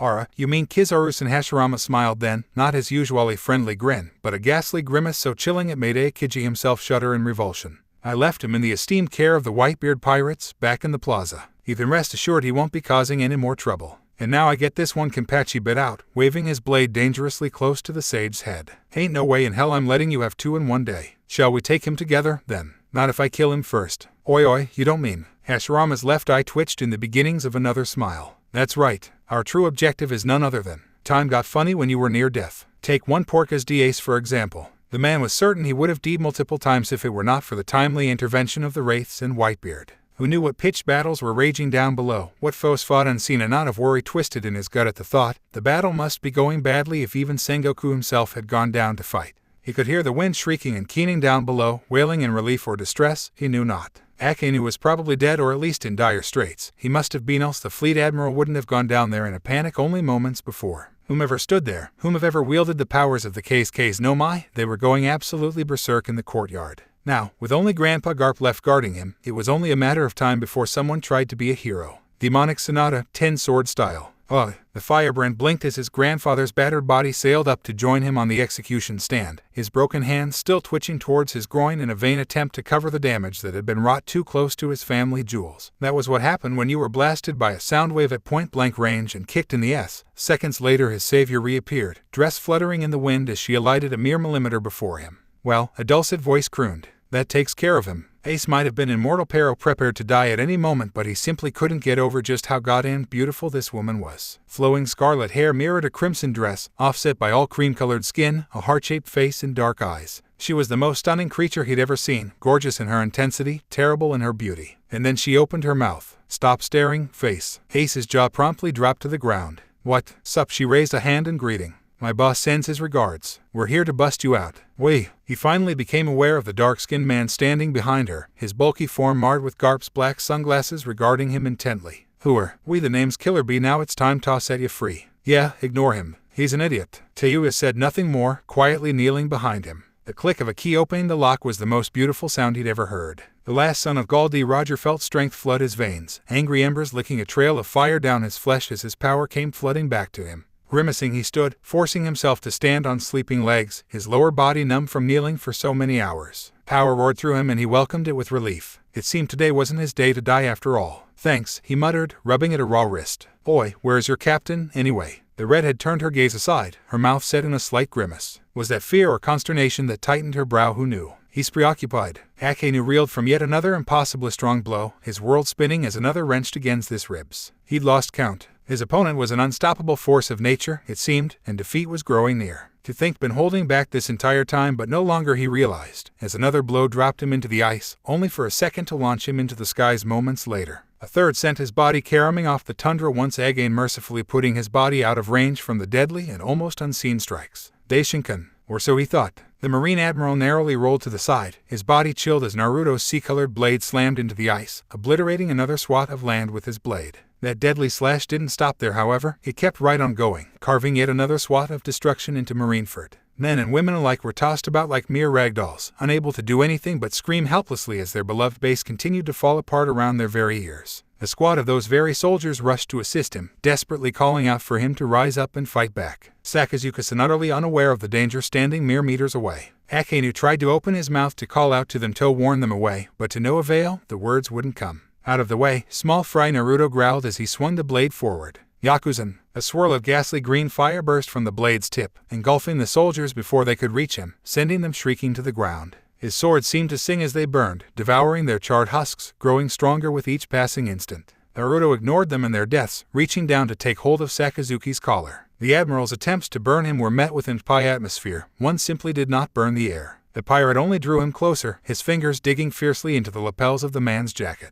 She was your daughter, he snarled, his words like knives in the man's ears. How could you do that to her? Akainu spat a wide gob at him. You have no right to question what a father does to his child. I have every right. Clenched knuckles barreled into his visage, bending bone and crushing cartilage as if they were tissue paper. Trickled into Akanu's mouth courtesy of his now newly broken nose. Entire universes detonating before his vision in a series of white-hot supernovas. Unbearable, blinding agony. He barely felt the ground when Naruto tossed him down, scarcely recognized north from south. Trying to decipher either proved nigh impossible for his faded vision at the moment. He could only barely see his tormentor in pursuit. You shouldn't have touched her, Naruto growled, advancing upon him. Shouldn't have touched my Gramps, either. They're precious to me, both of them, part of my pride. And my pride is a hurricane. Black wind leapt up to snare the Admiral's broken body, ripping him from the ground and battering into his body from every angle. This was not pain. It was more than that. This was torture. His every wound cried out for solace and was given none as the gale drove after an eternity trapped in that vortex. He was finally released, flung to the ground like a broken toy. Agony arched his spine, leaving him vulnerable to any attack that had been forthcoming, prepared in light of this situation. If Uzumaki were to attack him, no would be helpless. A heartbeat later this thought proved prophetic. Naruto's blade pierced the point of his shoulder, his tone modulating to a darkened glee over the man's screams. How do you like my 7-star sword? His words trailed after him, dousing him with further mockeries. It wasn't exactly easy to reforge this thing when I found it, you know. They say it causes madness in whomever wields it, but it's actually funny. I'm feeling quite sane right now. I suppose its curse doesn't affect those who have already delved through the depths of insanity and emerged untouched. It seems to want you dead just as much as I do, though. Let's remedy that, shall we? He took the blade from the wound and cut down again. Once more, Akenu screamed. Yes, he had beaten back Whitebeard for the moment and defeated his daughter, for all the good it had done. Naruto was dominating him, proving the superiority of his element in every way. And that damn sword of his, it radiated an aura of pure menace, malice incarnate. Shichisaken. The sword wanted his, and if this continued, it would have it. Nothing can protect you from me. It hissed as it cut into his flesh, cutting the air itself in twine whilst it sought his. Not weapons, not men, not armor. And Yugami Guren. Naruto's blade snapped up in a block removed from Akanu's flesh, and he scrambled away like a drunken spider, putting some distance between himself and this impossible fighter. Yui glared at Naruto's defiant figure, almost unable to believe what hell had been put through because of this one simple action, because of this mere man. This filth, this pirate, it will not stand for this. Droplets of magma coursed across his flesh, boiling at the ice beneath their feet as his voice thundered out. I will not stand for it. Too bad. Naruto's voice snaked into his ear when had he gotten behind him, causing the Admiral to start in surprise. You don't get a say, not anymore. Yakuzan. It was a rare thing for Sakazuki to experience the pain of being burned, but this blade did just that, its emerald flames crashing through the protection afforded by his magma to sear his dark sin. Angry red welts broke out on his skin when the inferno roiled over him, blisters boiling upon his face as he baked in the firestorm. Naruto slashed down again and the burning hell ended, hurtling his scorched shell to the ground once more. A terrifying moment of silence passed between them, the Admiral realizing he might very well die should this torment continue. That was when he saw it, there, just in the corner of his peripherals. A familiar figure, creeping around the edges of the battle. Could it be? Was he hallucinating? Was that really? Bakram. Akanu's face hit the soil and the spell was broken, that bruise striking the terrain with enough force to make him bounce. Before he could recover, Naruto was there, opening a deep trench in his back with his blade uncaring as the Shichisaken sung its song of battle and lust. Yes, Naruto grinned, he deserves this. He. Boss Tayu's voice split the air between them, jerking him out of the depths. We've got him. What the hell's going on here? Tayuya. Naruto turned aside, sanity returning to his features as he beheld the burning pirate beside her. Good, looks like you did your job. And you've got ace. Now, you're both just in time for the finale. Now, Akenu lashed out with the last of his strength, magma erupting from his every pore, sights set upon the last of Roger's legacy. His fire would be no match for his magma. He'd burn right through the boy before he ever knew what had happened. But nothing happened. Instead he stared, gawped as found his advance inexplicably halted, stalled against the unbreakable edge of Naruto's blade. Something was wrong. Why couldn't he feel his everything, his arms, his legs? He couldn't even move a muscle. It was only as he looked down, saw the smooth steel sticking into his, that he realized what had happened. The edge had pierced through that cloak of lava he wore, penetrating his intangibility to strike at the one thing no human thought he had. His heart. He was dead. And if not, soon would be. You stubborn son of a. Naruto gave the blade an angry wrench, causing Sakazuki to shudder. Tenten wasn't enough. You had to go after him, too. Can't you just roll over and die? Sengoku pounced in that instant, massive fist swinging down at the blonde's head. With Akenu dead or dying, and the blonde sword still trapped in his body, this might be the only opportunity he had. Hikaen Mukikaze. A wall of fire and wind greeted his surprise attack, an inferno superheated by the strength of the hurricane behind it. But Sengoku hadn't become Fleet Admiral for nothing. Still he plummeted towards the blonde, driving his massive golden downward with all his willpower and might. Never made it. No you don't, Tayuya shrieked in obscenity and exhaled in a massive burst of sound, both blinding and deafening him in a single instant. Stricken by the sudden loss of sight and sound, he faltered, losing control of his descent. That momentary lapse was all he needed, Naruto did, to end him. Fist met fist and the latter yielded, his now matte black arm crushing Sengoku's in a single swing. Hardening, Naruto muttered, his right arm turning black with the power of haki, becoming impervious to even the most brutal of blades. Instead of losing a limb to his opponent, he simply stood there, cold white eyes boring into the fleet admiral. His surprise attack having failed completely, the man struggled to escape but the hurricane held him fast. Despite his Buddha form, he simply couldn't tear himself away from the blonde. A silence passed between the two men, infinite in its meaning. And then it was over. Naruto struck upward. His fist found purchase in the massive man's gut, shattering the control over his fruit. Sengoku toppled forward with a gasp, his form shrinking, golden sheen fading, as his body returned to its true form.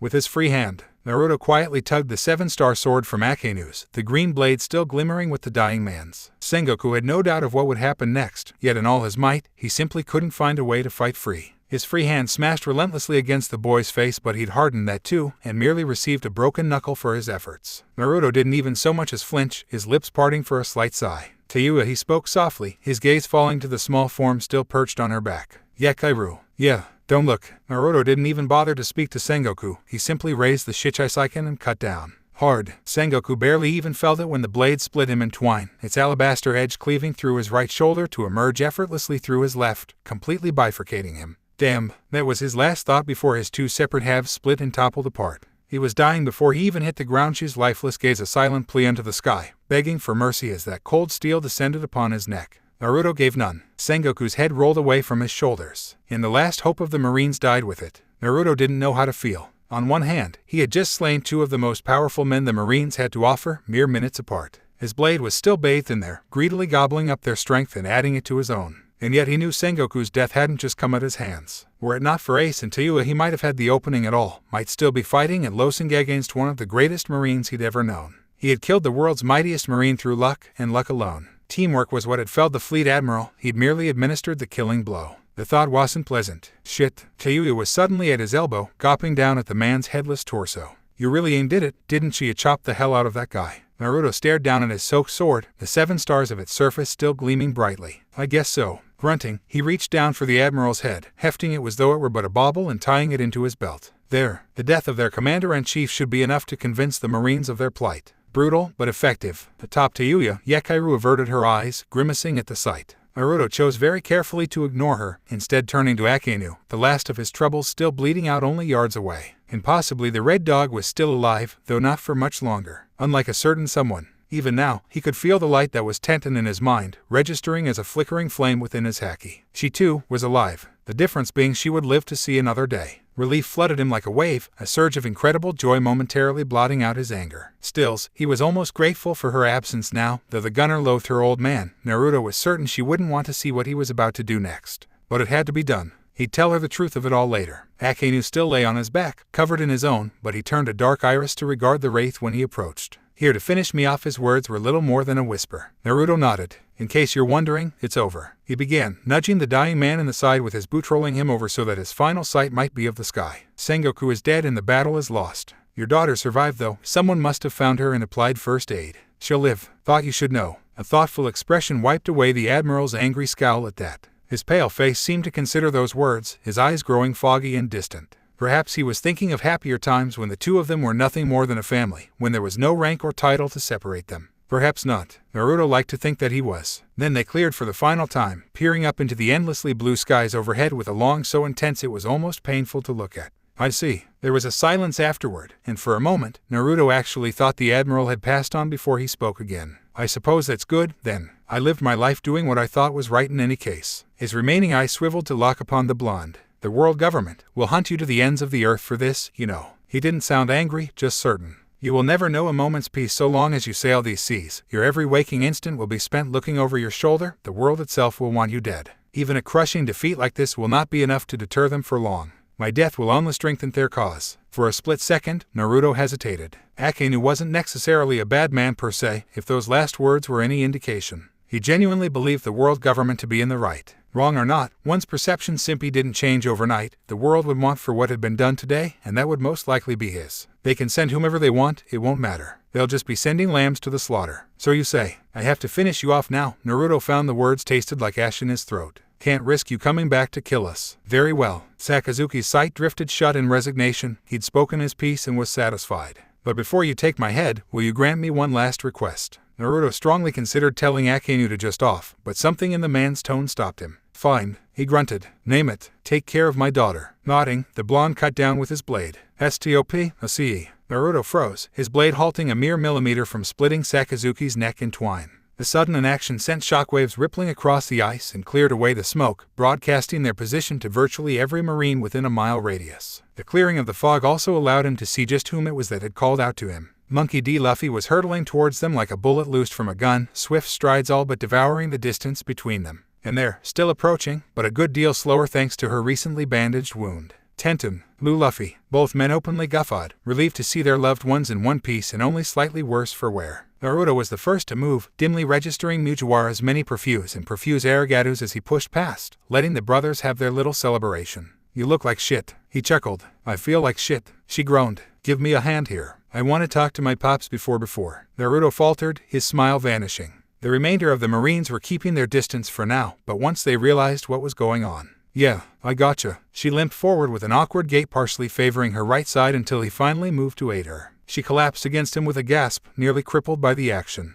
Even then the brunette didn't so much as glance at Sengoku's headless bod nor the baffled form of Porca's Dace embracing his younger brother. She'd only eyes for Akainu. Please, Red Mistress, kill me. The disgraced admiral muttered to Tayuya, eyes still closed. Before it's too late. The redhead blinked, confused. Why the hell would I do that? I don't want to be seen in such a disgraceful state. A light bulb flashed in the pirate's mind. He'd rather die and be thought a villain than be faced with his daughter a second time. Nope. What? I said no. As Tayuya looked on, Tenten half-walked, half-limped towards her old man under the blonde's guidance, pausing only to glance at her but at once before moving on. Akainu's eyes fluttered open as she knelt beside him but he didn't attack. The old man's gaze remained fixated on the hole he'd punched through his only child, the scarlet stains still seeping through the bandages. They remained that way for a few moments, father and daughter, both staring, one living, the other dying, yet neither willing to speak. Finally the latter broke it with a tearful sob. Goddamn it, Dad, why the hell did you do that to me? Sorry, I almost died and then you tried to finish me off. Now look at you, you're the one dying because of what you did. I'm sorry. No, you're not. I am. The dying Marine rasped. Sorry. Is that all you can say? I'm sorry. Sakazuki's visage nodded with invisible strain, the words taking a visible toll from him. Anyone could see he hadn't long left. With a wound like that, it was a miracle he was alive at all. Tenten reached down for him and pulled his wide head into her lap and cradled it there, her fingers stroking at his scarred scalp. Naruto didn't know what to say to this reunion. He felt like a third wheel, standing here, seeing something he'd rather not see. It was like nothing he'd suspected, though almost felt bad for ending the man's life. Had he let his anger get the better of him, his wrath at Tenten's injury overriding his better judgment? A glance at Luffy and Ace said no, it hadn't been his original objective, but seeing the two brothers reunited made him feel good inside. On the other hand, he'd just taken a girl's father from her, no matter what their relationship might have been. Sighing, he began to walk away, lest he be caught unawares. I need to get out of here for a little, Willie. A few yards away stood a dark-haired woman, her pristine white coat and tightly braided hair standing in eerie contrast to the chaos raging around them. The fact that she was an admiral didn't even register within his mind until she came closer, until she spoke, then it was clear as day. Uzumaki Naruto, I presume her voice was soft and mellifluous, the voice of a healer. Yes, he took a moment to eye her up and down, ready to defend himself if need be. Strange. His intel had suggested there were only 3 admirals in the Navy. Not 4. Someone higher up in the chain than those clever bastards, adding another one while he was locked up regardless. That didn't change the fact that she was an enemy. My name is Unohana Ritsu. The admiral introduced herself. It was I who treated your companion. Guess I owe you my thanks, then. It is I who should be thanking you. Her smile was just a touch too sad for his liking, glancing away all too quickly. My dislike for Akainu was well known, but you may have redeemed him at the end. Naruto followed her gaze back to the prone form of the admiral, his no longer rising and falling with breath. He's gone. Tenten scrubbed at an eye with the back of her hand. Thanks for waiting. You can do it now. Are you sure? Just get it over with. Their sniper groaned. It's necessary to make them submit, right? Just she shook herself with an effort. Just make it quick. And Naruto did, his blade cutting deep through Akainu's neck, his head bagged a second later. Damn, Ace whistled from behind them. I'm no fan of the Marines either, but did you have to carve up his corpse? His gaze strayed nervously to the twin heads now belted to Naruto's waist, and the blonde resisted an urge to rebuke him. The boy was young, he didn't know what had to be done. Tenten and the others understood. Someday, he would as well. Tayuya spat back. We bust you out, and now you decided to out on us. Easy, Tayuya. Naruto soothed. It's what he would have wanted, came the terse reply toward Ace. Besides, this is the man who tried to kill you. If I hadn't blocked him, you wouldn't be standing here right now. You should be glad he's dead. His gaze slipped to Mugiwara. You too, Straw Hat. I think it's high time you and Ace get the hell out of here. You won't like what happens next, I guess. You filth. It all happened so fast. One moment Ace had been standing there with Naruto and Tayuya looking down at Sengoku's corpse. The next he was flung aside into safety, a sword thrusting itself through the back of Naruto's instead of his own, emerging in a shower of gore. Tayuya shrieked in surprise, completely unprepared for the sudden ambush, Yakairu's cry of dismay echoing hers. His feet staggered forward, dragging against the pavements, a look of shock marring his visage. Naruto. The blonde barely even registered the blade itself. It was the searing agony in his that occupied everything else. He was no stranger to pain, nay, he'd learned to live with it while his mother trained him. But this was different. There could be no ignoring the fire that filled his every pore, the sudden lack of oxygen in HS lungs. Despite that, he somehow still found the strength to stretch his neck, to look into the eyes of the man who had slain him. Boss Tenten cried. Don't. Ritsu was suddenly there, restraining her. If you open your wound again, there'll be nothing more I can do for you. The Wraith hissed angrily, eyes boring into his enemy. You. Vice Admiral Momonga glared back at him, bitter black eyes boring balefully into his blue.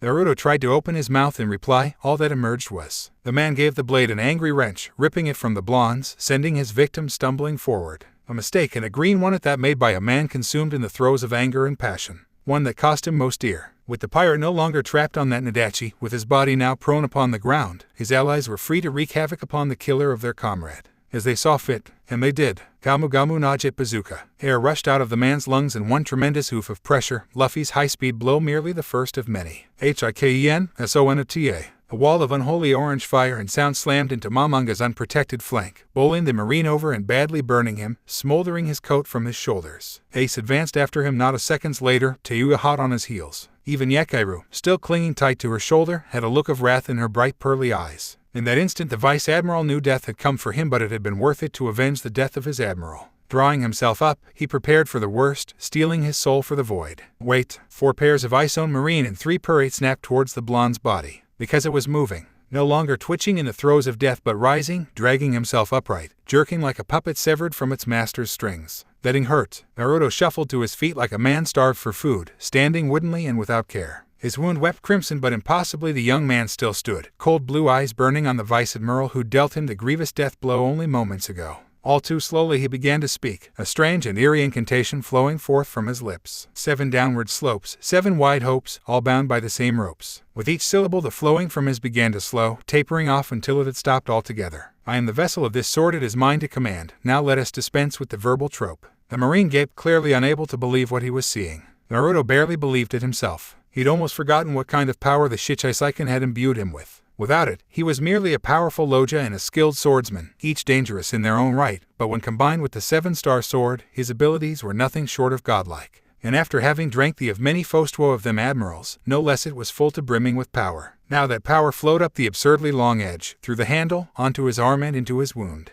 The Wraith nearly bent double as his wound stitched itself shut, muscle and sinew winding themselves back toker, his perforated lung repairing itself in the blink of an eye. Power like this could make a man go mad. Indeed, it had nearly done so to a young man named Saga several months ago. But madness did nothing to a man who was already mad, and Uzumaki Naruto lay far beyond its grasp. He felt its influence as the most weakest of whispers in the back of his mind, a fleeting thought brushed aside with the barest of ease. Oi oi oi oi, he growled, straightening to his full, towering height. It's not very nice to sneak up one people bastard. His final word resounded with his fist, sending the Vice Admiral sprawling into unconsciousness in a single blow. Naruto briefly considered killing him, but thought better of it. He needed a witness to testify that Akainu and Sengoku were indeed dead. Momonga would suffice. What Luffy looked to that coated Naruto's blade, then down to where his wound had been. Ah, that's that Lu Wang sword from before the one Zoro broke. What are you doing with it? Borrowing it, Naruto replied cheekily. Don't worry, this sword won't make me go crazy like Saga. Yosh, it's fine then. Just like that Ace and the rest of the Wraiths face-bombed. Naruto sighed. He stared down at Sengoku's severed head and suddenly felt the urge to laugh, barely stifling it in times. The Shichisaken wanted him to laugh though. It clearly enjoyed the idea of killing 2 powerful opponents only moments apart. Shaking his head, he denied it a third. That was when he realized something. Oh, Tayuya. Yeah, boss. Where's B? Tayuya sighed. He went to investigate that, remember all, right. Who knew what secrets Marineford housed? Now was the perfect time to unearth them. With all the fighting going on outside, it would be all too easy for someone to infiltrate headquarters and make off with a few secrets. Or items. Who knew this would likely be their only opportunity to investigate? Even if they were victorious, more Marines would soon be on their way to lock this place down soon. Time to get this over with. With the Den Mushi still broadcasting, the entire world would witness what was about to happen. It would be perfect. Teiu Tenten Yakairu. We're moving out, meet me at the scaffold. Aye, sir. I'd like it if you accompanied them. Naruto continued, turning his gaze to Ritsu. But don't try anything. I get the feeling you're not exactly who you claim to be. Something flashed in the woman's gaze then, a hint of lust flickering in that serene gaze. And then it was gone, as though it had never been. Naruto frowned. What was this unshakable sense of dread he felt? It certainly wasn't Anohana that frightened him, not with 2 admirals in the bag. Somehow, he had the feeling that this wasn't over yet. As though in decimating the Marines, he'd let loose something worse. Naruto didn't give them so much as a backwards glance. He was already gone with the wind. He could only hope that B at least valued discretion. Yo, where the hell am I supposed to go? The Zoan type glanced this way and that, utterly lost within the broken and twisting corridors of Marine headquarters. An entire wing of the building had collapsed thanks to Naruto's Daishinkan at the beginning of their battle, leaving the rest of the building completely unstable.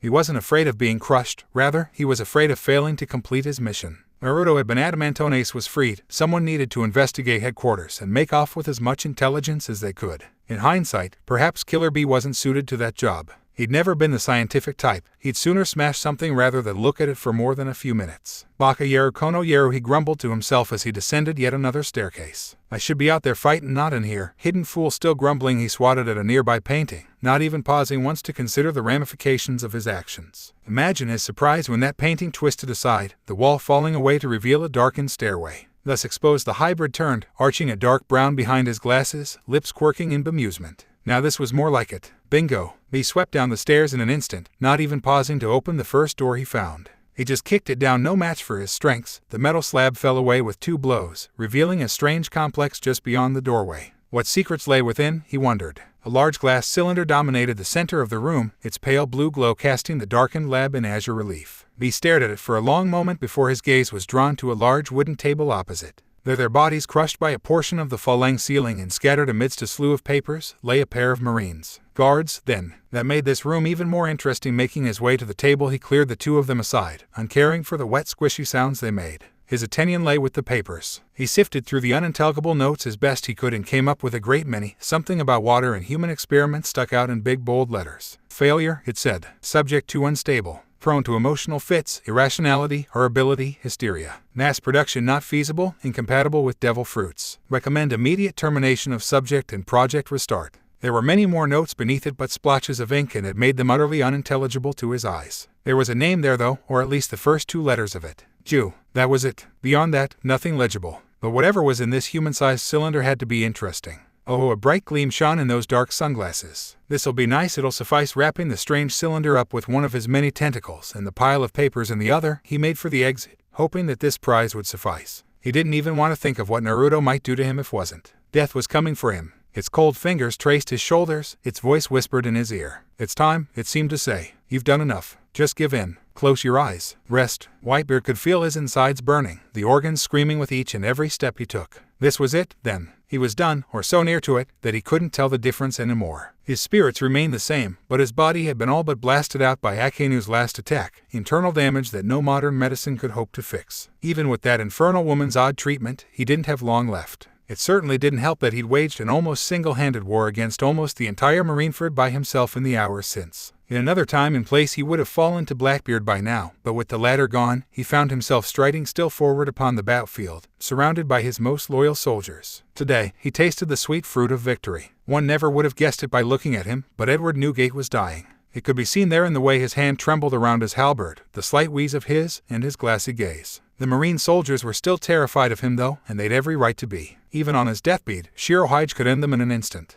With the Wraiths running interference, the Whitebeard pirates had made inroads to Marineford, the remaining vice-admirals proving no match for them without leadership. Even the warlords had fallen. Dracul Mihawk had tacitly withdrawn after his confrontation with Kinpachi Zaraki. Gecko Moria was dead of a broken neck, and Don Flamingo Don Quixote was nowhere to be found. Tuma appeared to have vanished as well, recalled by the world government once it became apparent that the Marines would lose, his whereabouts also unknown. Only Boahan still fought on, injuring ally and enemy alike. And as for the Admirals, was fairly certain he'd met an even more disastrous fate than the Shichibukai. A stray breeze alerted him to the presence of his grandson, but not to the twin bags he had belted to his waist. Certainly not the contents within. Newgate arched a grizzled brow as his descendant revealed them unto him, the wide heads of not only Akainu but Sengoku as well. A chorus of gasps arose from those men assembled, Marco and Jazu chief amongst them. Damn, that was impressive. Especially, this new era really was something. With those two dead and Kizaru captured, Aokiji was left to command the battle alone, assuming he hadn't fallen as well.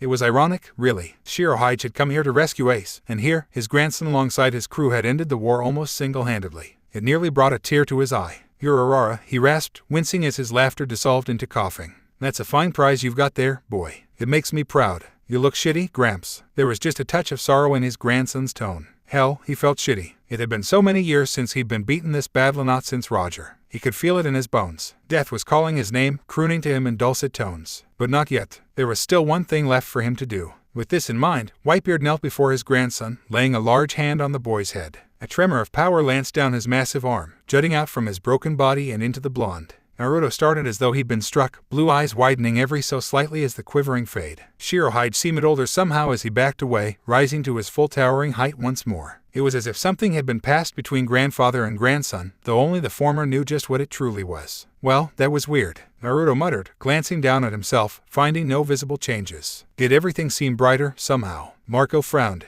"Pops, hush, my son," Whitebeard soothed, wheezing slightly. "What's done is done." His battered mustache curled questioningly. "What about Ace, is he all right?" "He is." Naruto nodded in affirmation. "I told him and Luffy to make for your ship. With luck." "Pops, holy crap, you look like shit." A spiral of flame resolved into existence behind Naruto, causing the blonde to start in surprise. Porca's Ace at least had the courtesy to appear sheepish in the face of this sudden betrayal, scratching the back of his head at his elder's ire. That didn't spare him the crew's joy, however. A mighty chorus went up from them all. Before the young fireman could so much as blink, he found himself all but swept up in the arms of his comrades and kin. "Ace, stubborn brat," Naruto barked angrily at an aside, but the words were without rancor. "Didn't I tell you to stay with your brother? I was worried about the old man. And you think I wasn't? There are still Marines nearby. I'd rather you didn't get killed. Thank you very much. I don't have to listen to you." They would have continued like that for some time, were it not for Whitebeard himself. "Dear Aurora," he rumbled, "that aside, I think there's someone here who would like to have a word with you." Naruto blinked a bit that time, wondering who it might be. Imagine his surprise when the whole of the Whitebeard pirates parted like the Red Sea, making way for a warm, smiling face that he hadn't seen since he was a child. Granted, he did have a scar on his eye that hadn't been there before, but it was the same face, all right. And that voice. "Looks like you've done some growing up, Naruto." Kushina would have been proud. His confusion was greeted with a warm, almost familiar smile. Naruto didn't even bother to ask about that massive galleon the man had doubtlessly arrived in, nor how the hell he'd managed to sneak into Marineford, undecked. He was suddenly a child again, asking his mother a very old question. "Who's that man, Mama?" And she would always answer, "He's your uncle, Naruto." I remember you." He'd never gotten a name out of his mother that one time he'd asked, but that face, damn it. Why was it so familiar? "Who in the hell are you and how do you know my mother?" The faceplint that followed would have been humorous in any other situation. "She never told you." "No, she didn't." "Now who the hell are you and why are you here?" "Well, to make a long story short, I didn't really come here for you. I came to stop the fighting. But to answer your first question, I'm..." Naruto blinked, balking, as Shanks gave him two simple words. "Ninko." Uchiha Sasuke had seen many horrible things in lifetime. He'd heard of even more, but this thighs was right up there with the worst. So much had been seen and done this day, foes beaten and slain, allies found and yet lost, but it all paled in comparison to what his Capitaine had brought them. It wasn't just one of the four emperors, red-haired Shanks apparently Naruto's uncle standing opposite him, or the fact that the former had somehow recruited a Marine admiral as their doctor, said doctor being secretly more thirsty than Kenpachi. Oh no, this was worse, much worse, because his senchu held two bags tied to his belt. Sasuke didn't need his eyes to know what was in those bags, just as he didn't need to know why Naruto had assembled them up here, in front of all these den mushi, each about to go live on the scaffold. "Are those their heads?" Shikamaru finished with a gulp. "Oh, he's taken da heads, that means they're..." Wham! B's rap ended with Mei's elbow implanted in his stomach. "Hush," she soothed. "Just look after that tube you found, dear." Seriously though, Tenten risked a nervous glance at the bags. "You really want to do this?" "Yup," Naruto replied, touching the now bagged skulls of Akainu and Sengoku. "And we're going to show them." Hashirama's deadpan was barely concealed, to the entire world. "That's the plan?" "Yeah." "Not my idea." Tayuya immediately foisted the blame off on the blonde. Aurora, Aokiji gasped, his body still pinned beneath Kenpachi's boot. "I take it you mean to kill me, too?" "No." Naruto's answer surprised everyone, Shanks included.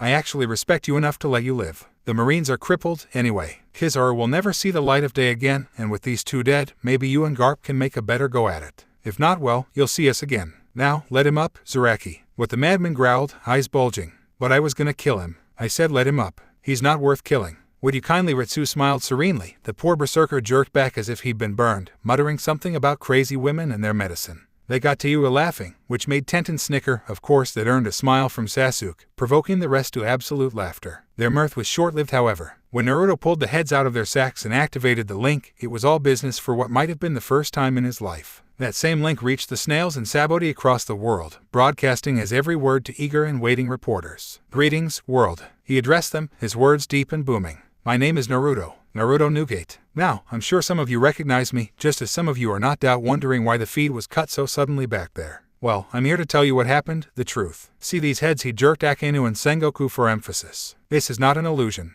This is not a mistake. Your precious fleet admiral, the man you all cherish so dearly, is dead. So is Admiral Akainu. Your dear Kizaru will never see the light of day. Akiji lives only because of my mercy. And the Marines, your precious Admiral Shichibukai, I hate to break to you, but they've lost. We've won. Porca's Ace is alive. Don't believe me? See for yourself." Still smiling, he beckoned Ace in from off-screen. Fire Fist reluctantly stepped into view, looking none too pleased about it. "Now do you see those few that aren't dead have retreated or surrendered, just as some of your precious Marines already have. Your warlords are dead or have fled. Now, some of you may be wondering, what if he's lying? What if this is all a hoax? Well, let me assure you, do you see Marineford behind me, a beautiful landmark? No, watch." Even as he spoke, he raised the Shichibukai and slashed down, the invisible wave of wind carving up and through the massive building. There was a moment of terrible silence as the gauntlet has been thrown down. "Your era is over, world government. Yes, you've all done a wonderful job," a disembodied voice patronized. "Just as I knew you would." Naruto froze. With a flick of his wrist, he cut the feed. "Did you hear that?" he hissed. Once more, the wraiths froze, as a familiar shape resolved itself out of the gloom, shape and form manifesting from the nothingness to assume the guise of a man in a red-clouded cloak. A masked man. The very same man who had freed him from Impel Down and started this very hell in the first place. "Isn't that Yuhuhu?" The masked man chuckled hoarsely, a gloved hand lingering over the orange facade that covered his visage. "Thank you for all that you've done, Naruto-kun. Truly, I honestly didn't expect you to form such a gallery of rogues when I broke you out, let alone weaken the Marines this much. Congratulations on your victory. Such a shame that so many had to die to see this day won." Naruto bristled. How dare he speak of that? Oi. A strong hand clasped his shoulder, Shanks' palm the only thing restraining him from lashing out. His surprise had arrived here in the end of the battle at the loss of so many, to effectively bring the war of the best to a close. The last living link to his mother, excluding Whitebeard, standing here beside him. "Don't let him get to you, kid. My thanks to you as well." Red Hair the stranger laughed loudly, the lone eye of his mask turning to regard the Emperor. "It is only fitting that you of all people be here to witness this, the day the world government was brought low, down to its knees, the day I abolished it and gave rise to a new world." Kazaraki snorted. "What the hell is he blabbering about? You know this guy, Naruto?" Ritsu frowned as well, her mouth downturned in silent approval. "In a way, yes. Who the hell is this Urtayua?" hissed. Aurora. Akiji's weak gasp merely confirmed his disagreement. "Whoever you are, that won't work. I'm still here." Marines and pirates alike glanced about, wondering just who this masked madman was, who he claimed to be. "My name is Uchiha Madara," the man introduced himself, "and I bid you all welcome to the dawn of a new era." His voice rang out loudly across the yard, speaking to all assembled. "A new organization, one truly dedicated to world peace, to prosperity, a world where no one will suffer, where there are no losers, only the winners. Long have I strived from shadows to reach this goal, and now you, each and every one of you, shall see it come to fruition." The name of this organization, you ask why? It is none other than Akatsuki. Madara Hashirama's face had gone entirely pale. "No, that's not possible. I killed Madara myself nearly 100 years ago. He shouldn't be alive. You're an imposter." "Am I?" The masked man merely laughed. "Do I look dead to you?" New era. Naruto finally found his voice, eyes flashing a dangerous red. "World peace, you know what I think of that, as a pirate. Do tell. To hell with that bullshit." There was a silence. "I thought you might say that." The masked man remained eerily calm. "But it doesn't matter, you have changed things. There's no going back. To the world, you're more than just a pirate. You've kicked the government's teeth in. They'll be howling for, not just yours, but everyone associated with you. Make an enemy of me now, and you'll only regret it in the end." His words ended as Naruto's hacking-fused blade slipped into his stomach and passed through empty air. He stumbled forward, blinking as his arm, and then his entire body simply phased right through his opponent, all too easily, as if this man didn't even exist. A subsequent attack by Hashirama and Sasuke met with similar effects. Both men simply ghosted through the vagabond like he wasn't even there. Nothing touched him, not even a single needle from Tenten so much as grazed his mask. "What the hell? What's wrong?" Red Hair the masked man mocked. "Aren't you going to help them?" "Not at all." Shanks simply smiled. "My nephew has everything under control." "Does he now?" Madara scoffed. "I fail to see how." Tinged. A hiss left his lips as a piece of his mask flew away, exposing the upper left side of his face. A thin sliver of trailed down his exposed cheek. "So you can be hurt," Naruto barked, lowering his hand as the masked man raised his own to cover his exposed visage. "Good. If you can be hurt, then you can bleed." "Such a shame." Madara sighed softly. "I had hoped you were smarter than that. Apparently not." "Very well. If you refuse to see the glory of the moon's eye plan, then so be it. You shall see soon enough. I know you may think your crew to be unmatched, but compared to my organization, to me, to the New World, they are nothing. You could have joined me and achieved peace, but no. You will know the horror of terror and despair. Time and space bent inwards even as Sasuke's Amaterasu swarmed over him, his body vanishing back from when it came. A lone red eye burned out against them in challenge, adding further to his words. I'll see you again, Uzumaki Naruto. And with that, he was gone,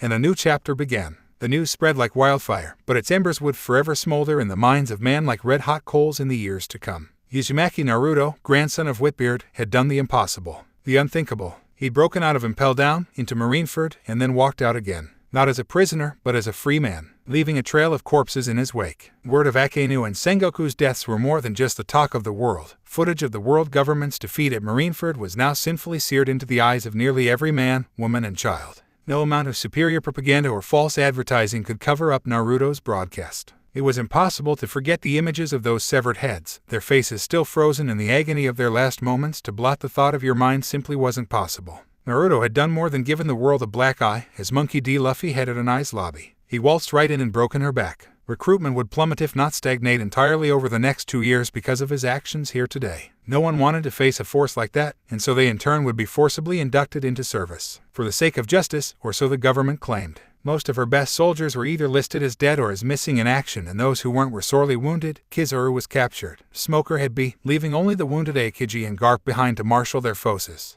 And by marshal, that meant take stock of those who lived and those who did not. There was no grand push to force Whitebeard's armadas and the wraiths off Marineford. Such an effort would have been suicide. Instead, they'd been forced to watch as the fleet departed off their own volition. Their mission completed. The day was theirs. Fire Fist Ace was alive and well. Whitebeard was alive, if not as hale and healthy as he'd been before the invasion. It was a complete and total defeat for the Marines. Bounties would skyrocket after this day for all involved, astronomical numbers that would catapult them to nearly legendary status. Once, such a thought would have made Uzumaki Naruto laugh. But not now. Now, not all was well for our so-called conqueror. Why do you mean he won't wake up? It means he's still in that goddamn coma. Ace barked back, thrusting his newly scarred visage up against that of the blondes. Up close, Naruto could see that the younger man would likely carry those pale red scars on his face and neck where Momonga had nearly stabbed him, for the rest of his life. Even an Ohana simply couldn't erase them entirely. That was good, he supposed. They would serve as a constant reminder of today's foolishness, of how close to death he had come were it not for the man with whom he was butting heads. That was the only thing that kept Ace from tearing the older man's head off. That and the knowledge he likely wouldn't survive the attempt. Naruto's crew was only a single deck above, and they likely wouldn't take too kindly to an attack on their captain.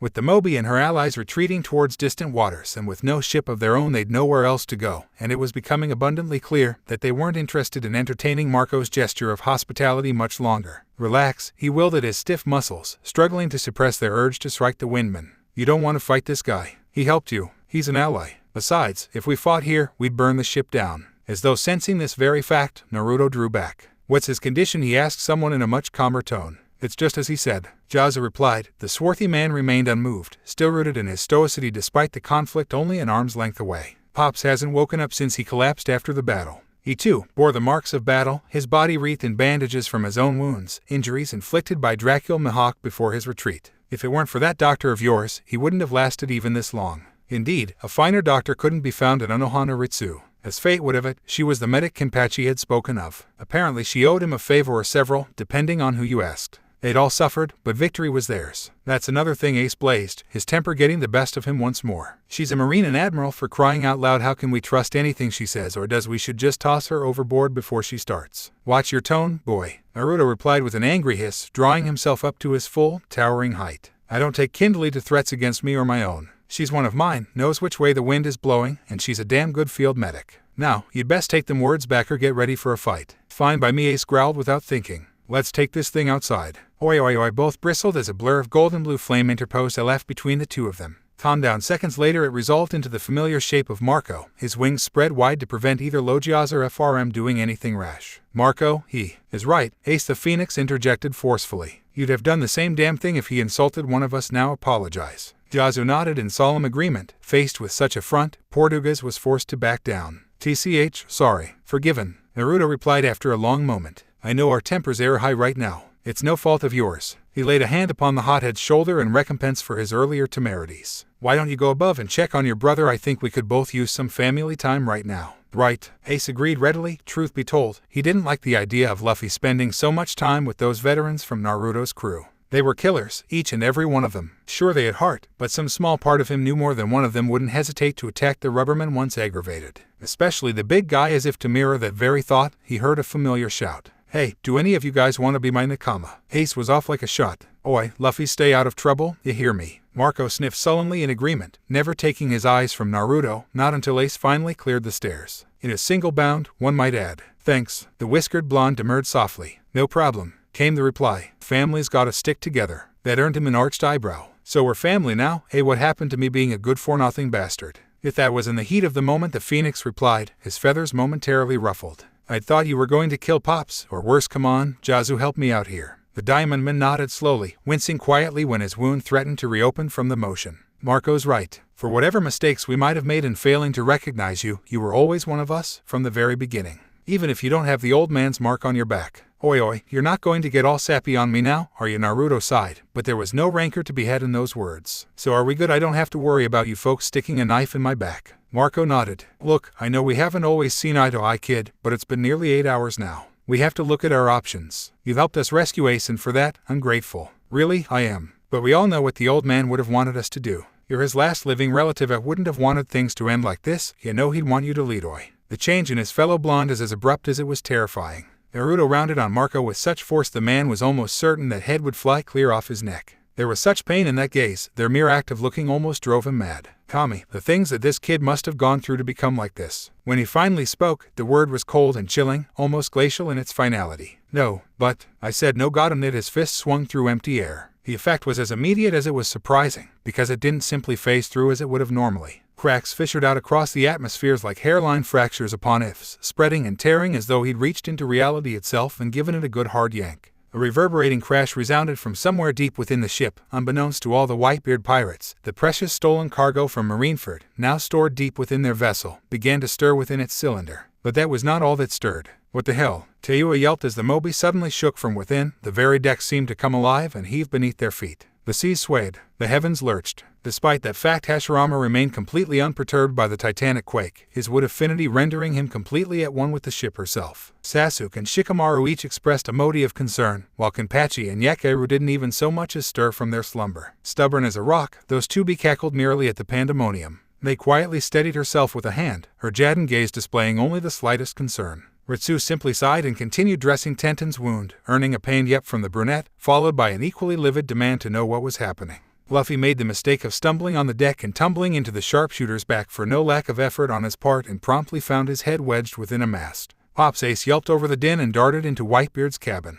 Shanks sighed and took a long draught of his bottle, savoring the sake as it warmed his stomach, not diluting his senses in the slightest. He'd felt that just now, a shift in the powers that be, the forces that govern not only the Yonkou, but the world itself. Something had changed, and once more, his nephew Kushina's son was at the heart of it all. An era was about to end, and a new one would rise in its stead. He did not pretend to know what fate might have in store, but his fairy-ching haki told him more than enough. A legend was about to die. Poor Naruto'd be heartbroken. Instead of Luffy suffering the loss of Ace, it was Naruto who would mourn the loss of another family member. He'd already wept over Minato and cried over Kushina. This time, he just might break from the pain. But if he did not break, he would emerge from it harder, better, faster, stronger. If the boy could somehow manage to overcome the seemingly insurmountable obstacle that was his own heart, he'd get through this. Shanks prayed he would. Quietly, he raised the bottle in a toast to the fallen. "Rise above it, kid." Whitebeard felt the tremor as well. That weak shock of his own power was more than enough to wake him from his medically induced coma. Dark eyes fluttered open, the world returning to him in darkened swirls of hot flashes and cold, numbing pains. It wouldn't be long now. Most many in fact might have shivered at the fact that death stood so close to them, wept to know that their end was near and that all they had done would be laid bare before the eyes of the void. They would have wept and blubbered and begged for a second chance, anything to stave off Judgment Day. But not him. Edward Newgate stared death in the face and smiled as she pulled him into her cold embrace. He had no regrets. He'd lived his life to the fullest. Ace was safe and sound. His powers were now made manifest in his heir and that little Uzumaki squirt that was his grandson. The only thing he wanted now was to rest. That was all he could really ask for after a campaign like this. He knew that he would be mourned by his sons, but so too did he trust in Marco and the others, if not Naruto himself, to hold the men together, give them new purpose in this new age about to be born. Urarara, he chortled weakly to himself, mustache bristling beneath his mirth. I'm leaving it to you, boy. He could see the horizon now, where all his friends and family waited. All those he had lost over the years. Even Roger. Minato was there too, ready to welcome him with open arms. His son was waiting for him. He had no hate in his heart for his father, no anger at his shortcomings. Edward realized that now inside. He blamed himself for so many things in the past, losing Minato to the Marines, then cushioning it to Blackbeard made that man's soul burn in hell forevermore, not bringing there upright like he should, nearly failing to save Ace in time. For so long he had gone on with this heaviness in his heart. For so long. Now it was time to rest, long and peacefully. Pops, with the last of his strength, Whitebeard willed his eyes to open, one last time. He saw the tears in the eyes of Porca's de-acid disbelief that someone so strong would just surrender to death after all this. Heard him pleading, begging, sobbing for him to hold on just a little longer. Despite his impending demise, Newgate smiled. Goodbye, my son, he rumbled. Live well and prosper. And then he was gone. And so ended an era. Holy, Naruto stared at his left hand in amazement, gawping at the damage he'd wrought. What the hell did I just do? Let's try that again. Marco and Jazu seemed to share in his amazement. Their eyes bugged clear out of their heads when the blonde raised both hands and grabbed the air itself, tugging it slowly southward with great care not to cause another quake. The very effort seemed to drain him, however, and a second later he was forced to relinquish his hold upon the new technique. Jazu nearly choked on his own spit. That's Marco. All eyes darted to the south as a tear-stricken Ace burst back into the room. The old man has dead. Naruto felt all the air rush out of him in a painful gasp, the joy at discovering his new power all but withering away. What no? Oh no. He hadn't even had the chance to say goodbye, to say anything at all. No, but Marco and Jazu weren't focused on that. Their attention remained fixated on the young man before them, the cracks still spiderwebbing across the air, reacting to his grief. Those powers were unfocused, untrained, but that first shock had been enough to shake the Mobi to her very foundations. Who knew what might happen if he actually put some oomph behind the next one? Naruto seemed to realize it as well, because he all but bolted into the bowels of the ship, vanishing in a swirl of mournful wind. There was a silence as the commanders watched him go. And then, hey, Marco. Before, wasn't that? Yeah, it was. Marco gulped. The words seemed to stick inside his throat. Jazu was right. Just now that had been the old man's power, his ability, the Gura no Mai. Unbidden, his mind flashed back to when Whitebeard had laid a hand upon his grandson's head, the act all but reeking of power and finality. It had seemed ludicrous at the time, impossible to believe. But no, wasn't so certain. Was that when? Pops, Naruto wept. Grief was a constant companion, lingering heavily on his shoulder. But there was also anger, rage. He'd done so much, fought so hard, and in the end, it didn't even matter. Yes, their bounties were now sky-high after what he and his crew had done to Marineford, but what did it matter? The old man was dead. After all he'd said and done, Whitebeard was gone. Dead. He'd succumbed to his injuries only hours after Madara's answer of war, declaration of Akatsuki, and all the hell that had come with it. He'd felt him go, and all he had to remember him was this strange tingling in his arms. Whatever Whitebeard had done to him before death had seemingly transferred the power of the Gura no Mai to him. But that knowledge only made him wander deeper into the bowels of the Mobi, their temporary base, while the crew recovered from their wounds. As soon as they were up and about, he resolved to be away from here. He just could not bring himself to be on Whitebeard's ship. He just couldn't. When the old man had gone, he just looked so peaceful. Now the world knew who his grandson was, and they wanted him gone. To hell with that, he needed to get to Water 7. Build a ship of their own. Just forget about this awful mess. A small part of him almost wished Shanks were still here. But he wasn't. The man was gone back out into the Grand Line, though he'd promised to write and keep an eye on his nephew. That was it. His uncle, the last remaining link to his mother, was gone. And now so was Whitebeard. He had no one to speak to save for his crew, but he wasn't ready to talk. Not yet. And so Naruto kept walking. Eventually, he stumbled upon it in the cargo hold. The strange cylinder B had absconded from Marineford. He'd never really looked at it before, but didn't it look rather strange? The fluid within it moved eerily back and forth, eerily now, almost as though it were seeking something. The surface of the tube was cool to the touch, almost soothing. Hello, Tommy. Without thinking, he struck the transparent tube with all his might, lashed out with a boot to shatter the glass. Water gushed forth from the wound, spouting in nearly every direction, most of it onto him. He glared at it, red daggers, as though he could somehow wreak his weariness out upon the liquid. Imagine his surprise when the water began to move. Droplets slip-piped off his soaked form, dripped from the walls and ceiling, pooling rapidly before his feet as he looked down, trailing down his body until not a single bit of moisture was left. What in the world? As he looked on, resolved itself into the shape of a woman. A very naked woman, her heart-shaped face framed by sea-blue hair, the long locks plastered to either side of her face, her bright eyes gazing befuddledly about in a vain search for something. She didn't even try to cover herself. Instead, her gaze roamed the room, as though she looked lost, somehow. He coughed quietly and she turned to face him. The helpless look contained deep within her sight struck a chord deep within him. Who or what are you? Naruto muttered. She uttered one word, then her own name. Juvia. The blonde sweat dropped slightly. Well, then nice to meet you, Juvia. The name's Naruto. Naruto-sama. Why me? Is she? Naruto would have almost considered that a rhyme were it not for Tayuya's unmitigated rage. The musician's face was redder than her hair, an impressive feat when one considered the deep color of her scarlet locks. He didn't blame her for her ire one bit though. He'd have been a little shocked himself to see a half-naked girl walking around on the deck with only his cloak to shelter her from the elements. Oh wait, that was happening, actually, right here and now. As Shikamaru Wooden did so obliquely put it. Troublesome. Who's the babe? Zaraki asked, grinning. A few hours had passed since his captain had departed into the bowels of the ship. Since Whitebeard had passed it and the wraiths found themselves to be the only ones on deck at present. Even Luffy and Ace had gone down below to pay their final respects to the living legend. Naruto, having already made his, found himself beginning to wish he'd stayed down there with the others. That would have been preferable to 9 pairs of eyes ogling the poor girl with obvious curiosity. On Naruto-sama, a giant, the young woman promptly darted behind his back for cover when she laid on eyes on the hulking swordsman. Juvia is frightened great. As if he didn't have enough problems to begin in the first place, now he had to explain this away. Naruto-sama. Tayuya glanced between the pair. Was that a glimmer of hurt in her eye, sure anger flickering away like a candle in the wind. Naruto-sama was the one who let Juvia out, so Juvia belongs to Naruto-sama and Naruto-sama belongs to Juvia, the brunette declared, glomming him happily. And just like that the inferno returned. No, that's not it at all. Naruto tried his utmost to explain as much to them. This was not what it seemed, him venting and all as Kenpachi obliquely put it. It's nothing like that. She came out of the cylinder when I broke it, you know. Yo, and why did you break it, Fuuch? Wham! You be quiet. Blockhead. Naruto lowered a trembling fist, his no-pointed teeth gleaming menacingly as he stood over the rapper's prone form. I'm not in the mood for you right now. He spent several seconds with the dark-skinned man, insisting he learn to control his tongue, trying to explain to the others that Juvia wasn't one of those types of women. Ironically, Ritsu was the one to bail him out. Ara, she soothed softly, reaching around to the trembling girl's back. You're freezing, dearie. Let me get you something warmer than that coat. Hey, what's wrong with my... Her glance could have sent a sea king sobbing with fear. As it were, Naruto simply gulped. He'd already learned the hard way that the former Marine was not to be trifled with. She was genuinely terrifying when that side of her emerged. No wonder she'd been an admiral. Yes ma'am. HM. Sasuke grunted. If he had an opinion on the girl or the medic's intimidating persona, he certainly didn't share it. Far be it from him to enrage an enemy of such high caliber. Ally or no, he wanted nothing to do with that long Nadachi of hers, the weapon that stank like so much. But when Ritsu tried to reach for the trembling woman, the brunette simply flowed around the medic like water, her body undulating in rippling motions as she simply fashed through the outstretched arm. Hanohana paused, baffled by this sudden phenomena and not sure what to say. Tenten wasn't quite so reserved,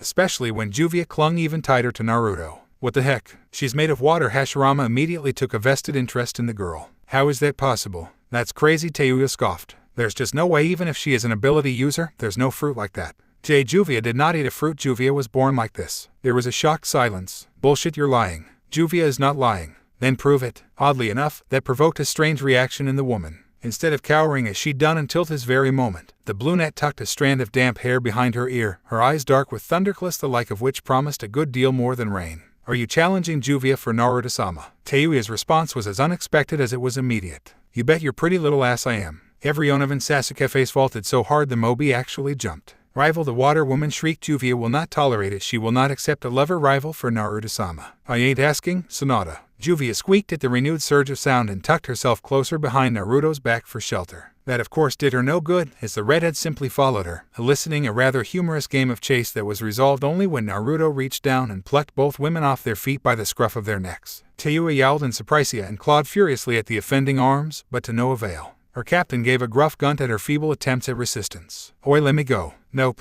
Why yamp? Her words ended in a wordless gasp as his lips met hers. Her body went boneless, her cry of surprise warping to of delight. Sati, Naruto-sama, she wailed. Please Juvia, too. Well, I usually like to break a girl out of prison first, but what the hell? He leaned in and laid a chaste upon the brunette's lips. She swooned. Juvie, where she'd do that to me? Tenten muttered. You say something.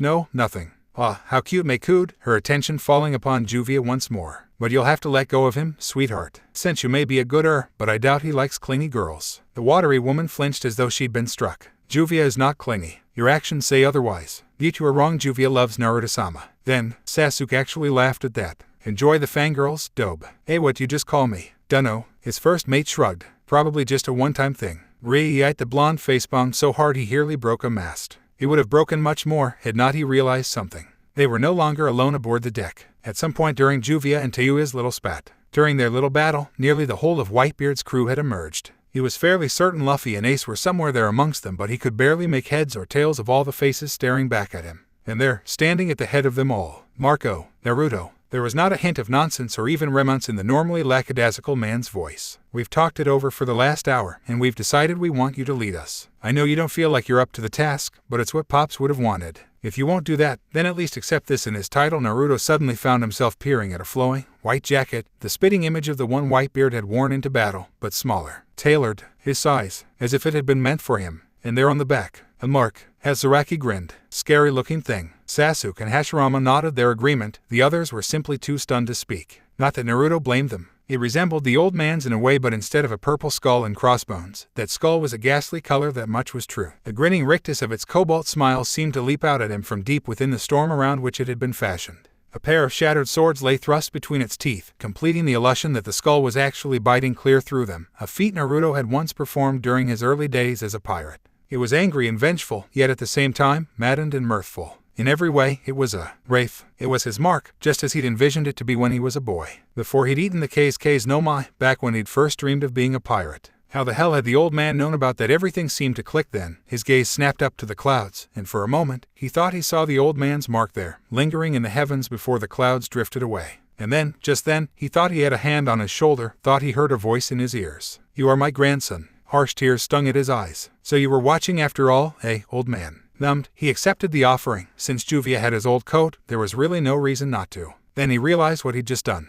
Marco had mentioned something about a title. Wait a second, his own jaw nearly dropped clear off his face at the implications of such a thing. Imyanku, one of the four emperors, absurd, ridiculous. A small part of his mind screamed these things as he slipped into the sleeves. But the larger part held tight to rationality. He need not lead the Whitebeard pirates, but they could certainly be his allies. Naruto met Sasuke's gaze, then Tayuya's, then Mei's, tracing across each member of his crew, the approval and admiration there. This gallery of rogues had followed him into hell, and would do so many times more as he knew. Just like Whitebeard's crew, they'd laid their lives in his hands, and he was honored. He lifted his arms and shrugged on the jacket of his shoulders. Then he hoisted high the halberd they forced into his hand, brandishing the pike-like weapon with intent. When the tears came this time, he let them flow in a rush, realizing just how blessed he truly was. His words were a teary roar, splintering the very skies with their force. "Men, you honor me with the burden of leadership. I will not let you down." "Captain," they chorused. Naruto roared even louder, and the race roared with him. Well, this was certainly proving to be an interesting voyage. One Piece does exist. I suppose you could say the seas got a little rough over the next 2 years, thanks in no small part to those words. HMMPH. That's putting it lightly. Countless pirates the world over took to the seas because of them. The vaunted One Piece, that grand treasure Roger had left behind, the ultimate reward.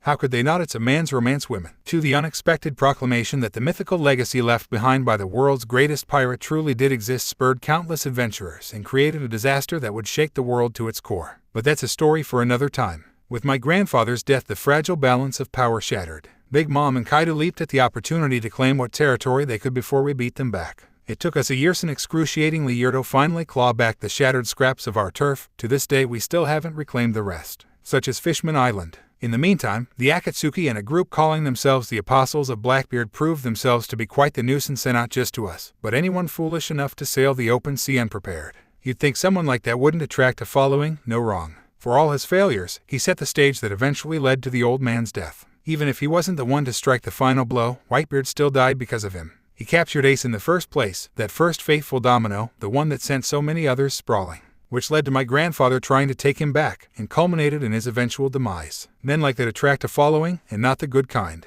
Even now, I'm not entirely certain I killed Teach that day. Wounded him certainly, maimed quite possibly, but killed we never found any remains, and from the rumors, neither did the jailers of Impel Down. It was as if he'd simply vanished, never to return. Sometimes I wonder if he's still out there, preparing for the right moment, waiting to strike. If he is, and if he does, he'll find himself in for a rude awakening. I'm not my old man. If One Piece truly does exist, I want to see it for myself. I'll decide if I actually want the damn thing once we figure out what it is. As to who will find Raftel first, who will reach that goal before all others, well, I can't speak to my crew's motives, but as for myself, I'm placing my bets on a certain Straw Hat. But before that, I'll place a wager. Kaido had been called many things in his long lifetime, but a fool wasn't one of them. Until now, of all the times he'd been captured, of all the horrors he'd endured, few had genuinely taken him by surprise like this. He'd suffered inhumane torture, the likes of which would break even a strong man. Not him. When they tried to hang him, the chain broke. When he was sent to a guillotine, the blade shattered. When sentenced to impalement, the spear crumbled.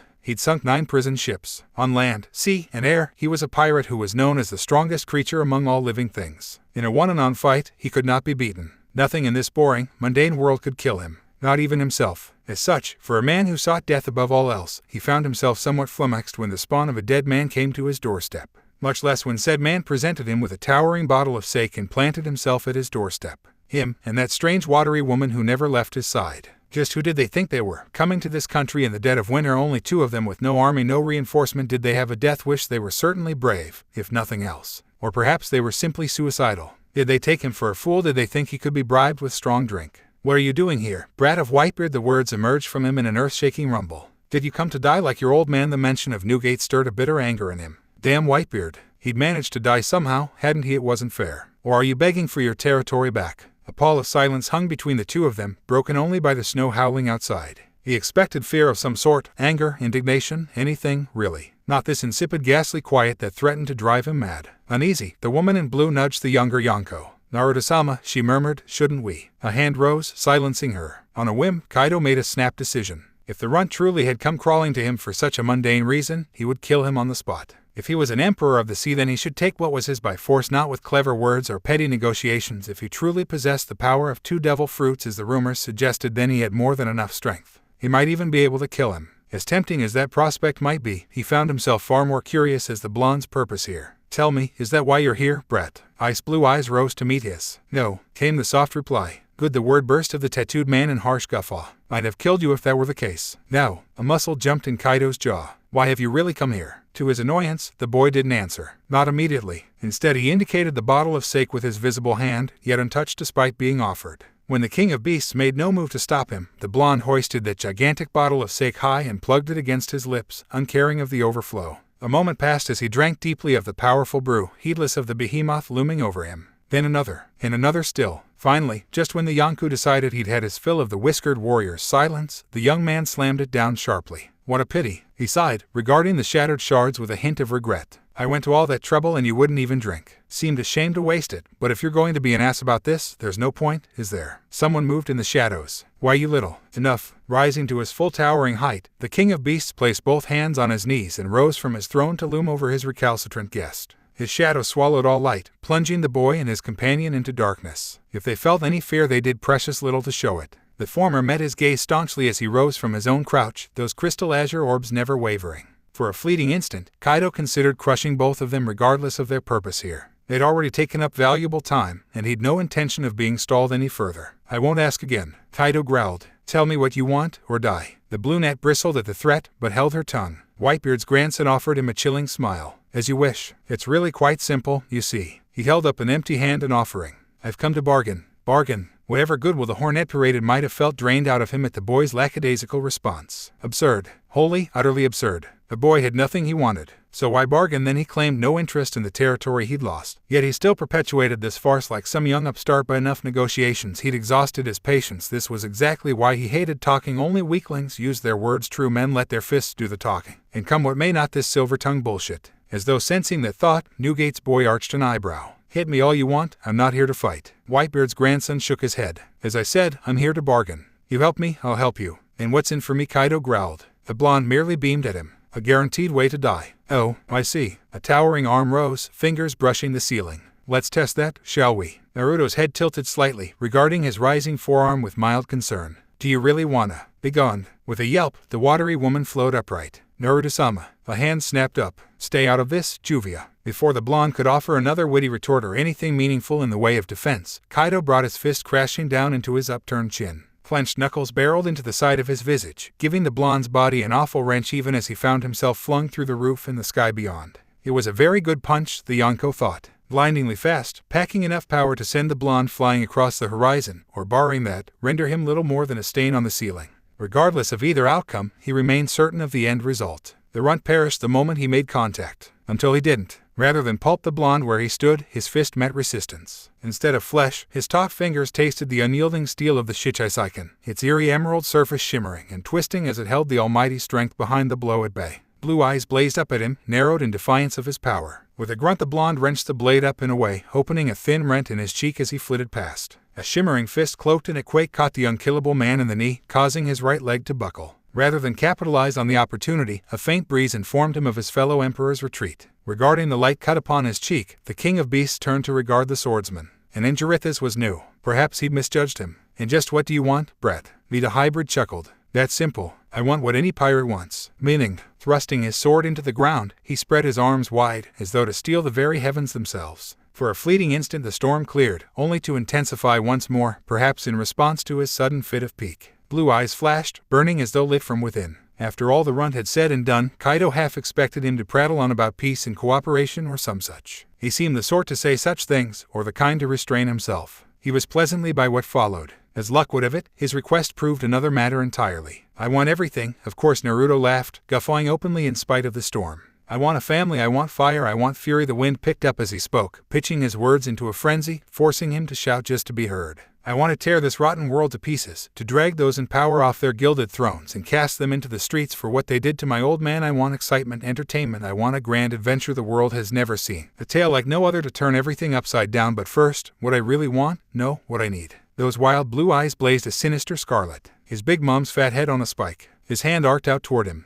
Do we have an accord? He'd finally done it. Fishman Island belonged to him. It was a rich, heady sound that had no business being uttered in the royal palace. Pure. This island is under protection again, you damned brat. But the king showed no fear. If you know what's good for you, you'll leave. At once. Hody Jones sneered. Why should he listen to such foolishness with the royal family fallen and the palace sacked? All the world was his oyster. Soon he would move. Jahaha, what of it? Neptune, a crazed grin tore across his face. An emperor of the sea here, don't be absurd. Big Mom cares little for us. He chuckled anew at the thought, thumbing his nose at the prone monarch trapped at his feet. I'll kill you, and then I'll kill your damn daughter, and then I'll kill all the humans. Neptune groaned. No, not a groan, a chuckle. I do not speak of Big Mom, you fool. His massive bulk strained against the chains that held him. Stop this madness before it's too late. He's here as our guest, you'll anger him. Hody blinked. Guessed I didn't see any. Crunch. The unmistakable sound of a heavily bladed Bicento crashing into the earth stopped the shark cold. Now, Hody didn't possess haki. He lacked the foresight most of his generation warriors held. Clinging to his strength and borrowed power, his arrogance knew no bounds, his pride no limits. But even he, in all his arrogance, couldn't ignore the towering shadow looming large over him. It swallowed his shadow whole, casting his world shadow.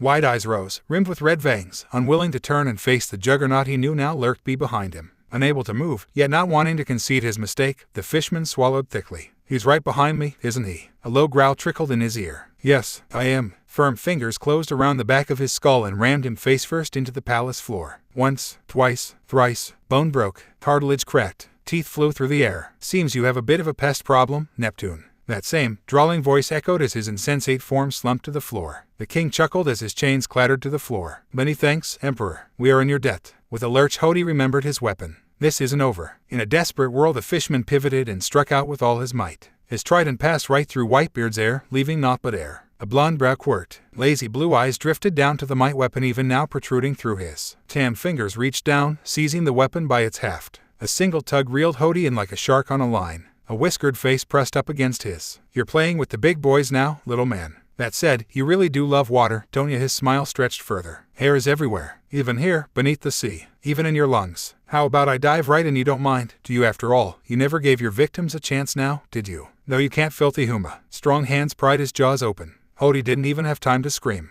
Okay, sadly the chapter is over. And if you enjoyed, just leave a like. And subscribe with post notification. So when the next chapter is ready, you will be notified. Okay, see you in the next video. Bye.